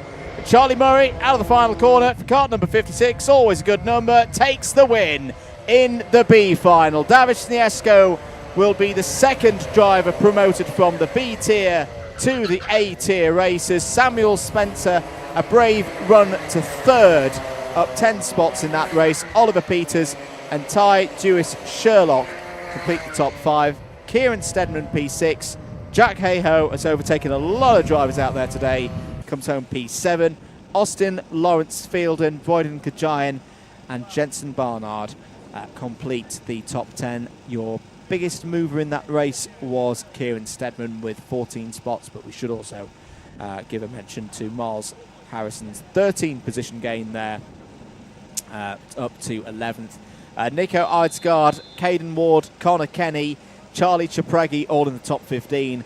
Ollie Baldwin, Ethan Miles, Leo Jackson, Leo Edger, Jacob Chapragi, Max Miller, Sienna Chappell, William Harvey, all getting to the end. Kai Ferner and Imogen Owen, the last of the 25 finishers. That's it for the majority of the drivers there in the Junior Super Lightweight South B final. For now, though, we move back to the cadets, and the first of the big ones here today, the Trophy A final for the Super Lightweights in their South, third round of the season, is up next.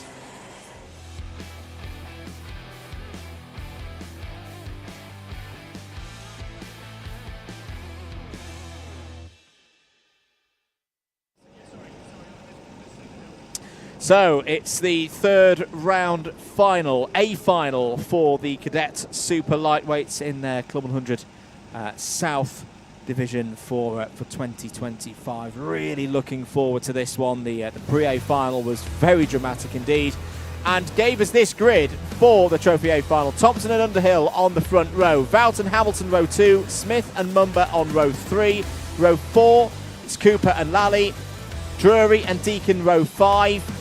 On row 6, Ball and Ivanescu. Row 7 will be Moore and Cybery.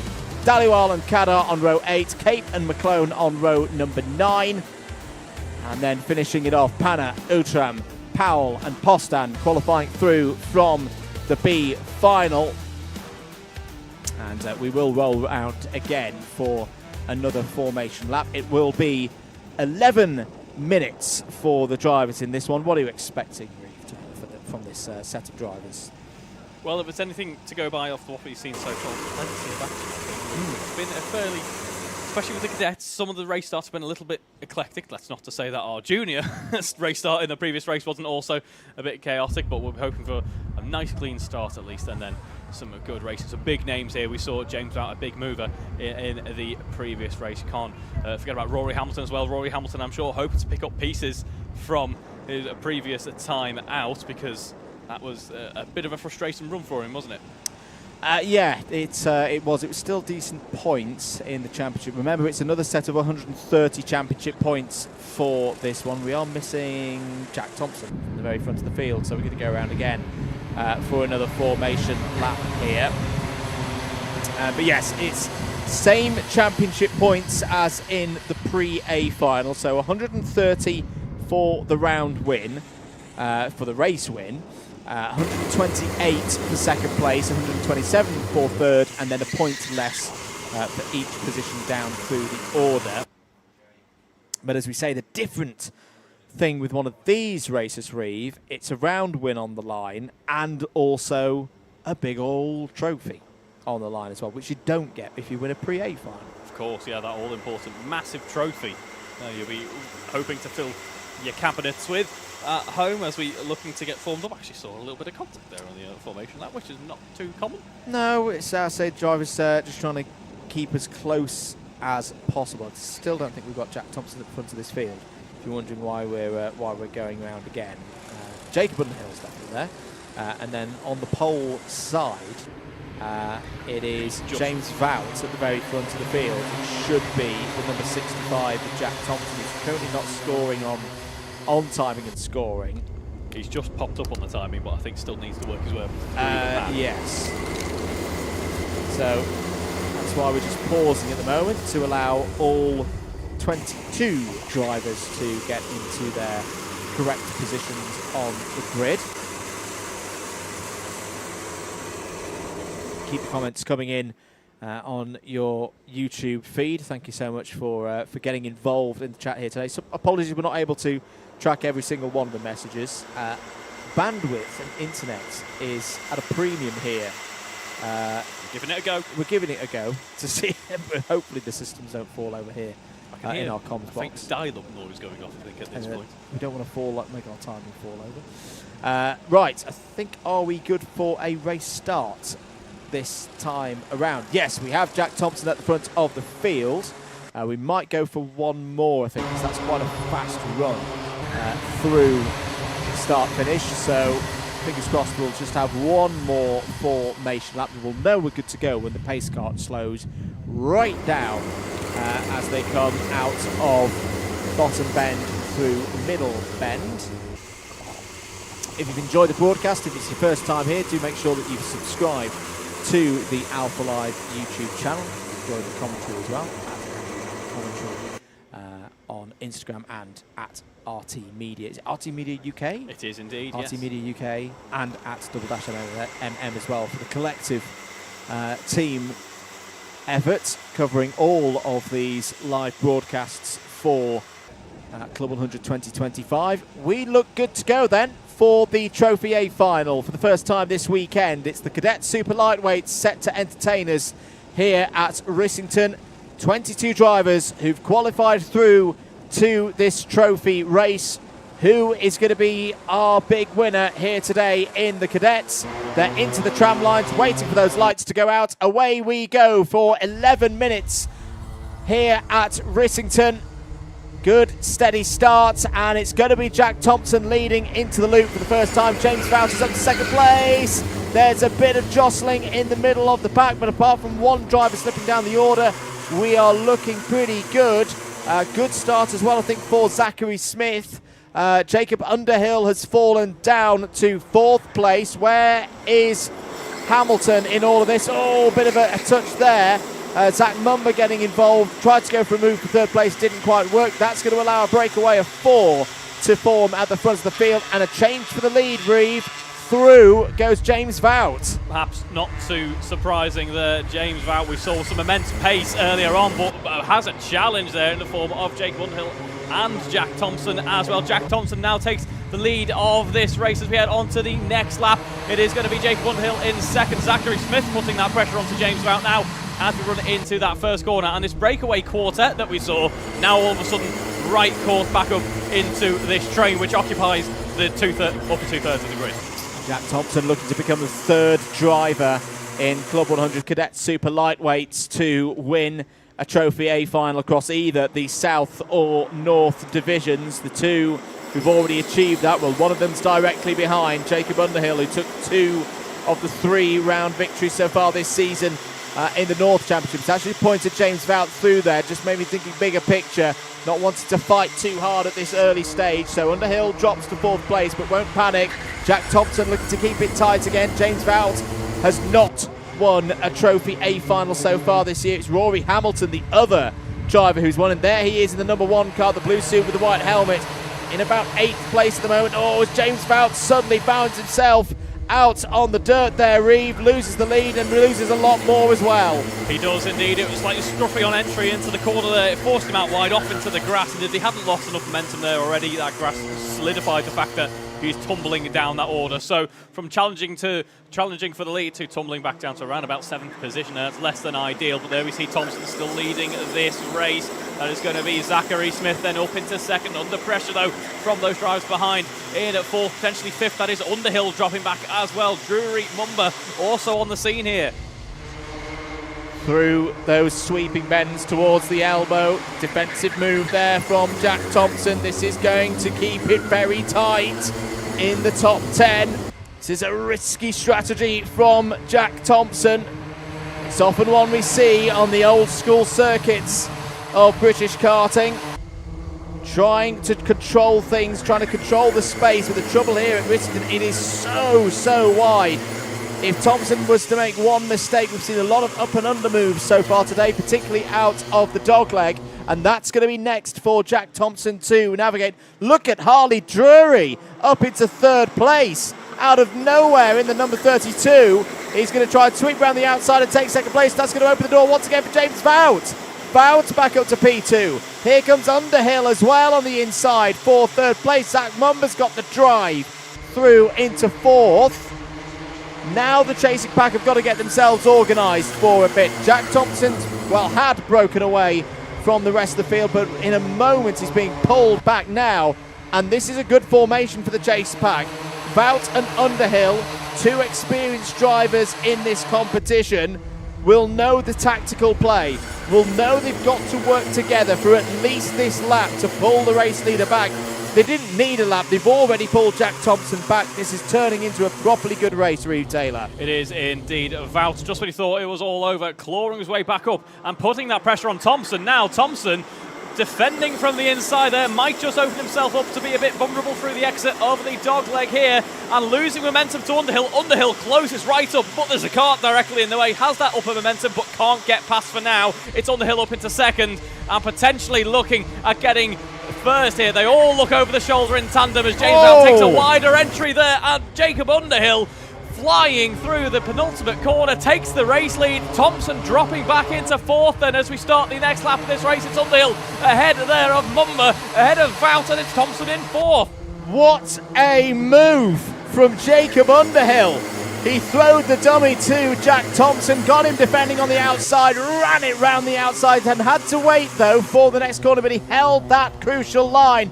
But how long is he going to lead this race? He's had 2 wins in the North Division so far this season, 2 on the spin in recent weeks. Zach Mumba was having a go though there from 2nd place. Underhill, good speed out of the dogleg once again. Vout has got back through into 2nd place. Thompson's still there as well. We've already seen James Vout fall down the order in this race and still fight back. Don't count out Jack Thompson, who's now having a scrap with championship leader Rory Hamilton. Hamilton trying to get on the inside for the final corner, and through will come Zachary Smith as well. That is all for 4th place. This could be a crucial part of the race now. Underhill, Vout, Mumba, 1, 2, 3, trying to break away from the driver who we shouldn't forget as well has won both rounds so far in the South Division. This division having its 3rd round today here at Rissington. So these 3 could be the drivers to break that streak for the reigning champion. Through the dogleg once again, nice and tidy from Underhill, Vout and Mumba. What is their pace going to be like up towards through bottom bend and middle bend? The lap times I feel on this particular tour, Reeve, are going to be very telling to see whether Hamilton, Thompson, Smith can have any hope of closing in. Yep, they're certainly not breaking away from that pack that starts at P4 there, but Hamilton looking to kind of control those cars behind. You can see more gesticulation from the kart there from Rory Hamilton that we've already seen today. Rory wants to work together with those drivers behind, close up and fight for this elusive podium here at Rissington. This is the final time we're going to see these cadets out on track today.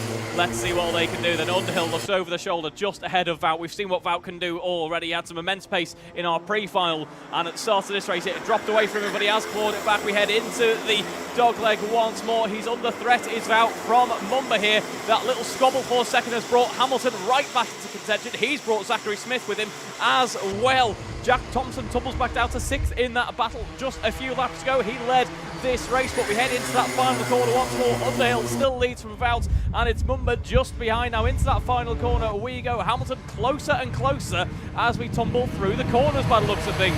It's good control from James Wout through the dogleg last time around. We've seen a race fastest lap of the day so far. In fact, you know what? It's more than a race best. It is a new lap record. Rory Hamilton has done a 52.110. Oh, it's off there is Freya Lally. Freya Lally's had a great day so far. Has problems at the loop. Rory Hamilton, if he'd done that time in time qualifying, he would have been on pole position. Oh, it's getting together there. Zachary Smith and Zach Mumba, they'll lose a couple of positions but are still running in this race. So is this the stage of the day where all of a sudden Rory Hamilton starts to pull everything together? He set a lap record on that last tour, 52.110. It's down to a front two at the very front, Underhill and Wout, two drivers who you would expect to be in the championship fight at the end of this season, but they have got to take this opportunity now to get some points back on championship leader. Reigning champion for the last 2 years in this category. Rory Hamilton there in third has got some support as well. Harley Drury and Jack Thompson will look to go with the number one now to try and claw back this advantage for the top two at the moment. It's standing at about 1.25 seconds. It is indeed. We head into that dogleg. Once again, we see James Wout having a look around the outside. They've managed to pretty much dispatch of Rory Hamilton, actually, which is impressive given the pace that he demonstrated just a lap or so ago. I suspect Hamilton under pressure now from the likes of Drury. I'm probably not too pleased that he hasn't been able to push on towards our front runners just as he would have wanted to have done. We have a forcing driver wide penalty coming in for Mumba there. That, of course, is pretty substantial as we see Underhill still maintaining the race lead from Wout. Wout looking eager to take it back through that final corner. Is going to have another look again as we head up through the loop here. Inside line there, potentially opening up for Wout. He doesn't go for it though. We head into the top bend in just a moment, and we still see a gap opening up between P2 and P3 here. Over the shoulder looks Wout, but he does not need to worry about the cars behind. Instead, he looks on into the outside line here, into the dog leg. It all comes down to the momentum on to the run to the bottom bend once more, but they are wise to it. Is Jacob Underhill very wise to it indeed. Nothing Wout can do on corner exit. Jacob Underhill's had some tough race wins in recent times, particularly his win at PF International in one of the preceding North rounds for CLUB100 Cadet Juniors 2025. He'll be heading back to PF International in around 2 months' time to take part in the British Kart Grand Prix. Kart Masters, a lot of eyes in CLUB100 will be on him there to see how he can do. One of the biggest races of the British karting calendar. We won't be focusing on that right now. We'll be focusing on trying to make this third win in a row in CLUB100 Cadet Super Lightweight A Finals. Here comes James Wout trying to go around the outside. Wout, who wants to be back on the podium, started the season particularly well, has got a good bit of drive up the inside, is surely going to take the lead away here from Underhill. There's nothing Underhill's going to be able to do because the next two corners are both right-handers. Not if Underhill holds it round the outside, will have the advantage for the next corner, the left-hander of Elbow. But look at what that's done. Look at what that side-by-side action between Underhill and Wout has done. It's brought Hamilton back into play, Drury back into play, Thompson there as well. We've got a 5-kart scrap on the last lap of the race here at Rissington for the Cadet Super Lightweights. Underhill holding on to the race lead for now, but surely the challenges are going to be even bigger on this last tour of the circuit. These corners will be key. Down into the dogleg for the last time here at Rissington. Good speed control there from Underhill. both in and out of the corner. That could be the key move. Hamilton's been shuffled down the order. Drury is up through into second place. Could be a second podium of the year for Harley Drury. Bounce down the inside, has a look for the race lead. Side by side, pod to pod with Underhill. Who's going to have control off the last corner? Could be Drury. Drury's going to take it on the last corner. And Harley Drury takes a first win of the season in Cadet Super Lightweight. Jacob Underhill P2, Jack Thompson third. That is a great result for Jack Thompson. It will be his first podium of the season, but Reeve, that looked to me like Underhill and Wout clashed together on the penultimate corner of the race, continued to get together through the last corner of the race, basically both locked together, pushed each other wide, and that was Harley Drury's chance to come through and take a remarkable victory. Exactly that, Andrew, there. They forced each other a little bit too wide on that run through that final corner. Drury swoops on past, takes that checkered flag, and you could hear the cheers from the crowds there. What a finish that was for our cadets running today. A fantastic battle with an unexpected finish there. Rory Hamilton rather feeling like he loses out, I'm sure, P4 in the end, but Drury gets past Hamilton into the final bit of the dog leg there, ends up taking race lead in the end. We can see our first few junior karts out on track. If we get the same amount of action that we had at the end of that cadet race, we're in for a real treat here, aren't we, Andrew? I mean, a few weeks ago we saw a very close finish in the seniors at Wilton Mill. That had still 2 or 3 corners to go, but to do it on the last corner, what a way to finish for the cadets. Unfortunately for time reasons, we've got to move on, because moving out on circuit next is, of course, our junior super lightweight A final.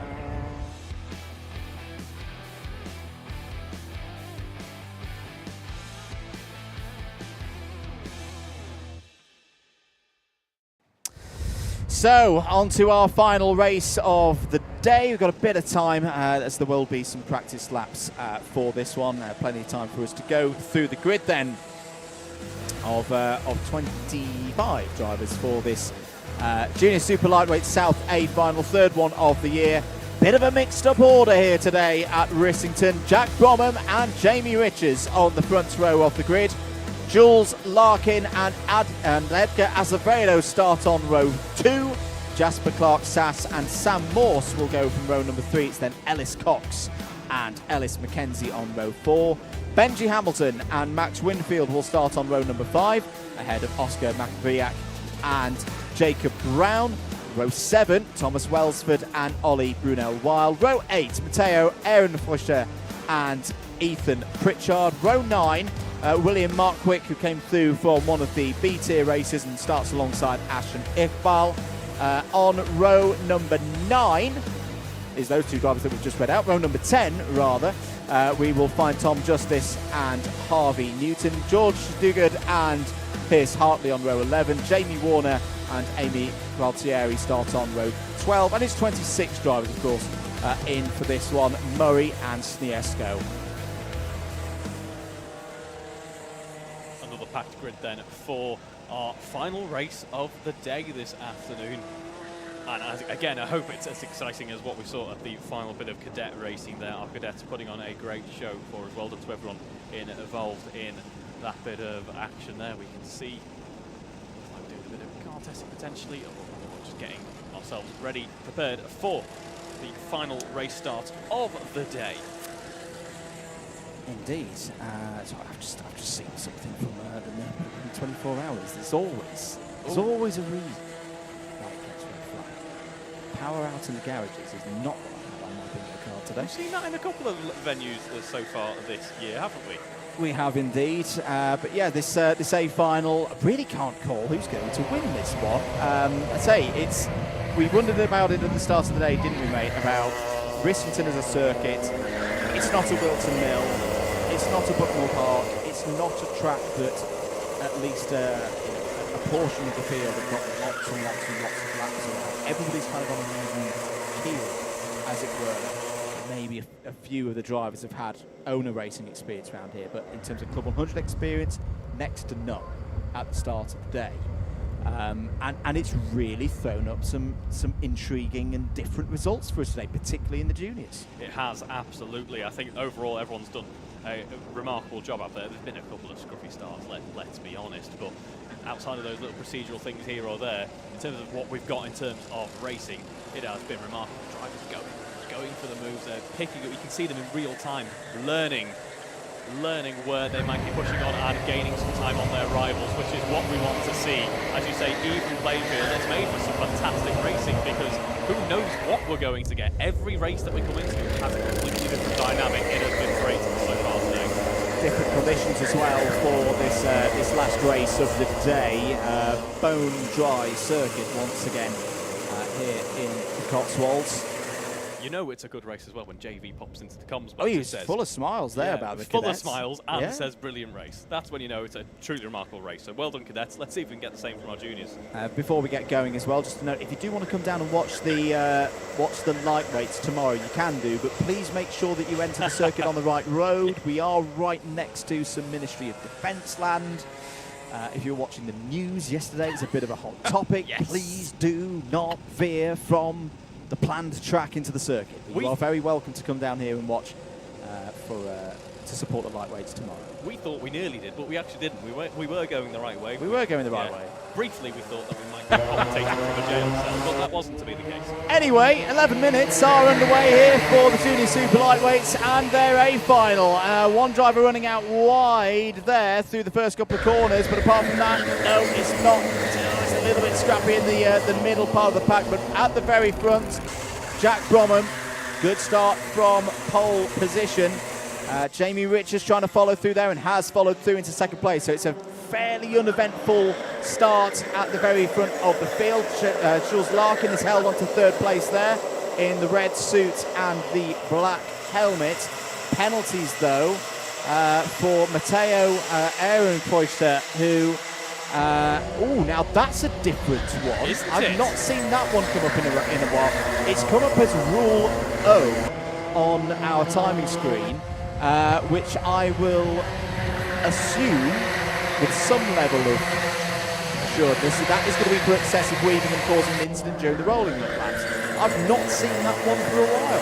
No, I certainly haven't, and we have. I like the confirmation again from JV popping into the box to let us know that is exactly what it was. So good detective skills there, Andrew, as we look further in to the lap now, still being led by Jack Bromham. Jack Bromham having a great time out in the previous race. Of course, Jamie Richards, his rival in that previous race. Jules Larkin, as you say, working and maintaining that third position.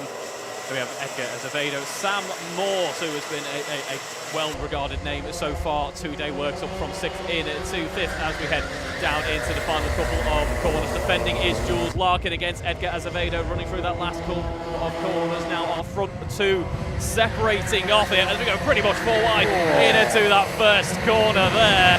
Nice work by everyone there. And we run through to the loop in just a moment there. I think that's Sam Morse potentially going to be losing out a couple of positions from like Ernest McKenzie, Benjamin Hamilton in the mix there as well.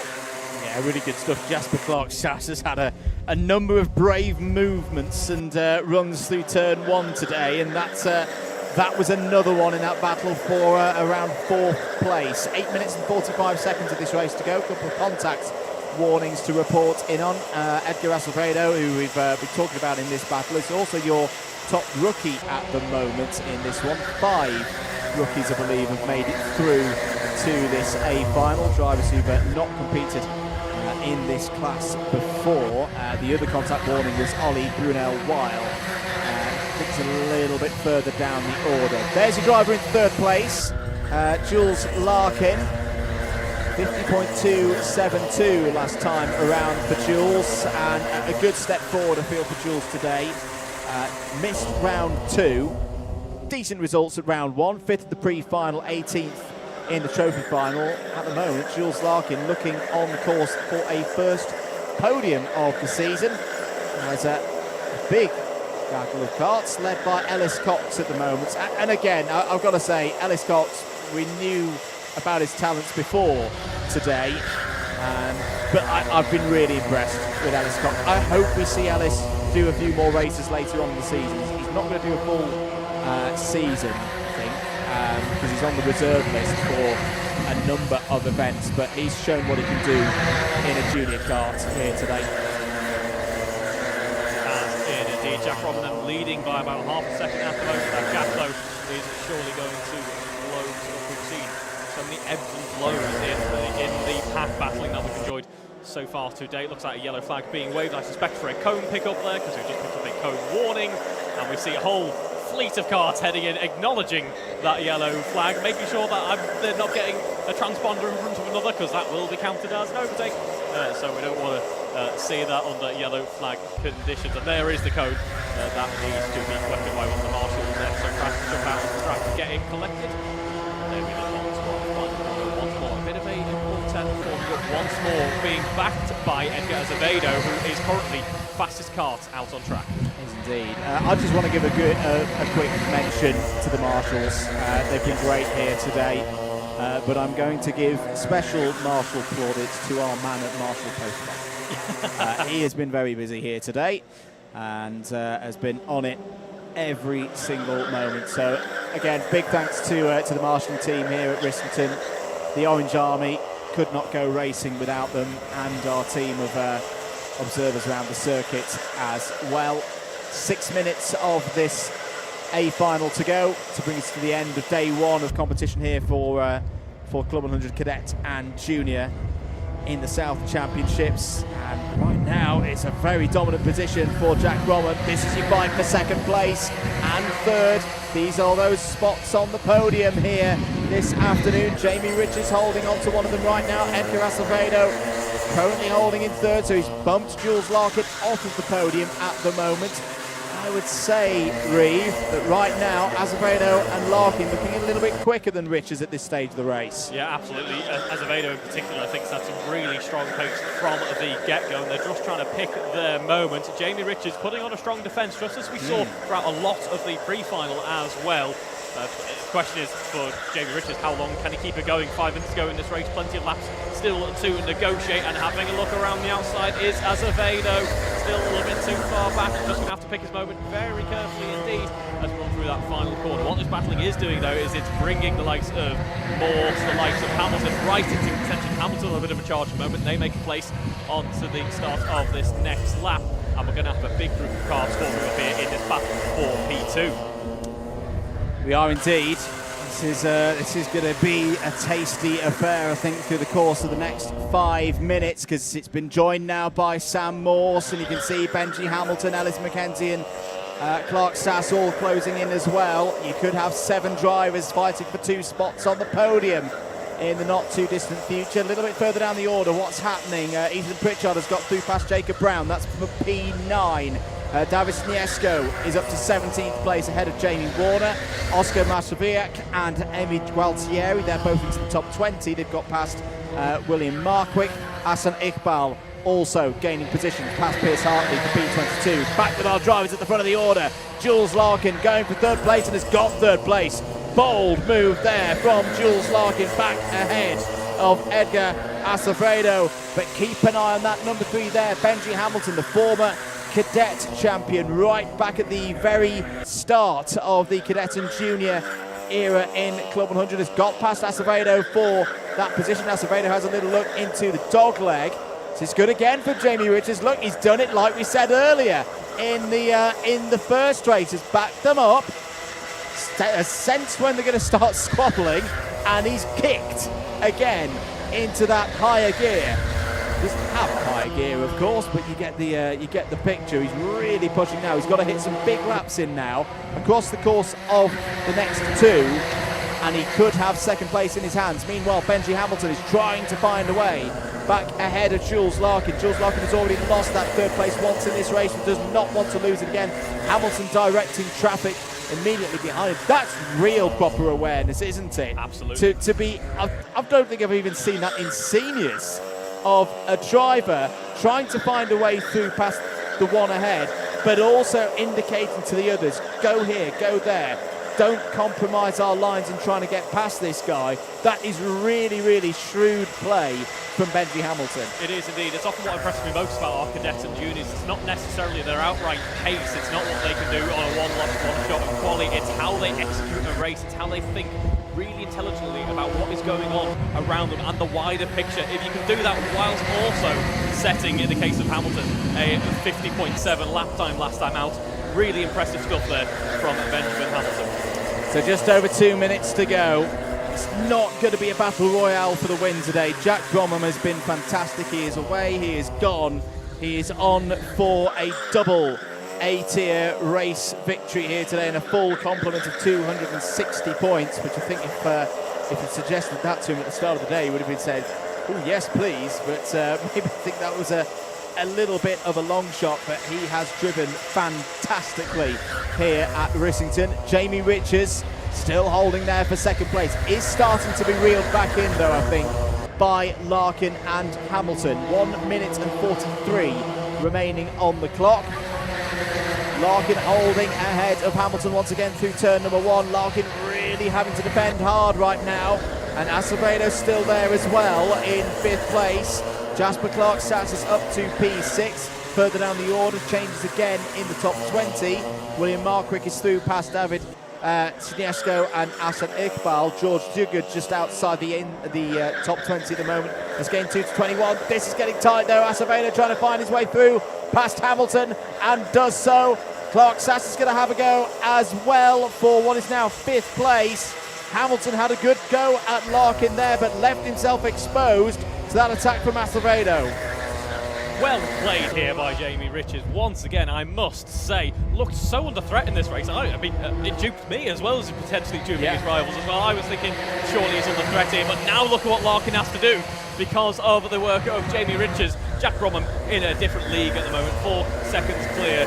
Richards looking pretty comfortable as well, and then we see over the shoulder look Jules Larkin as it's getting a bit too close to comfort, I think, for a few drivers in this pack, which occupies so much of our upper midfield now to run down towards the dogleg once more. Looking around the outside is Acevedo. Nothing he can do just yet. It all comes down to this run through the right-hander here. Bit of dodgems going on, and instead it is going to be Larkin who wins out. No change in order as we have just 10 seconds left on the clock in this race. We are going to get another lap in as Bromham is crossing the line. Now into the final couple of corners we go. Larkin still leads the pack. There's Richards just in front. Around the outside goes Acevedo though, trying to see if he can get the move to stick. But through goes Benjamin Hamilton, in fact, back up into 4th. Looking like he was going to lose it, but there we go. No, Benjamin runs into 4th. Good stuff there from Benji Hamilton. Got his elbows out and assured that he was going to be through into 4th place. I think Sam Morse has got past Acevedo as well. Is up into 5th place. Yes, Sam Morse is through with the red and yellow helmet there.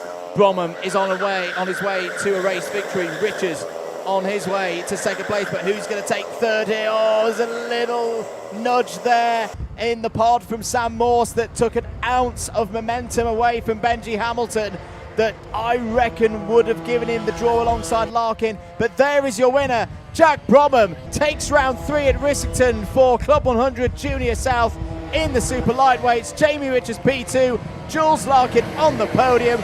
Great scrap for P4, Hamilton for Morse, Mackenzie Acevedo. But what a job by Jack Bromham. Does the double, a brilliant performance, has taken it to the rest of the order today. You wouldn't have guessed it from the results for Jack so far this season. Before today, his best result so far in this championship was a 12th at round 1, and he's gone and done the double, 2 P1s, 260 championship points. Fantastic from Bromham there. Another race finish to be in awe of. We had that in the cadets, but then you've got to give massive plaudits there to Bromham, as we say. Complete control, complete domination. One of the biggest gaps we've seen in the racing action this afternoon. He brings it home by, and hopefully for his sake in this championship, that gives him that extra boosting confidence to say, I can do this. And as he takes those 260 points away, he can go further into the series, whether it be in South or North or whatever venues he wants to compete at. He can take that in and hopefully get a few more strong results if you are in the Bromham camp. Well, there we go. That wraps us up for the end of the today. Have we got time? Should we try and fire it? We can scrap off live timing now. We can have a little look at the comments at the end. I'll give it a of go. the day. We'll give it a go. It might break everything here in the comments box, but hey ho. Oh, this is a strong we are start. back tomorrow, of course, for another round 3. The round 3 for the lightweights here at Rissington. If you can't be at the circuit, or you're not at the circuit, say you've been racing with us today and you're heading back home, you can watch every competitive moment from the timed qualifying through the 2 rounds of races live here on Alpha Live. Make sure that you have click the subscribe button and the notification bell as well, so you'll get a little bing when we go live.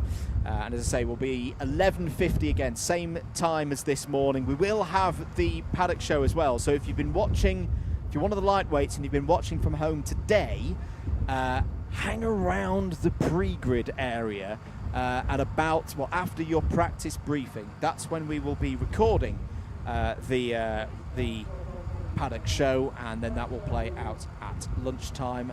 There's been lots of activity. Hello to Noah Rayfield, who's been very busy in the comments.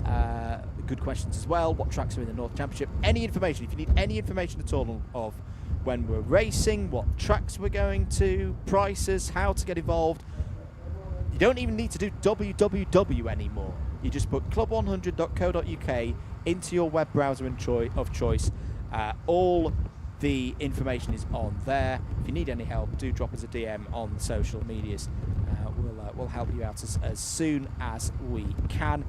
Hello to Alex, hello to everybody who's been in chat. Thank you for getting involved. If you've enjoyed the broadcast, do make sure that you give it a like and all of that business. Reeve, last thoughts for today before we check out? Yeah, fantastic job everyone. A thoroughly enjoyable day of racing at new venue here. Let's hope that we get the same from our lightweights tomorrow, so do stay tuned.